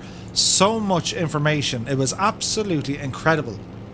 So be sure to check out the Flying Fabio's channel. And we're going to be going flying with Fabio next weekend, along with Forder Learns to Fly. So I hope to see you all guys for that.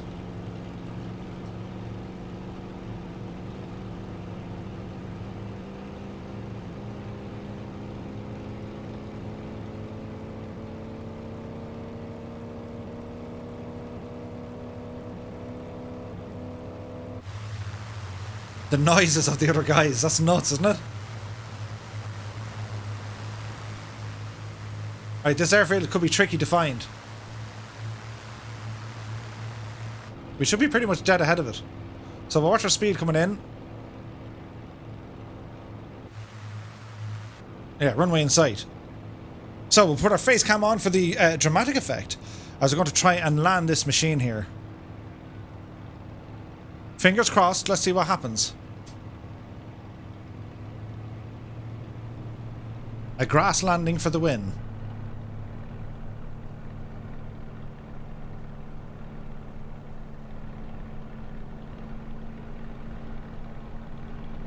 So we'll watch our speed, flaps are down, gears are down. A grass field, that's where these things belong. So we'll watch our speed here, Murph. Easy does it.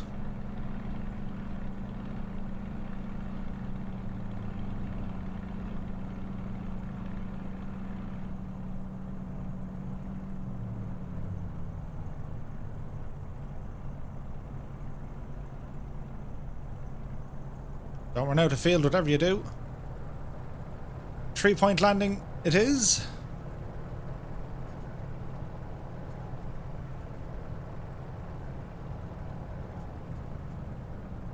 Easy does it, Murph. Easy does it.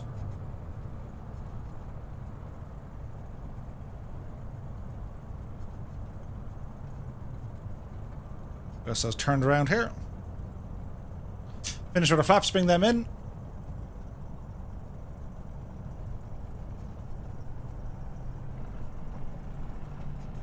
We're off the runway so the guys can come in for the landing.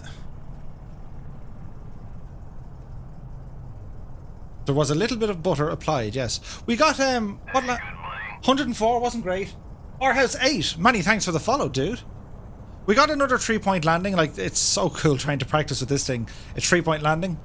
I must try this using the replay mode, just to see how it all kind of turns out.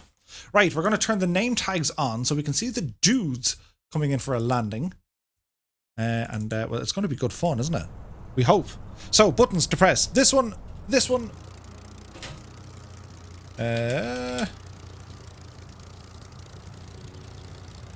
we go. Fly down to the bottom of the runway. We're going to check the guys coming in.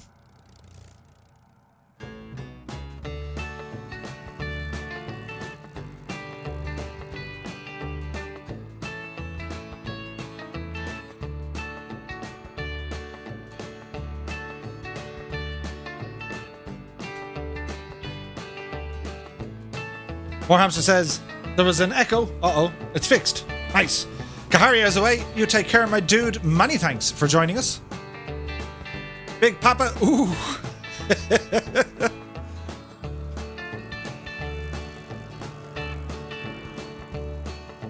Nicely done, Steve. Beautiful landing. Let's see, can you hold it? Uh-oh. Uh-oh. Uh-oh.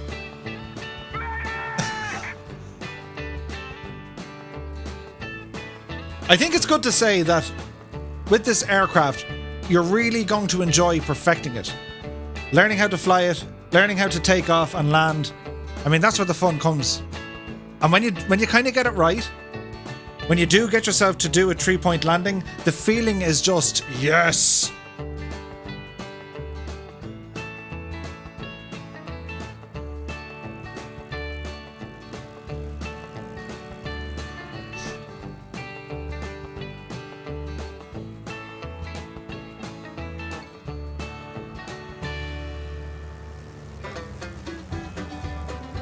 Ooh, look at the crab on that. Nicely done, 90. There's Chewie up in the air. Stairway to Bacon and Warhamster. Looking good, fellas. Raphael is down as well. There's Big Papa. Kazaki says, a steeper landing curve than the Wacko. Yeah. Ooh, ooh, 90. Uh-oh.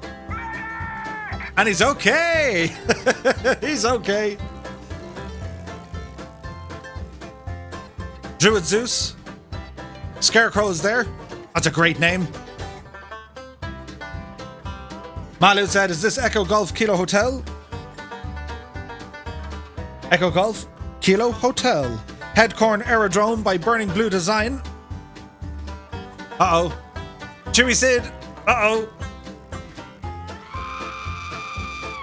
Flight 50 is away. Catch you guys later. Still can't see any planes. Have done everything you guys did, but nothing. Aw, dude. We'll try and get you sorted the next time. There's Wombat inbound in the MB339. Where old meets new. Nice landing, my dude.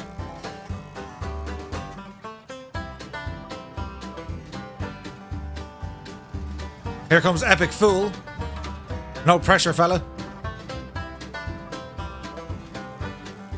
Red Dragon says, it was AFK and lost you. Where are you now? We've just landed over at Headcorn, which used to be RAF Lashendon.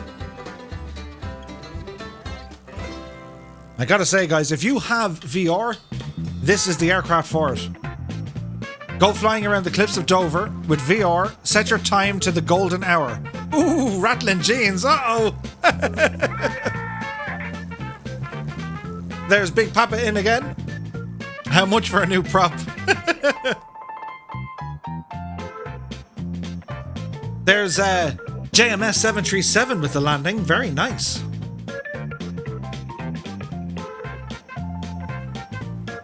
So this airport features quite a bit over on VR Flight Sim Guy's channel. I think Steve is from this neck of the woods. Uh-oh. There's Dougal McTavish and Jardvark. Ooh. We felt every bit of it, Dougal. Balbro says, I'm so happy I found some toothpicks to keep my eyes open. Here's Cyberman Drew. There's Cyberman Drew. There's Sax Man. Spitfire RAF says, which VR would you recommend, Murph? I like the Rift S. I think price-wise it's decent. Uh-oh, Cybo. Cybo fell over. There's Colonel Fork in the clipped wings version. I think he likes that one. Don't forget, there's also a Spitfire Mark 1 in development and also a P-51 Mustang in development. Rogers RC said, is it easier to land on grass or did I just have better luck? I don't really know, to be honest.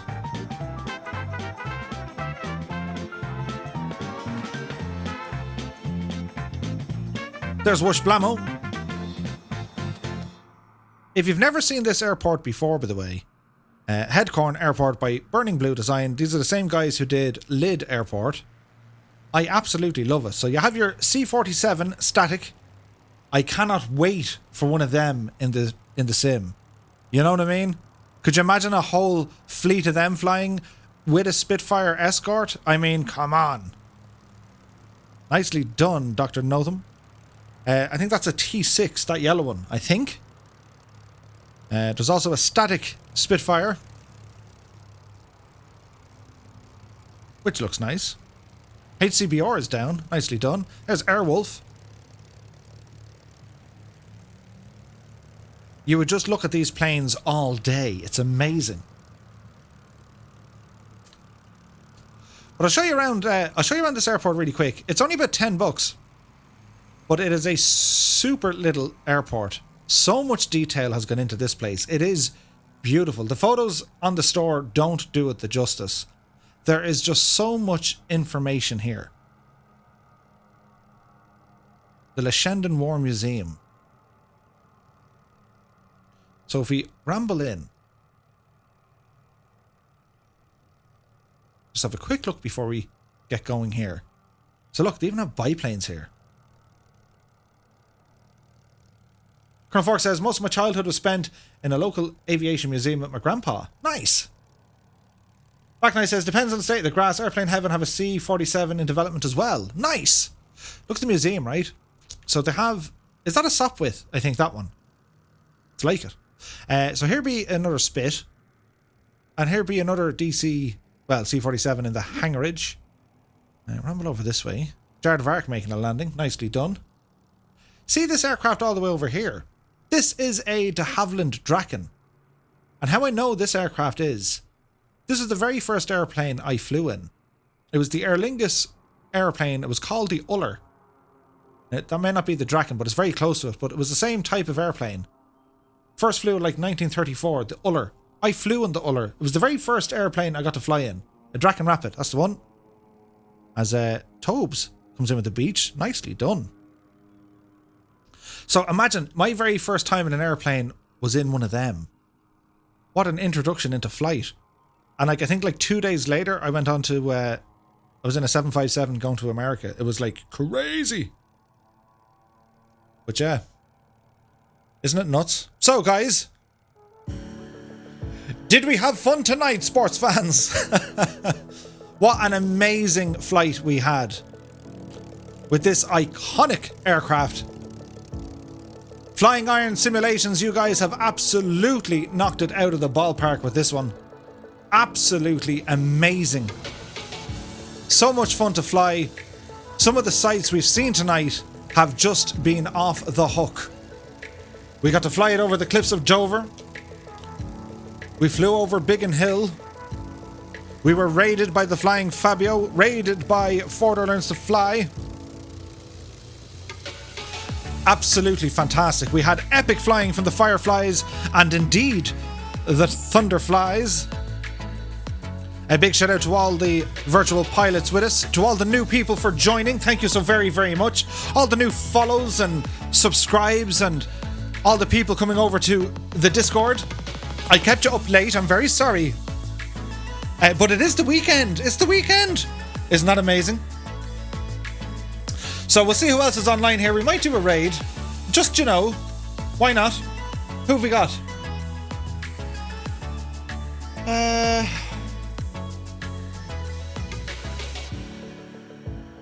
Who have we got? Any recommendations?